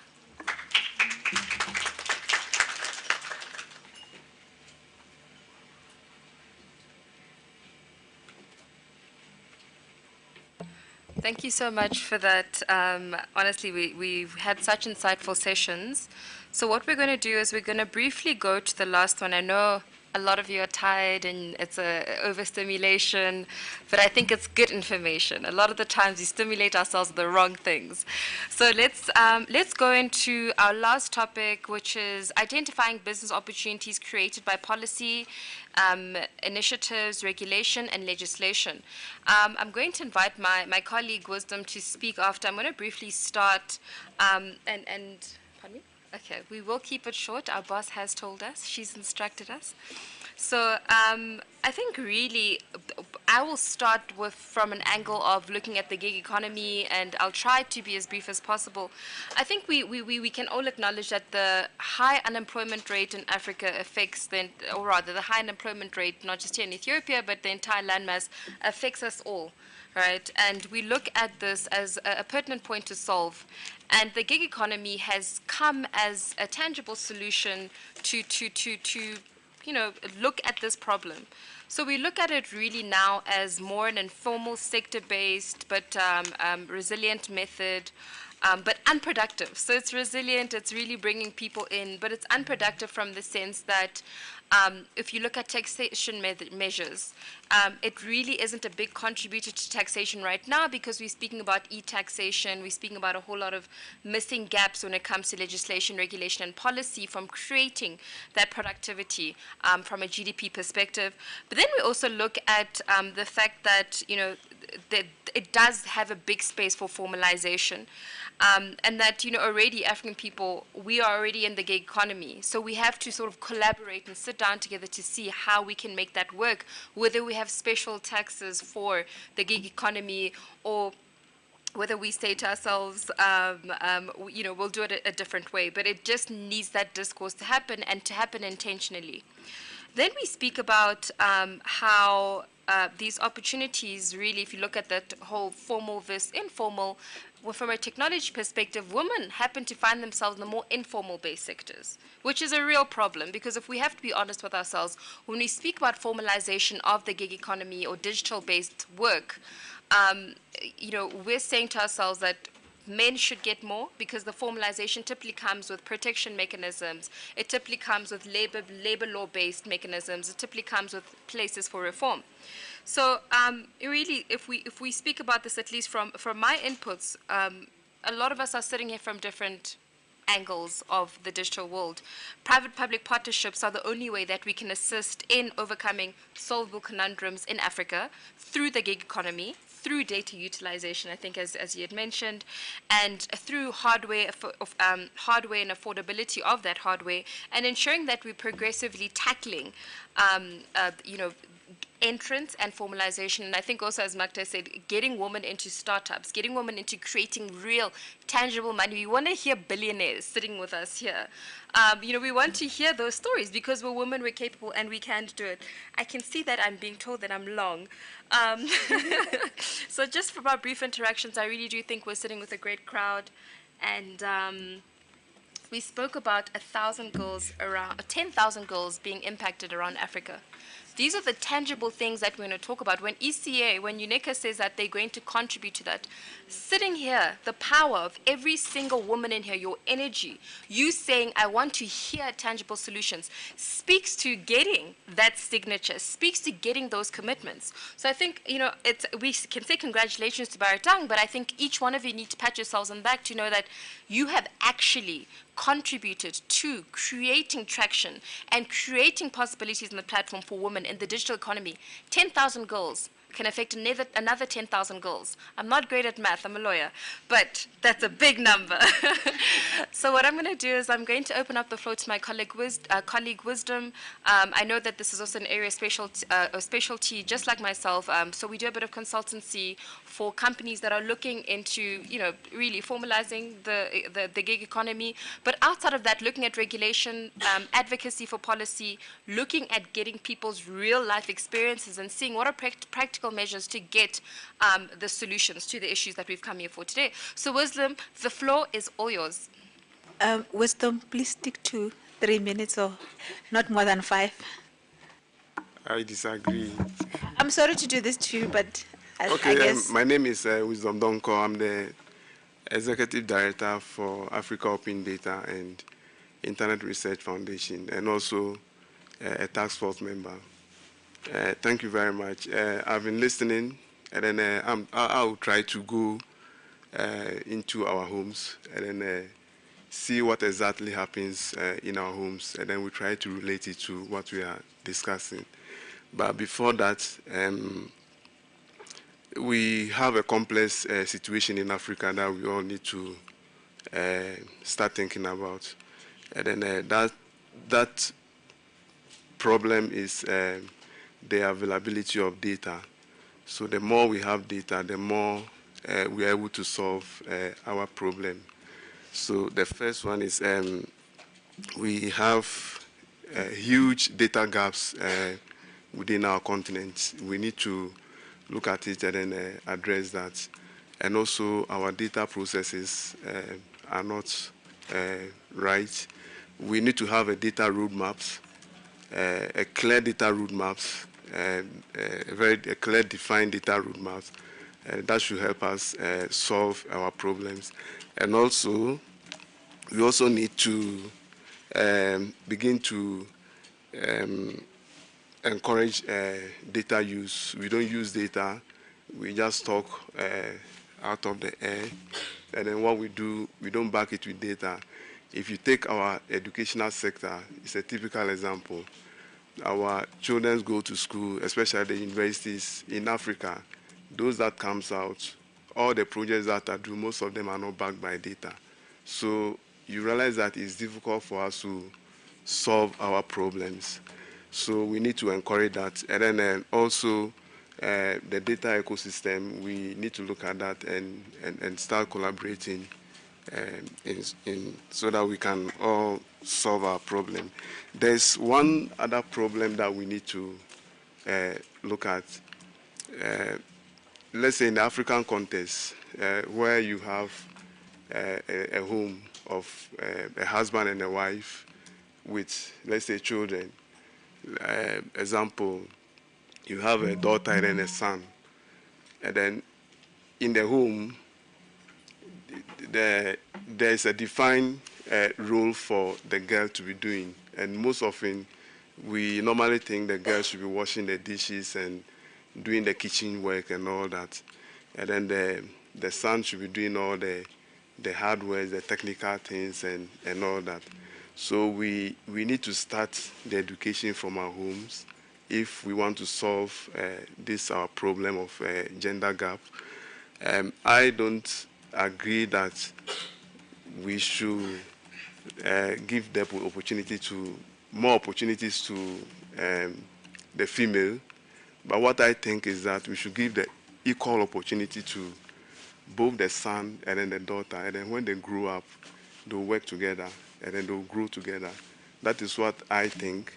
If we encourage more of the female and then you are leaving the male behind, the male will always find a way out in outwitting the female. So we need to encourage the two. The same women, they give birth to what we the men, and then the daughters. So I don't see the reason why we should be preaching female, and although I understand there is a gap, but bridging that gap, we need to give an equal opportunity to both of them, and then try to help them both to grow up and then work together in harmony.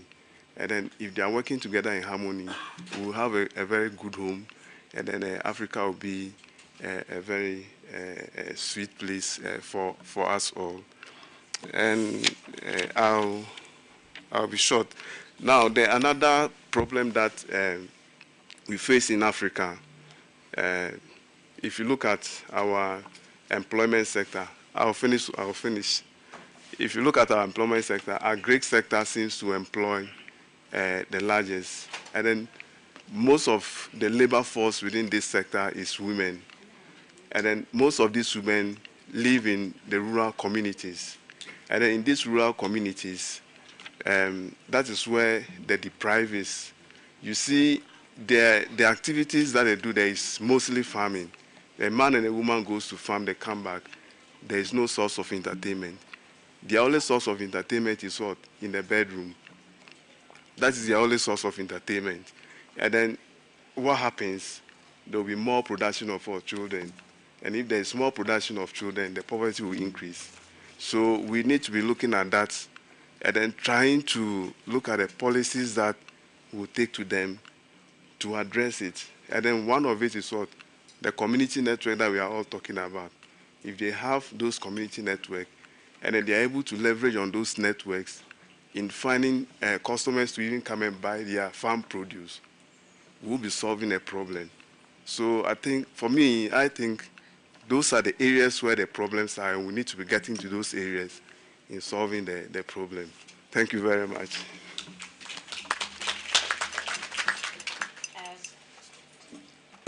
Thank you very much, Wisdom. So I will hand over to Anya from UN Secretariat to close up the session, but I'll have the little final word. Okay, like you were, Varatang, kindly doing with other speakers, please also interrupt me where I need to stop, because I can also speak quite long. That's not my skill. But thank you so much. I listened mostly to the first part. I did miss, I have to admit, the central part, but I plan certainly to catch up with everything and with great attention to listen to this middle part of the discussion that I couldn't be here for.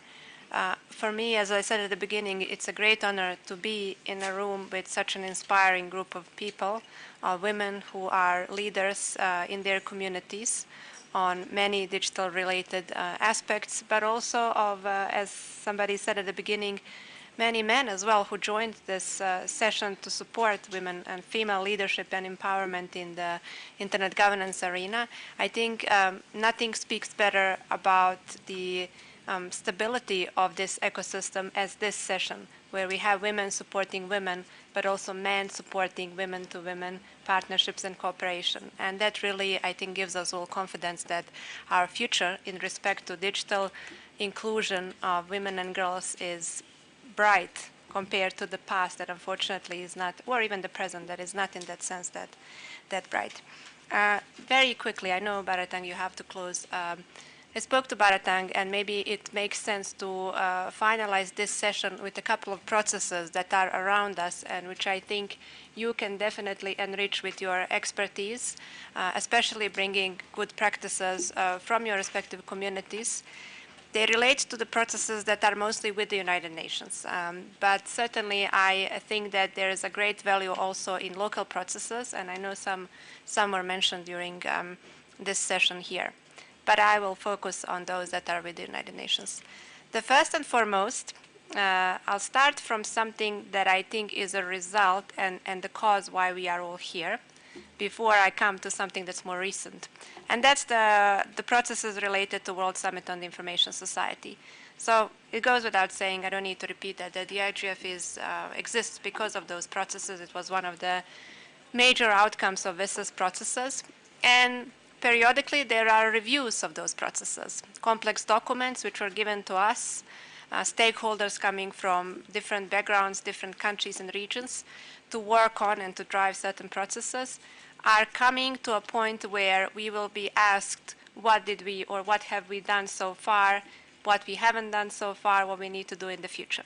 One of those review processes comes very soon in 2025. That's the WSIS Plus 20 review process.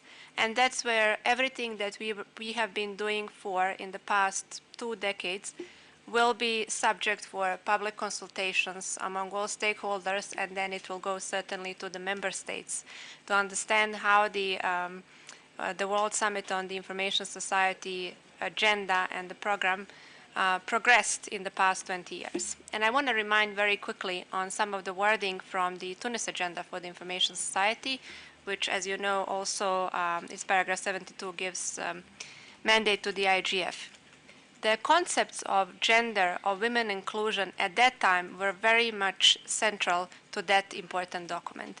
And that means that all those stakeholders that committed to work to achieve the WSIS action lines and WSIS objectives were working for, among other things, to include women, to include girls, to ensure the gender equality and equity in the online domain. And one of the requirements and one of the goals that were actually set in the document was to develop the so-called ICT indicators for developing very specific gender disaggregated indicators to measure the digital divide in its various dimensions. And if you look today, there are different practices in how digital divide is being measured. And I think it's certainly food for thought whether we need more consistency in terms of what kind of indicators we use, just to make sure that we actually speak against concrete, exact data. So concrete exact numbers and concrete exact contexts in terms of what is the problem with gender-based digital divide in particular countries and regions. Because if there's one thing that I've learned in my work with the national and regional IGFs, that's the fact that the internet governance-related issues, and applies to this domain as well, are very much different across countries and regions. So what may be a cause for gender-based digital divide or lack of inclusion of women and girls in online domain, for example, in one country or in Southern Africa, doesn't have to be necessarily a cause in northern parts of Africa. And I think that's very important to speak about the indicators, about the criteria, and sorry, about the Anna, measurement. we have to vacate the venue in the next coming 3 minutes. And I am done in 1 minute. Okay. So that's the VISIS plus 20. So please do keep an eye on the processes and the calls that will come from the United Nations in terms of how to approach VISIS plus 20. The IGF Secretariat already strategically approaches that point by raising awareness, first of all, on what VISIS gave us as a homework, what we have done so far, and what we need to do by 2025 in order to ensure that everyone who will be listening to us are aware of the good work that happened. Another process that is probably close to you as well is something that's more recent, certainly, than the VISIS. That's the Global Digital Compact. It came out of the Secretary General's Our Common Agenda report. Basically, it's a concept that calls for developing common values on a couple of important areas to tackle, such as connectivity, such as human rights, internet fragmentation, privacy, data governance and data privacy, all the way to content online governance or regulation, matters of digital cooperation, internet fragmentation, and so on. The consultations for that process are underway, and the idea would be that next year, in 2023, at the Summit of the Future, the Digital Global Compact is agreed. We will see how that process on the agreement will go, but it is important to respond to something that tomorrow may be something that will orient our work in terms of values and principles. And that's, I'm sure you will all agree, most important. Before all the hard law, before all the policies that come, the framework of values is extremely important because it orients everything that Thank you comes very with much, success. Anya. And thank you, Bharatang. I think that calls for us to have the Women in IGF Summit in Japan. Maybe we can finish the discussions there.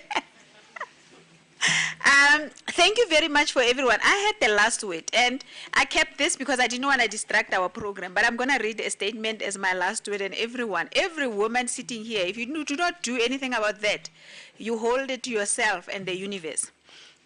And is that peace is not settling in Iraq. 1,500 women, young girls, were arrested for protesting for their rights. And you know what happens to them when they go to jail? In certain countries, before you get whatever they call it, I don't want to use words that are going to traumatize me in the process. Before you get sentenced, you have to be raped so that you do not enter heaven. It's part of the belief system. Guys, we have to participate on the global compact of the digital rights. The platform is the only place where we can know about things that are happening to women in countries that had no voice in the past. In South Africa, I can go on now. The minister's video has been floating, a very old woman, on social media. People, some men, young men recorded himself having sex with that woman, and the whole country watched her. Those things happen to women only. The person who recorded her didn't get any reprimand. The country did nothing. We have an advocate here who talked about cyber rights and all those intelligent things, but women are still oppressed, guys. I don't do this because I want to. Every time I say women, it's because every day when I go to bed, I read a newspaper and I ask myself, which world do we live in? Thank you.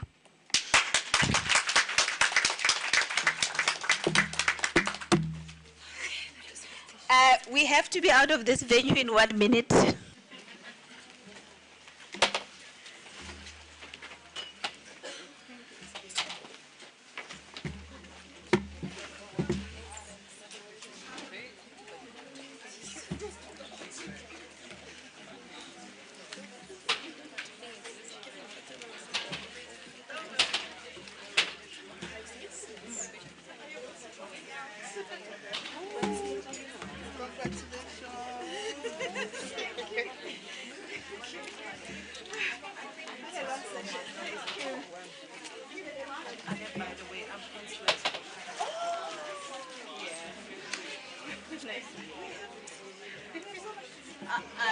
I know we have to, we'll make please, I'll do that. It's almost time. Hello. Hello, thank you so much. Can I have your WhatsApp number? +27.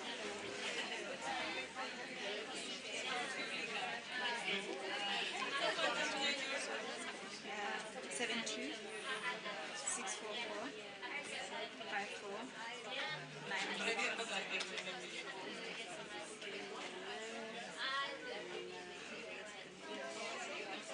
Send me an email. I'm Amina. I'm from Paris. Oh, yeah. You're living in South Africa? Yes, Johannesburg. in Cape Town. Cape Town. Oh, I've been there. Just want to learn English. I want to learn French. I want to learn French. I listen to it. But as you know, English is close to only the pronunciations of Okay. Thank you. Thank you very much for attending. Congratulations. Thank you very much. Félicitations. Thank you. Fresh felicitations. Oh, yes, yes. So I'll be following up on the event for women. Okay, in the next quarter. So I'll be focused on that. I'll just send you future. Okay. After she comes as water. So you're taking this session for regulatory challenge? Ah, nice. I'm also interested, yeah. So do you have, what charger do you use? I have for my laptop. No, for your laptop, the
Hello, is this on? Yes, it is on. So I think it is 20 past.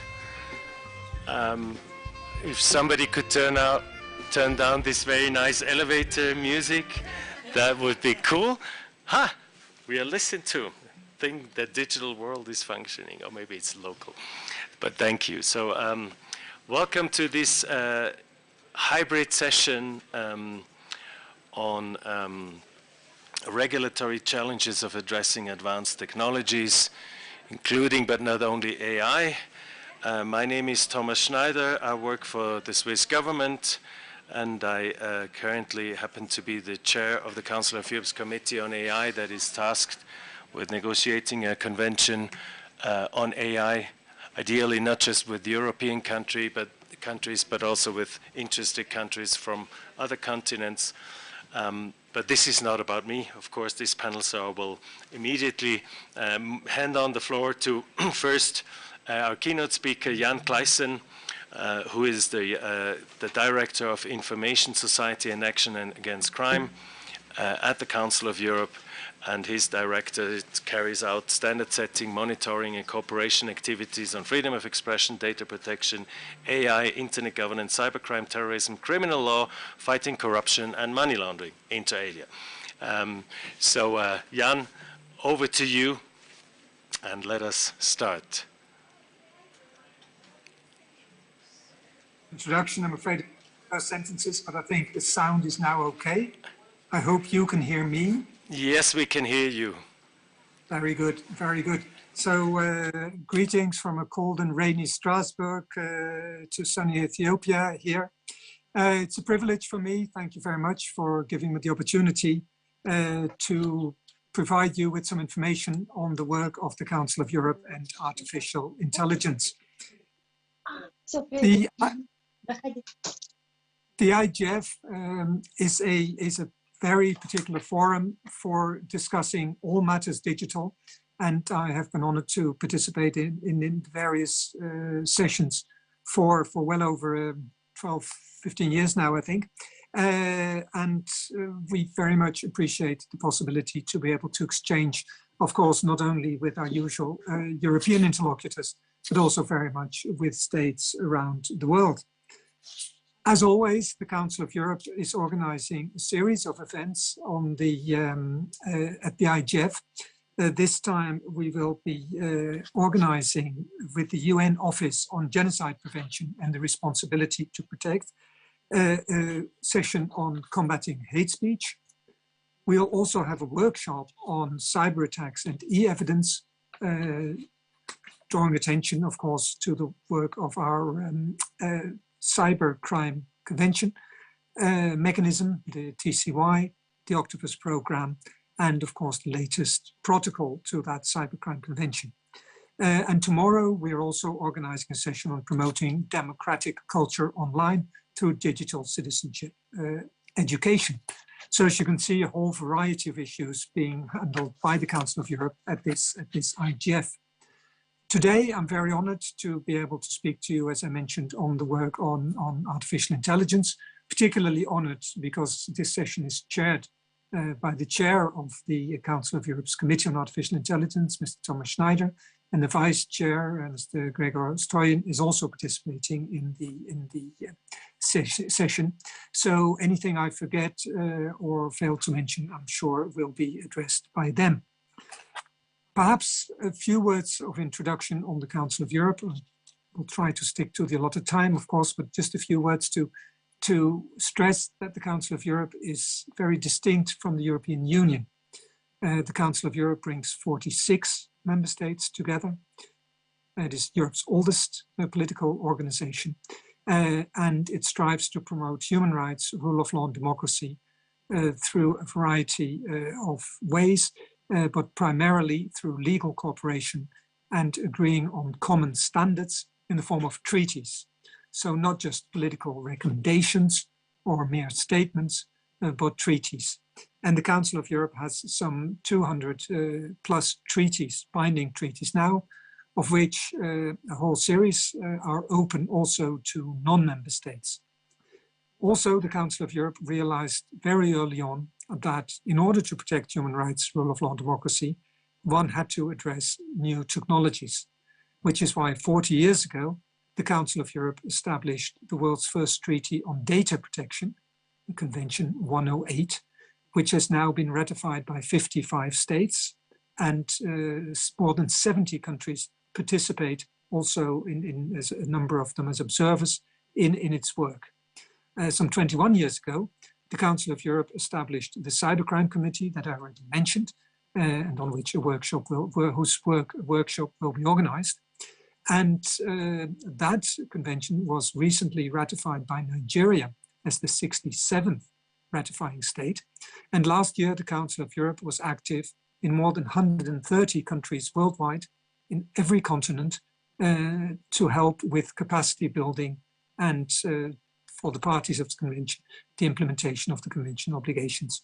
So it is no surprise that the Council of Europe realized also that artificial intelligence was an issue, a technology that with all the fantastic benefits it brings, can also have a real impact on human rights, rule of law and democracy. Which is why in 2019, a committee was set up by our governments, then 47, because the Council of Europe has expelled this year the Russian Federation because of its aggression against Ukraine. So the member states established a committee with two tasks in 2019. First, to assess whether new regulation, new law was necessary with regard to artificial intelligence. And secondly, if the answer to that first question, do we need anything more, was yes, to already identify what elements, what should be dealt with in such a new legal instrument, possibly a treaty. At the end of 2020, despite the pandemic, the committee, it was called CAHAI, and it was chaired by my co-panelist, Mr. Gregor Stroye, unanimously answered the first question, namely, yes, there are important gaps. Existing regulation is not sufficient. We need new legal principles to ensure that artificial intelligence will not interfere with human rights, rule of law, democracy, but on the contrary, foster these values. This committee then went on in its second year, in 2021, to identify a number of elements that could usefully be put in the form of what was then still called a possible legal instrument, and presented this report at the end of 21. Again, unanimously. On the basis of that report, the Council of Europe started this year to negotiate a treaty. It was decided that the legal instrument should be binding. It should, in other words, be a treaty. We hope the world's first treaty on artificial intelligence and human rights, and that these negotiations started this year. And as I said, Mr. Thomas Schneider was elected the chair, and Mr. Troy, vice chair of this committee.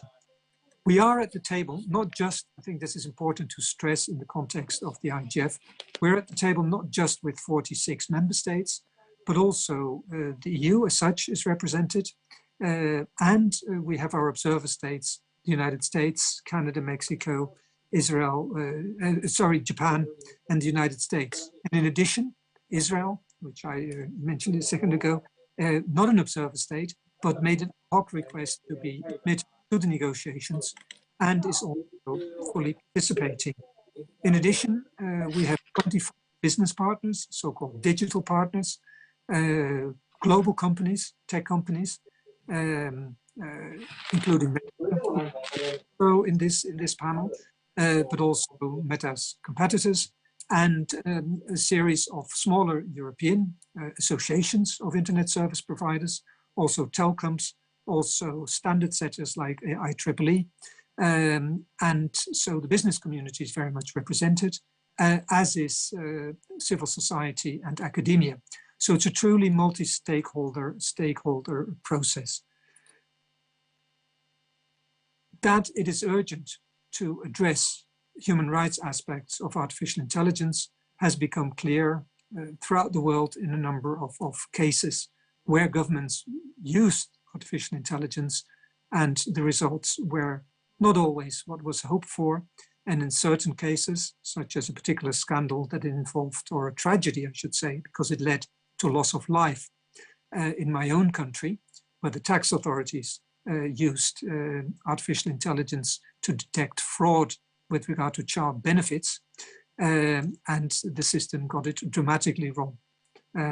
As I said, it led to deaths. A number of people committed suicide. 1,600 children were taken away from their parents. The government fell. And it was a dramatic demonstration of what can happen if there is insufficient governance of AI, if the process, if the right boxes are not ticked, if the process is not supervised. This and other examples that arose around the world made the Committee of Ministers realize that not only should we negotiate a treaty, we should also do it fast.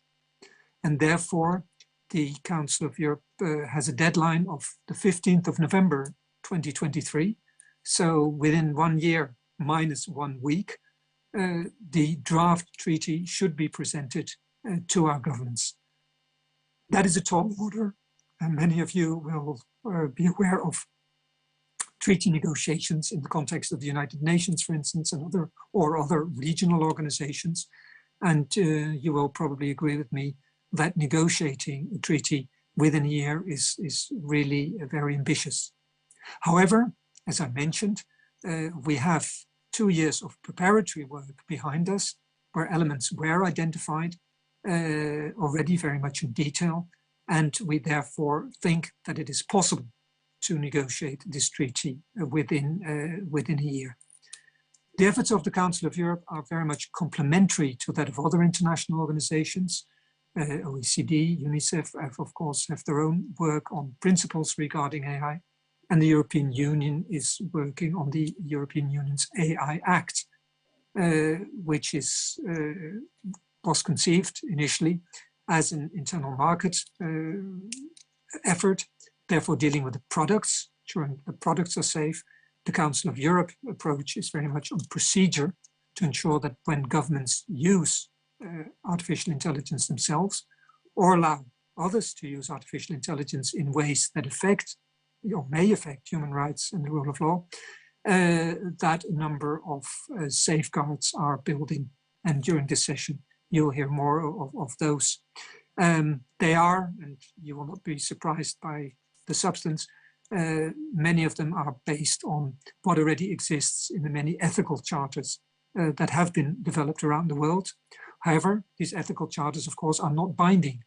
They don't confer rights upon citizens, and they cannot be invoked before court. They're not translated into national legislation. We very much hope that the Council of Europe's convention, as a global convention, and the Cybercrime Convention I mentioned earlier, I think is the example we would like to follow, that it will that its provisions will be transposed into national law, and therefore will provide real rights and also real remedies to our citizens. The substantive provisions in the convention will be supplemented by another document, which is a human rights, rule of law, and democracy impact assessment. We believe it is essential that before using artificial intelligence on behalf of public authorities, or in other words, before delegating to machines work that traditionally is carried out by qualified human beings, that the impact of that decision are properly assessed. We're developing this particular tool in cooperation with the Alan Turing Institute in the United Kingdom. And the idea is that it will be linked to the treaty, but in such a way that it can be updated more easily than a treaty can be, and so as to remain flexible and take care of future technological developments. But impact assessment is really, in our mind, a key element. Of course, the human rights, rule of law, and democracy impact, but also the environmental impact. You know that in order to train artificial intelligence systems, a lot of energy is needed. And of course, the question always arises, is a very marginal increase in accuracy worth an enormous investment and an enormous carbon footprint?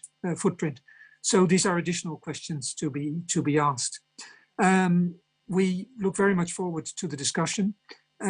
We hope that many of you will also consider following the discussions in Strasbourg in more detail, possibly requesting to join them. And we, of course, are very interested to learn from you, from our partners all over the world, how you are progressing with regard to this very urgent question: how can such a powerful and in principle very positive technology like artificial intelligence be harnessed for the good? And how can we ensure that either by mistake or by design, it could be used to or could lead to human rights violations or undermining the rule of law and democracy. Look very much forward to discussions, and thank you very much for your attention. Thank you very much, Jan. And for those that are afraid that this is a Europe-only session, of course, this is not going to be the case. We have experts from several continents.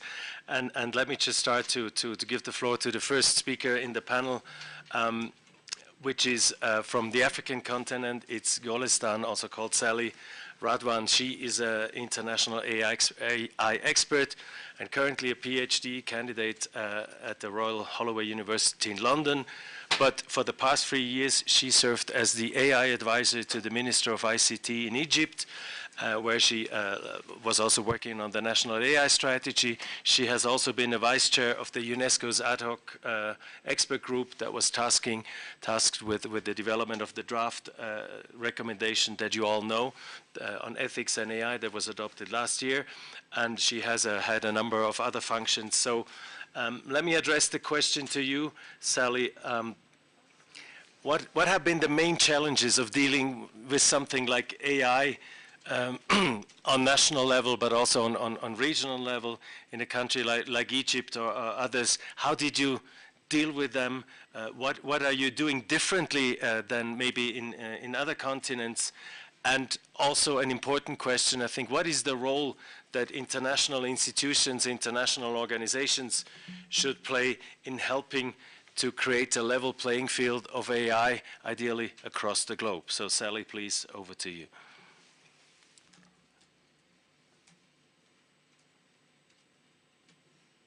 Great to be here again at IGF. I hope you can all hear me okay.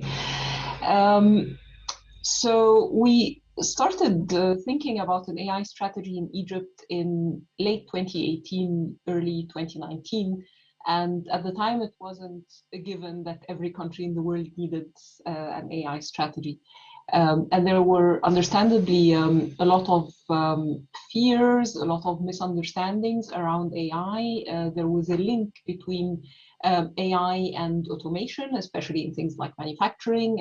And there was this perception that AI was this automation technology that is designed for developed countries that suffer from lack of human labor in sufficient numbers, and therefore have invented this technology to replace human labor, which is not something that developing countries necessarily need to worry about. In fact, it can damage their economies and so on. I'm sure you all know the narrative. Luckily, this started changing a little bit, and we had quite an intensive national debate about it. And it started to shift a little bit towards AI is this technology, or I like to call it an umbrella of technologies that can help achieve the developing countries' goals in line with the UN's SDGs, but also the local kind of aspirations and priorities of its citizens. And from that sprung the idea for an Egyptian national AI strategy. And we decided to really emphasize the role that AI can play in development by choosing the slogan, AI for development and prosperity. And this is how we structured the strategy. So it's around 4 pillars, namely AI for government. So how do we build on existing digital transformation efforts within the Egyptian government to then add an AI layer on top to facilitate not only decision-making, but to kind of standardize workflows across the different government entities and to compensate a little bit for lack of training of people and so on. The second one was the absorption of AI in various economic sectors. And we chose a number of sectors like agriculture, healthcare, environment, and smart cities to start with and to explore how we can maximize the use of AI to create value in these sectors. And then the third one was around capacity building, of course, be it individual or institutional capacity building. And then finally, the role that Egypt can play on the international and regional level with regards to the various recommendations and guidelines and treaties and so on. Now, to talk about challenges, I think we faced pretty much the same challenges that any developing country would face when thinking about implementing an AI strategy. The thing about AI is that it builds on so many existing elements and foundations. And if you don't have these elements in place, then you're automatically disadvantaged. You're disadvantaged in rankings and the various AI development indices and so on, but you're also far behind in how quickly you can adopt and promote AI.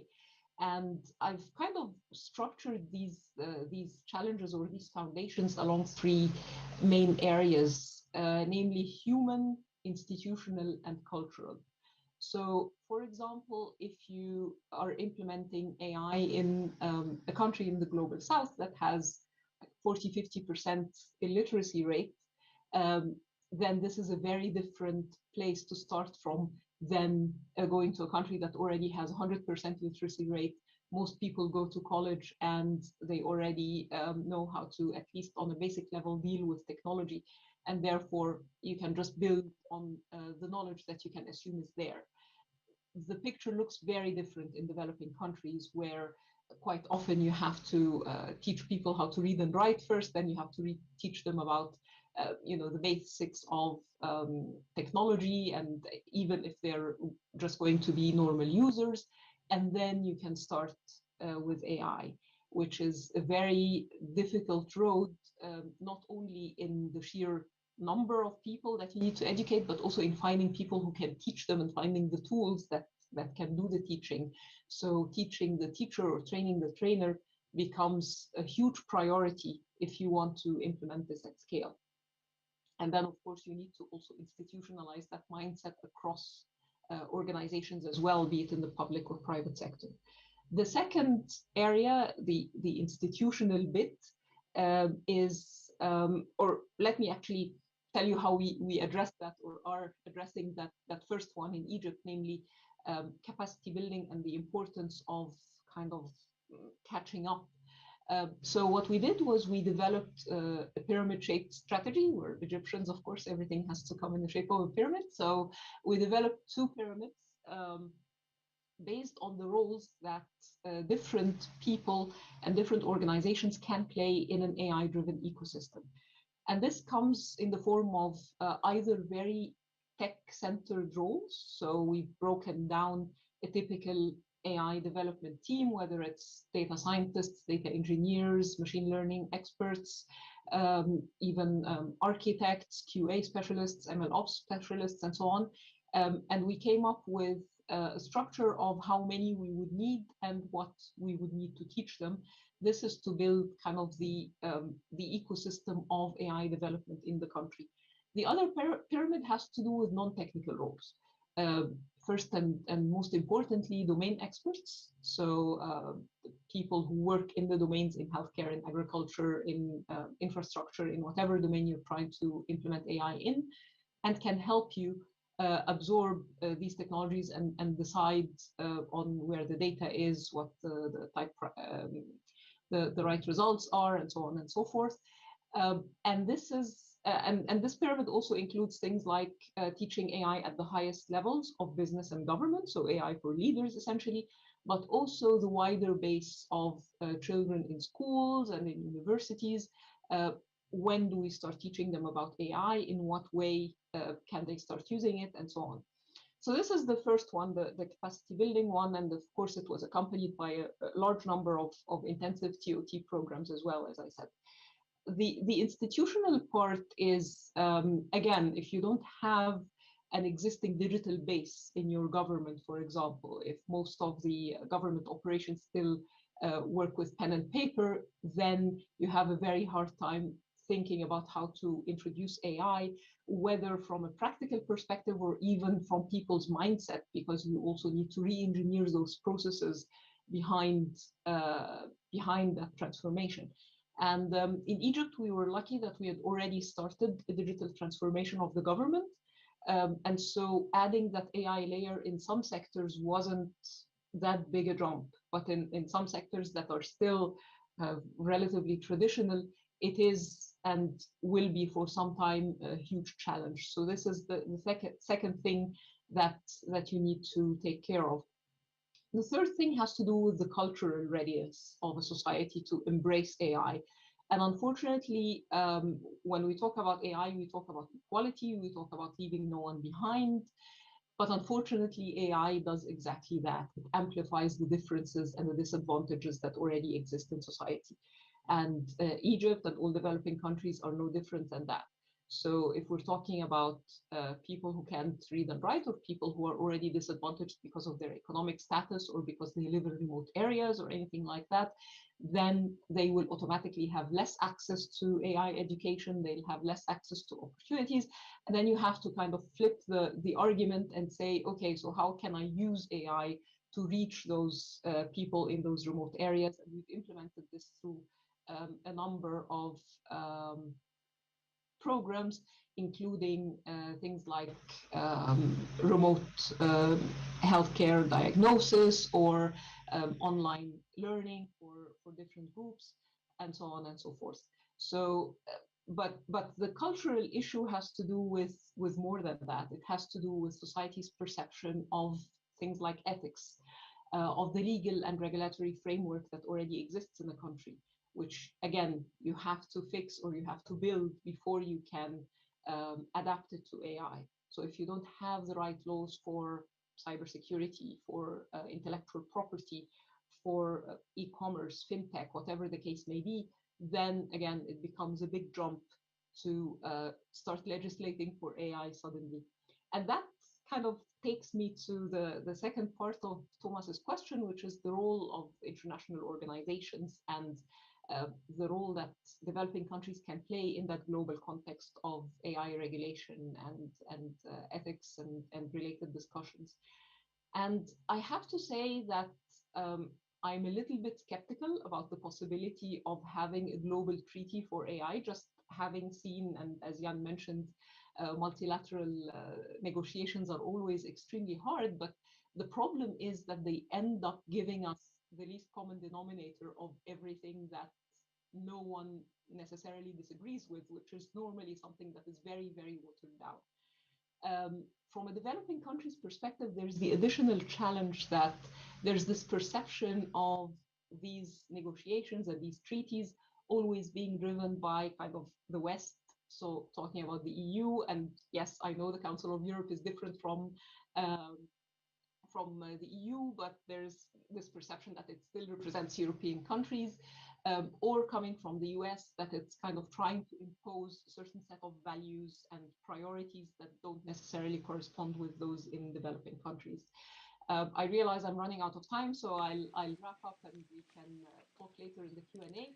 But just to say that my kind of suggestion or my preference would be to empower regional coalitions and regional clusters of countries that are like-minded, that can come together and have their own regional treaties on AI and the governance and the legislation and so on, and then to build bridges between those.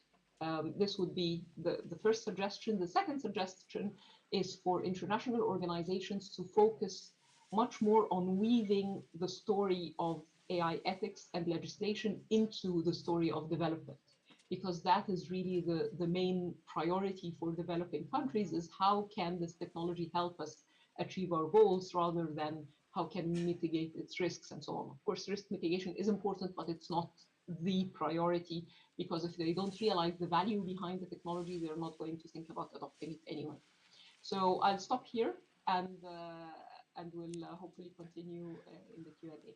Thank you very much. Thank you very much, Sally, for this interesting, although a little too long presentation, but I think it was important to get that view also from one of the developing countries. So I will move as quickly as I can to the next speaker, which is from Japan, and asking you to stay within the time that we agreed. Professor Susumu Hirano is a professor at the Faculty of Global Informatics of Chuo University in Tokyo. He has been also a member, he did a lot of things. I just mentioned that he has been a member of the AI expert group of the of OECD and a member of the Council for Social Principles and Human-Centric AI in the Cabinet Office of the Government of Japan. So, Susumu, please, over to you. Thank you.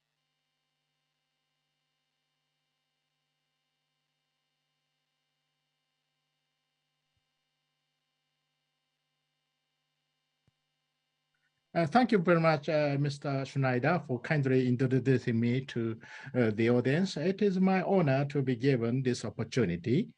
Have you heard my voice?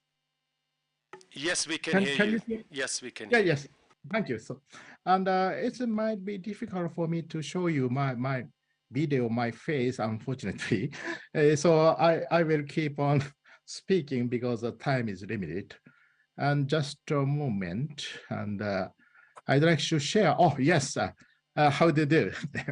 And I'd like to share my. Just a moment.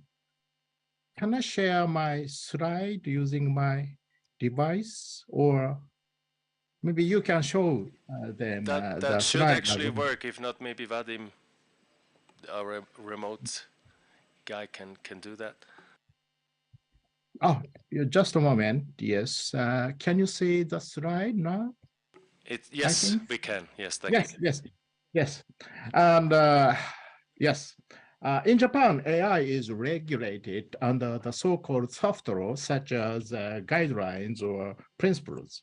Top AI principles are social principles of human-centric AI, which were published by Council for Social Principles of Human-Centric AI under the Cabinet Office.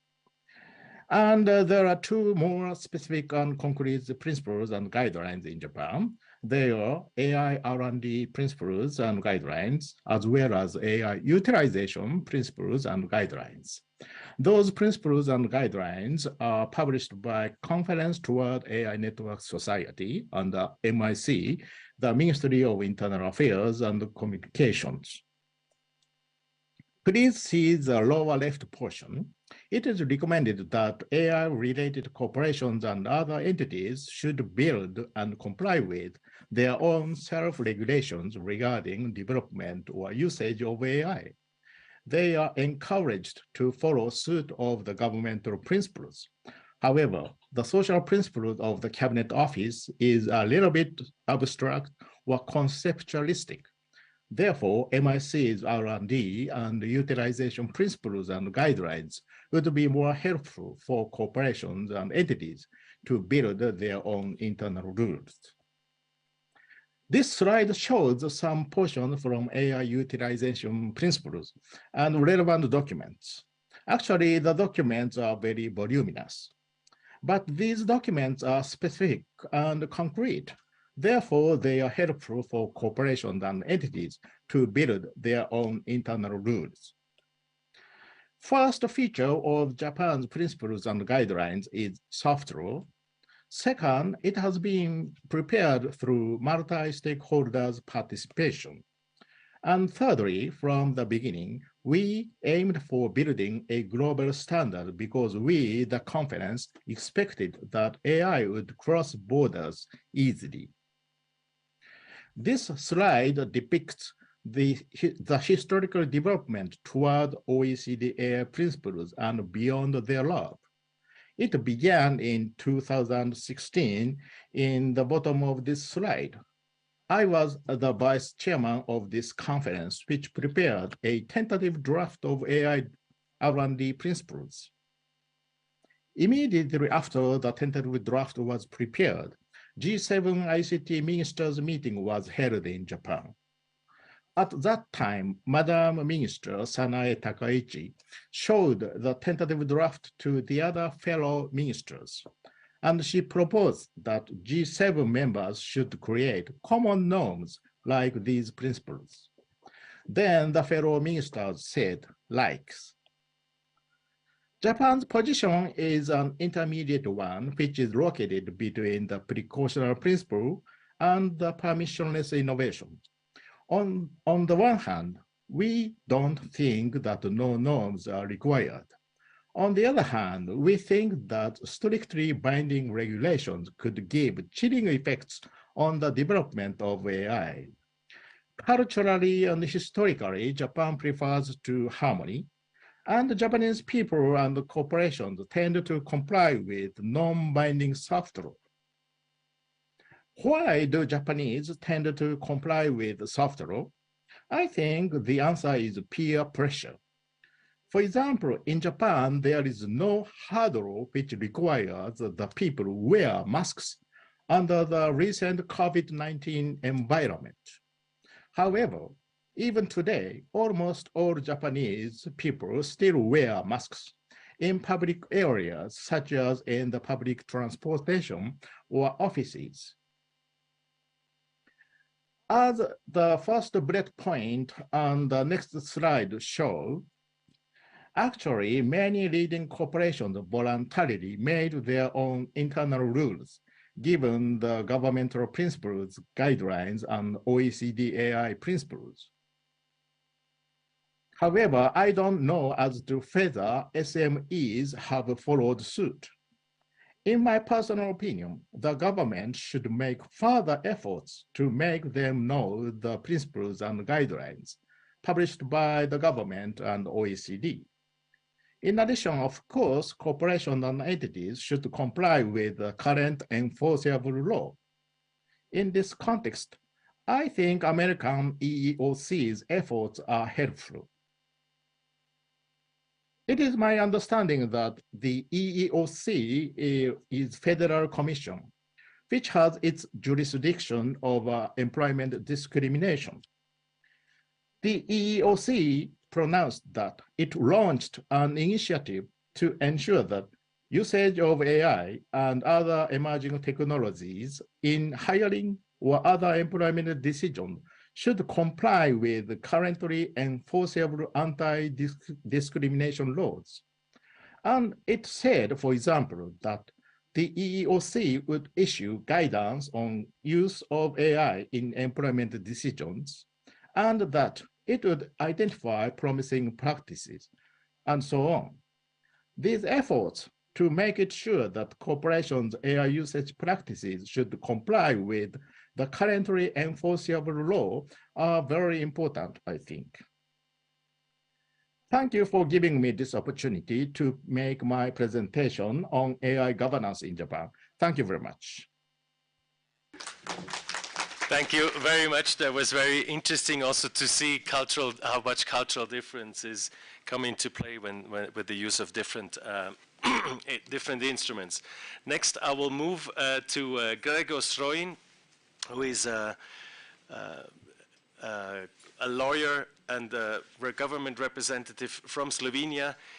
He has also a large experience, in particular when it comes to justice and court issues. He was the chair of the previous committee that Jan Kleisen mentioned, of the KAHAI, the first committee that spent 2.5 years on laying the ground of the work that we are now undertaking, negotiating this convention. So, Gregor, please, over to you.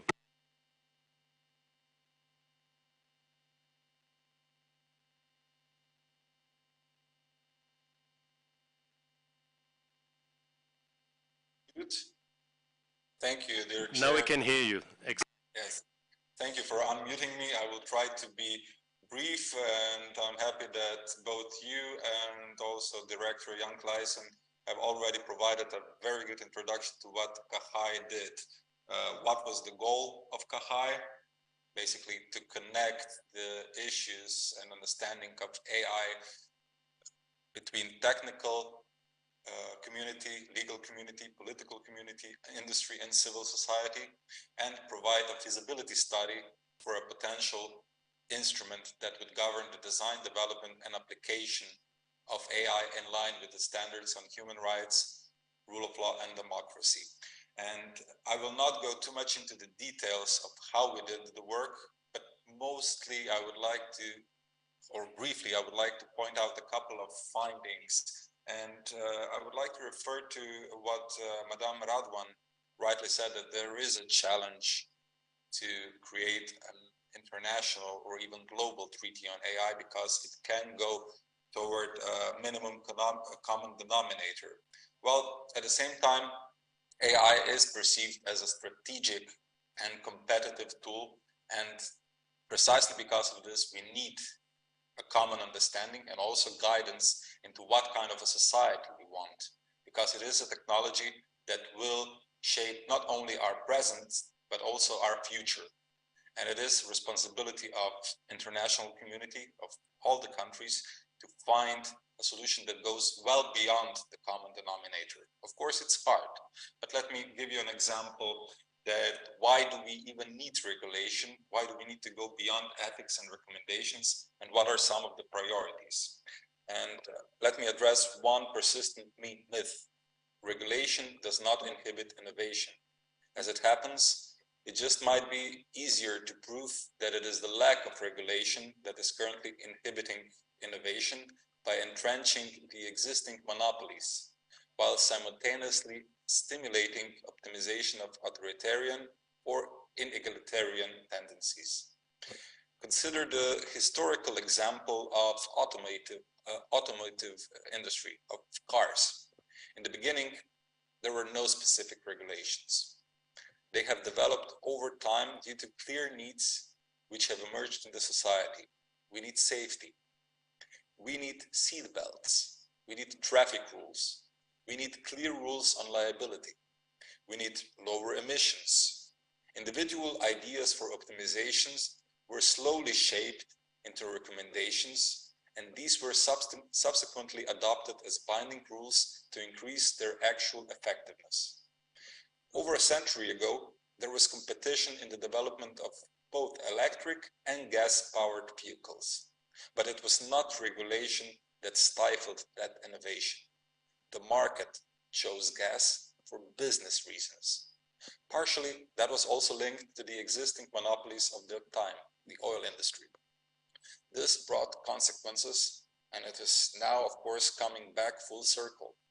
Climate change and civil society have influenced governments to impose rules, and the market is now choosing to readapt by moving toward electric vehicles.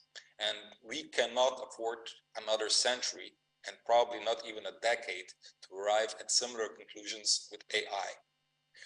We need smart regulation with coherent, comprehensive, and systemic solutions to avoid unintended and sometimes also intended consequences. So this is why we need binding and effective legal instruments, and we need them fast. But we should be prudent as to what we bind ourselves to, and not too hasty as to make waste. We need a legal framework that provides certainty. Building blocks of various initiatives should be at least compatible, if not complementary. If not, we might well be counterproductive in our efforts with the fragmented development. We must focus on realistic problems and not on fiction. Discussions about various hypothetical risks of AI can often function as a distraction. Most challenges currently remain on a very human level and are still not adequately solved. We should not be techno-solutionist and allow additional pseudoscience to creep into governance. We should not be naive in expecting too much from AI's capabilities, or even create new scaled-up inequalities by failing to ask the right questions, use AI as an alibi or deflection from personal responsibility in decision-making, or accept it as fait accompli that cannot be avoided or changed. We need transparency, especially on what is used, how, and for what purpose. Some applications may prove to present unacceptable risk and should be considered for moratoria, such as AI systems using biometrics to identify categorize or infer characteristics or emotions of individuals, in particular if they lead to mass surveillance, or AI systems which are used for social scoring to determine access to essential services. We do not need explainability for all types of applications, but we do need better disclosure and understanding of the capabilities and limits of particular uses. We do need auditability and accountability, especially if we are sincere about our desires to increase the implementation of solutions and their quality. We need to prevent and mitigate risks and avoid strengthening some of the existing trends. Effective compliance mechanisms and standards must be ensured through independent and impartial supervisory authorities. Adequate risk classification and impact assessment mechanisms are necessary and must be consistently, systematically, and regularly applied throughout the life cycle of applications. They also need to be proportionate to the nature of the risk they pose and carefully balanced with the abilities of the developers and expectations of the society. Too high compliance burdens can, for example, provide an advantage to larger established actors or stimulate avoidance and further obfuscation. And finally, we should avoid or stop emphasizing the desire to be first in regulation. We should rather strive to create rules that are clear, effective, robust, and most importantly, enabling, both for designers and developers, as for our fundamental rights and values. So this is the direction also where we are going with different initiatives in Europe. And in 2020, that was the year when the need for regulation was clearly established. Last year, in 2021, key elements of this regulation were elaborated and defined. And this year is the year when verbal commitments are being put to the test. Hopefully, next year, we will find effective instruments come into place next year. So back to you, Thomas. Thank you very much, Gregor.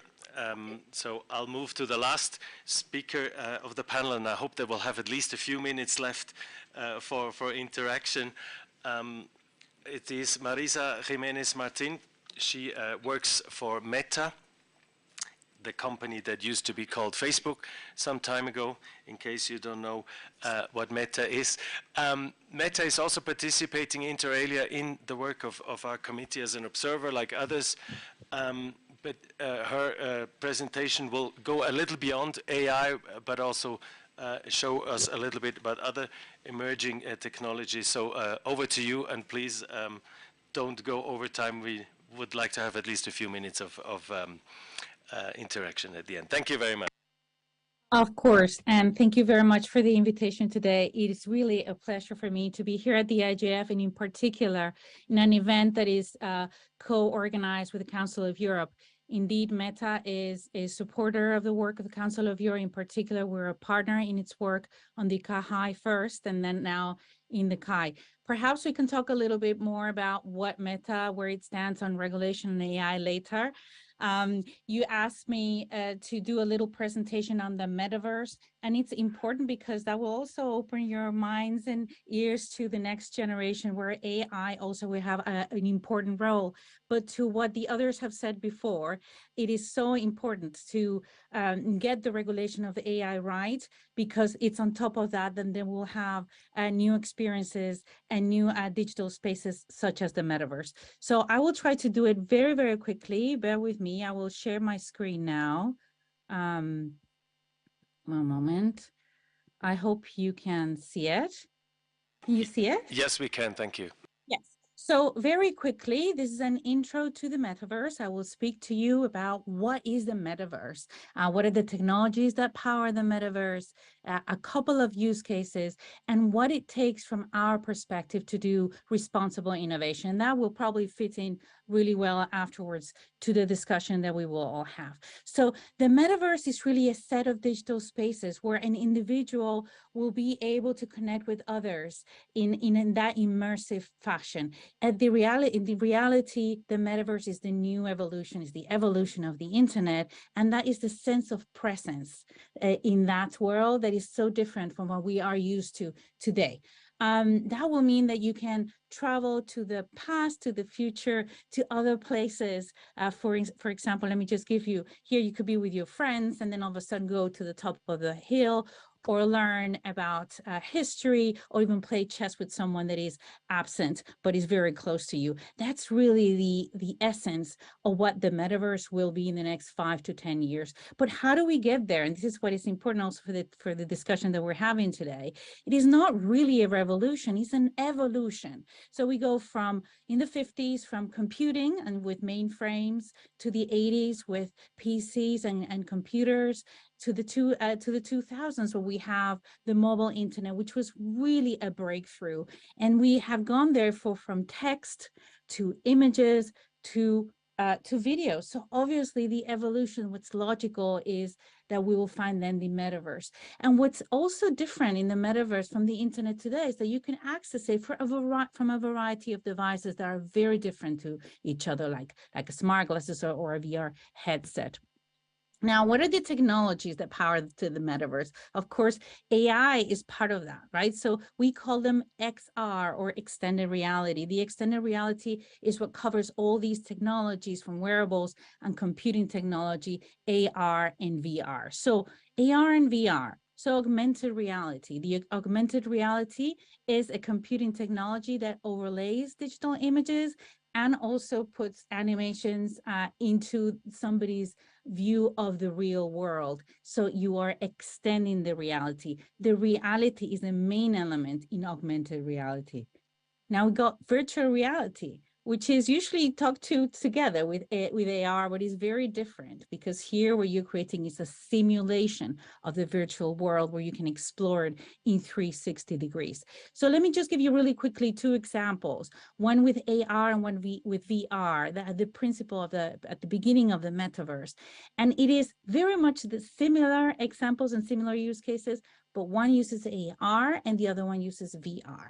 So this is an example with medical training. So immersive training, it has an enormous potential in the metaverse. We have worked at Meta with the WHO Academy to bring a 20-minute training for professionals in healthcare to put on and off their protective wear, which is so important, right, for the safety of our healthcare professionals. And we have already seen a 23%, not 23%, but actually 23 times less cost in the delivery of these trainings for the WHO. So you can imagine what that actually means.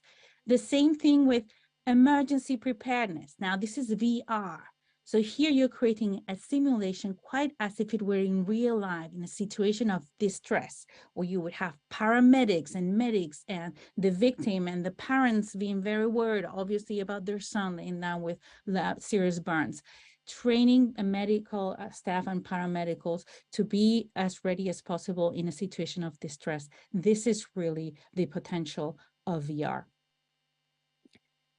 Now, here's my boss too. You all recognize Mark Zuckerberg. The metaverse cannot be built by one company. In fact, if we believe that the new version of the internet is going to have creators and developers at the front and center, and not so much platforms as well, but it's going to be driven by the creative community as well. And that has an enormous impact as well when we talk about policies and standards and regulation on the metaverse. How do we build this? Responsible innovation. For us, these are the principles in which we think the metaverse should be built in, which frankly, I could put these principles against AI as well, because there's an enormous digital opportunity, but it has to be an opportunity for all. And therefore, equity and inclusion play a fundamental role. Privacy, it has to be a place that is safe, where integrity is safeguarded. And last but not least, voice and inclusion. We are at the IGF, so I cannot stop without talking about two things that are fundamental. We're fundamental to the internet, will be fundamental to the metaverse, which are governance and technical standards, interoperability. So before we talk about who controls the metaverse, rather than the metaverses, by the way, we think is the metaverse, and there's one metaverse in different digital spaces, we need to really work on make it interoperable. So it will take some time, from 5 to 10 years.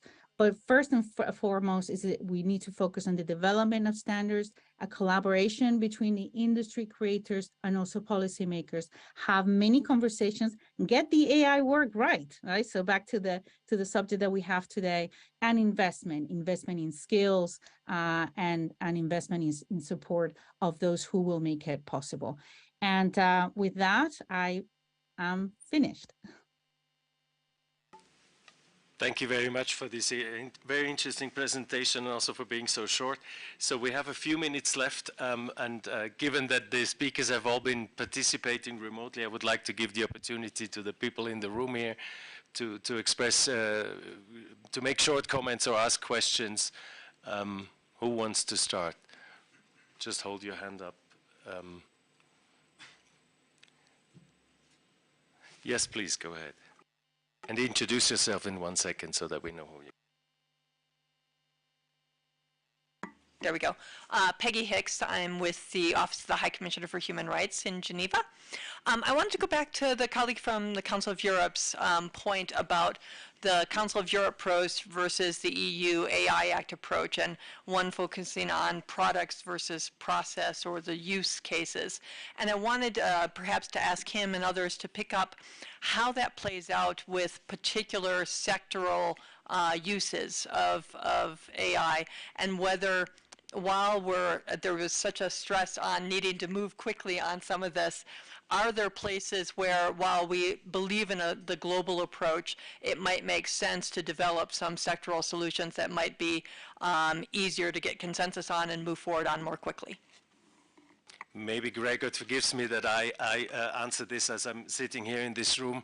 To quickly explain the difference between the EU AI Act is a tool that is regulating a market, a digital market in the EU, and whoever is active in that market. Whereas the Council of Europe's convention is something that is a legal instrument that is open to also non-European countries to adhere, that tries to establish a few principles on a principle basis, like between the Human Rights Convention and then specific instruments. But what it is clear that this is not a sole instrument. So that will have to be complemented by a number of sectoral instruments. They can be binding or non-binding. The Council of Europe, OECD, others have already developed sectoral instruments on data protection, on health, on the judicial system. So it needs to be several instruments playing together. It also needs self-regulatory instruments from the industry. It needs civil society, academics. So all of this needs to play together, and the Council of Europe Convention is just one important element, like the EU AI Act for the EU. I hope that answers your question. Other questions or comments? Yes, please. Good afternoon. Michał Bukowski, Polish Government Administration. I've got a question for the Meta. There was stressed the fact of the importance of the interoperability when building a metaverse. And in the case of the European interoperability framework, this framework stresses the use of the open standards in the foundation of interoperability. So I would like to ask a question: what is the Meta approach for reusing or developing open standards for metaverse? Thank you. Thank you very much for this very good question. Marisa, if you would like to answer this.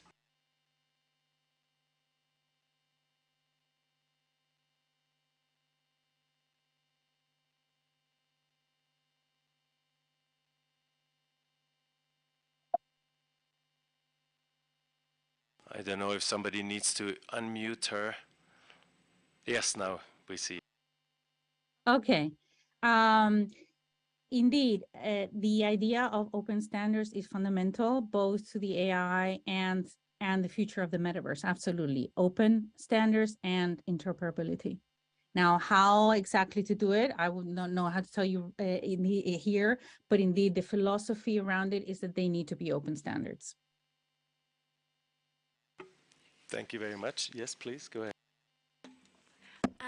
Hello, thank you for this interesting session. My name is Jowdy Carr. I'm a student at the Technical University of Munich, and I have a question that's for someone that works in a company. I would like to know if you could share some good and bad practices to organize governance of artificial intelligence in the private sector. Like how could you manage to like the division of the work between a compliance team and a technical team? What do you think is the best alternative to organize like AI governance in the private sector? That's my question. Thank you. Thank you. If we have somebody working for a company that is developing or using AI in the room, of course that would be nice. Otherwise, I'll turn to Marisa again, I guess. We seem to have no industry representatives in the room. So Marisa, if you could answer the question, thank you. Yeah, that's a pity that we don't have any other industry participants. That's something that perhaps is a takeaway from this workshop. I think it's an extremely interesting question, and there's no easy answer. I can tell you how we do it at Meta. So indeed, AI is so fundamental to what we do, right? That we have to have that governance model internally. So what we do is that because we believe so much in AI, we know the opportunities that it has for our products and services, but we also know that it has challenges as well. So we cannot, that's the first thing, is to understand that it is a great technology, but it has its challenges. So the way that we have done is we have a framework divided in 5 pillars.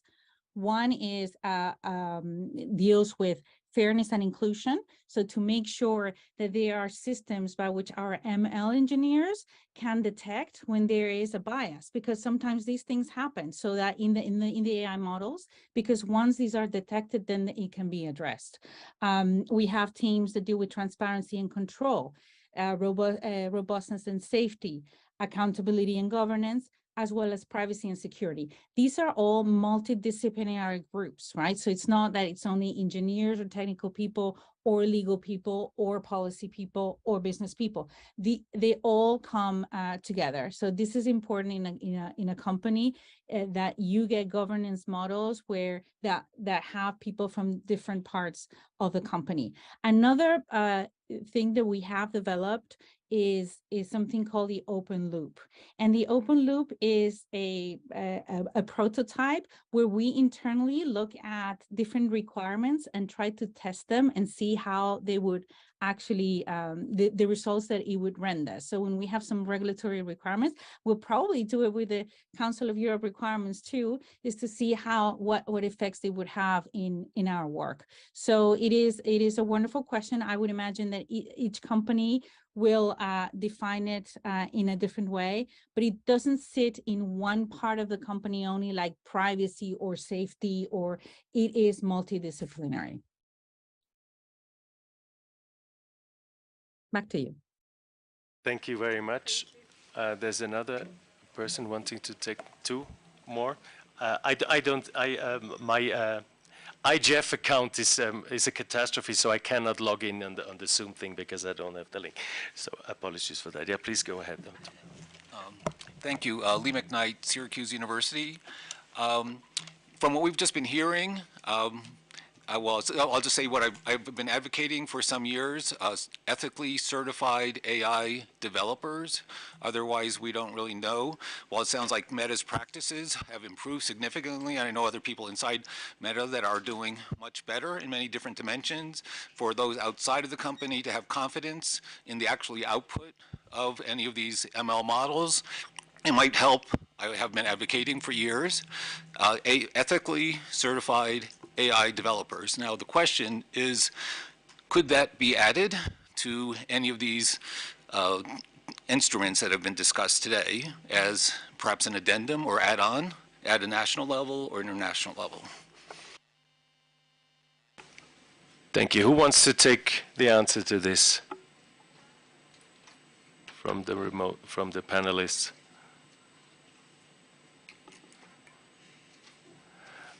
If not, I'll just quickly try to say something that the Council of Europe instrument, for instance, is, and we are still discussing whether we call it a convention or a framework convention in particular to make sure that that is an umbrella that should be fit for as many countries as possible, and then leaving room to implementing things on national level in a given cultural, as Sally has explained, in a given cultural context, in a given institutional context.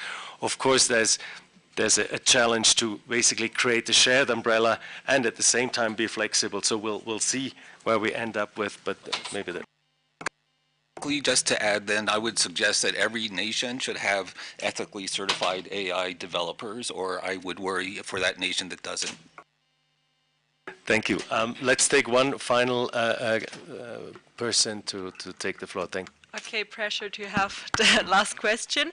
I'm Katrin, I'm from the German Youth IGF, and I also have a question for Marisa. And the question would be, like, in Germany, we see a lot of hate crime on the different meta platforms, and like we fear that they will even be stronger and continue like in the metaverse. And the question would be how you want to address those hate crimes via AI specifically. Yeah, that would be interesting to hear about. Thank you. Over to you, Marisa. How do you deal with incitement to violence and hatred in the metaverse? Thank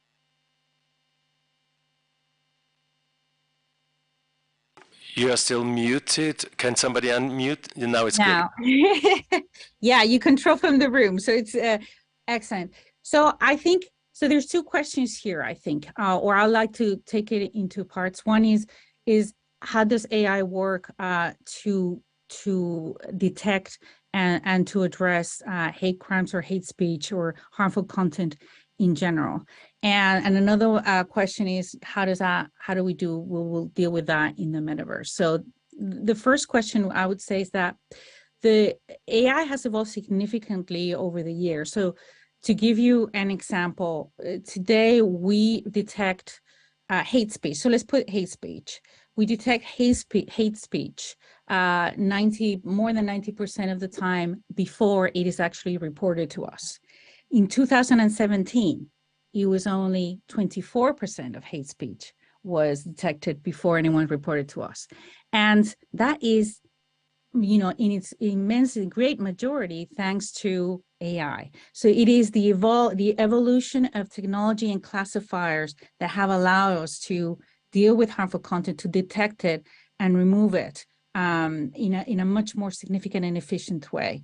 And so that's the power of the technology. The technology alone cannot solve a problem, but it just shows that when these classifiers work better, we have better results.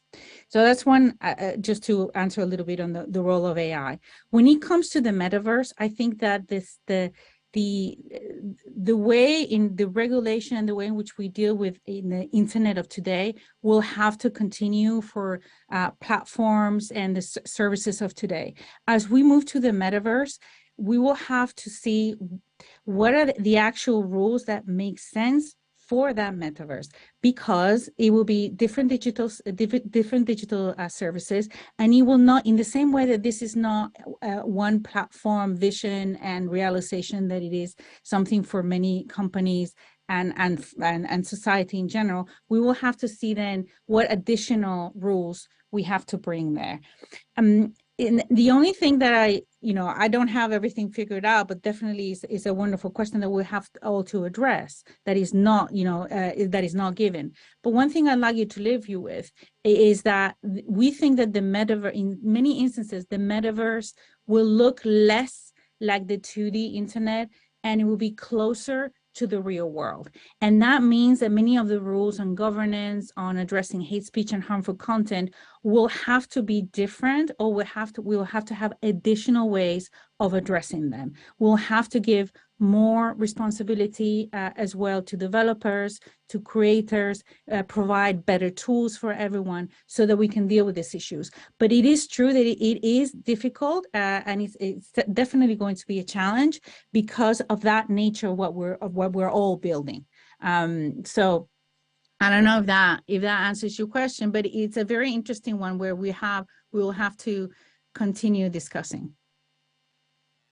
Thank you very much for this last statement. And so I'll quickly wrap up. Well, will not take more than 55 minutes, of course. So no, basically, as a historian, I know that some people used to say the technology of the future will help us to solve the problems that the technology of the past created, which is not completely wrong, but it's also not the whole of the history. I think technology can be very useful to make our lives better, but in the end, we need the people to talk to each other, to agree on how they want our societies and economies to progress. And I hope that we contributed a little bit to this dialogue, to this discussion here with this session. So thanks all very much for being here online and here physically, and looking forward to a next occasion. Thanks very much.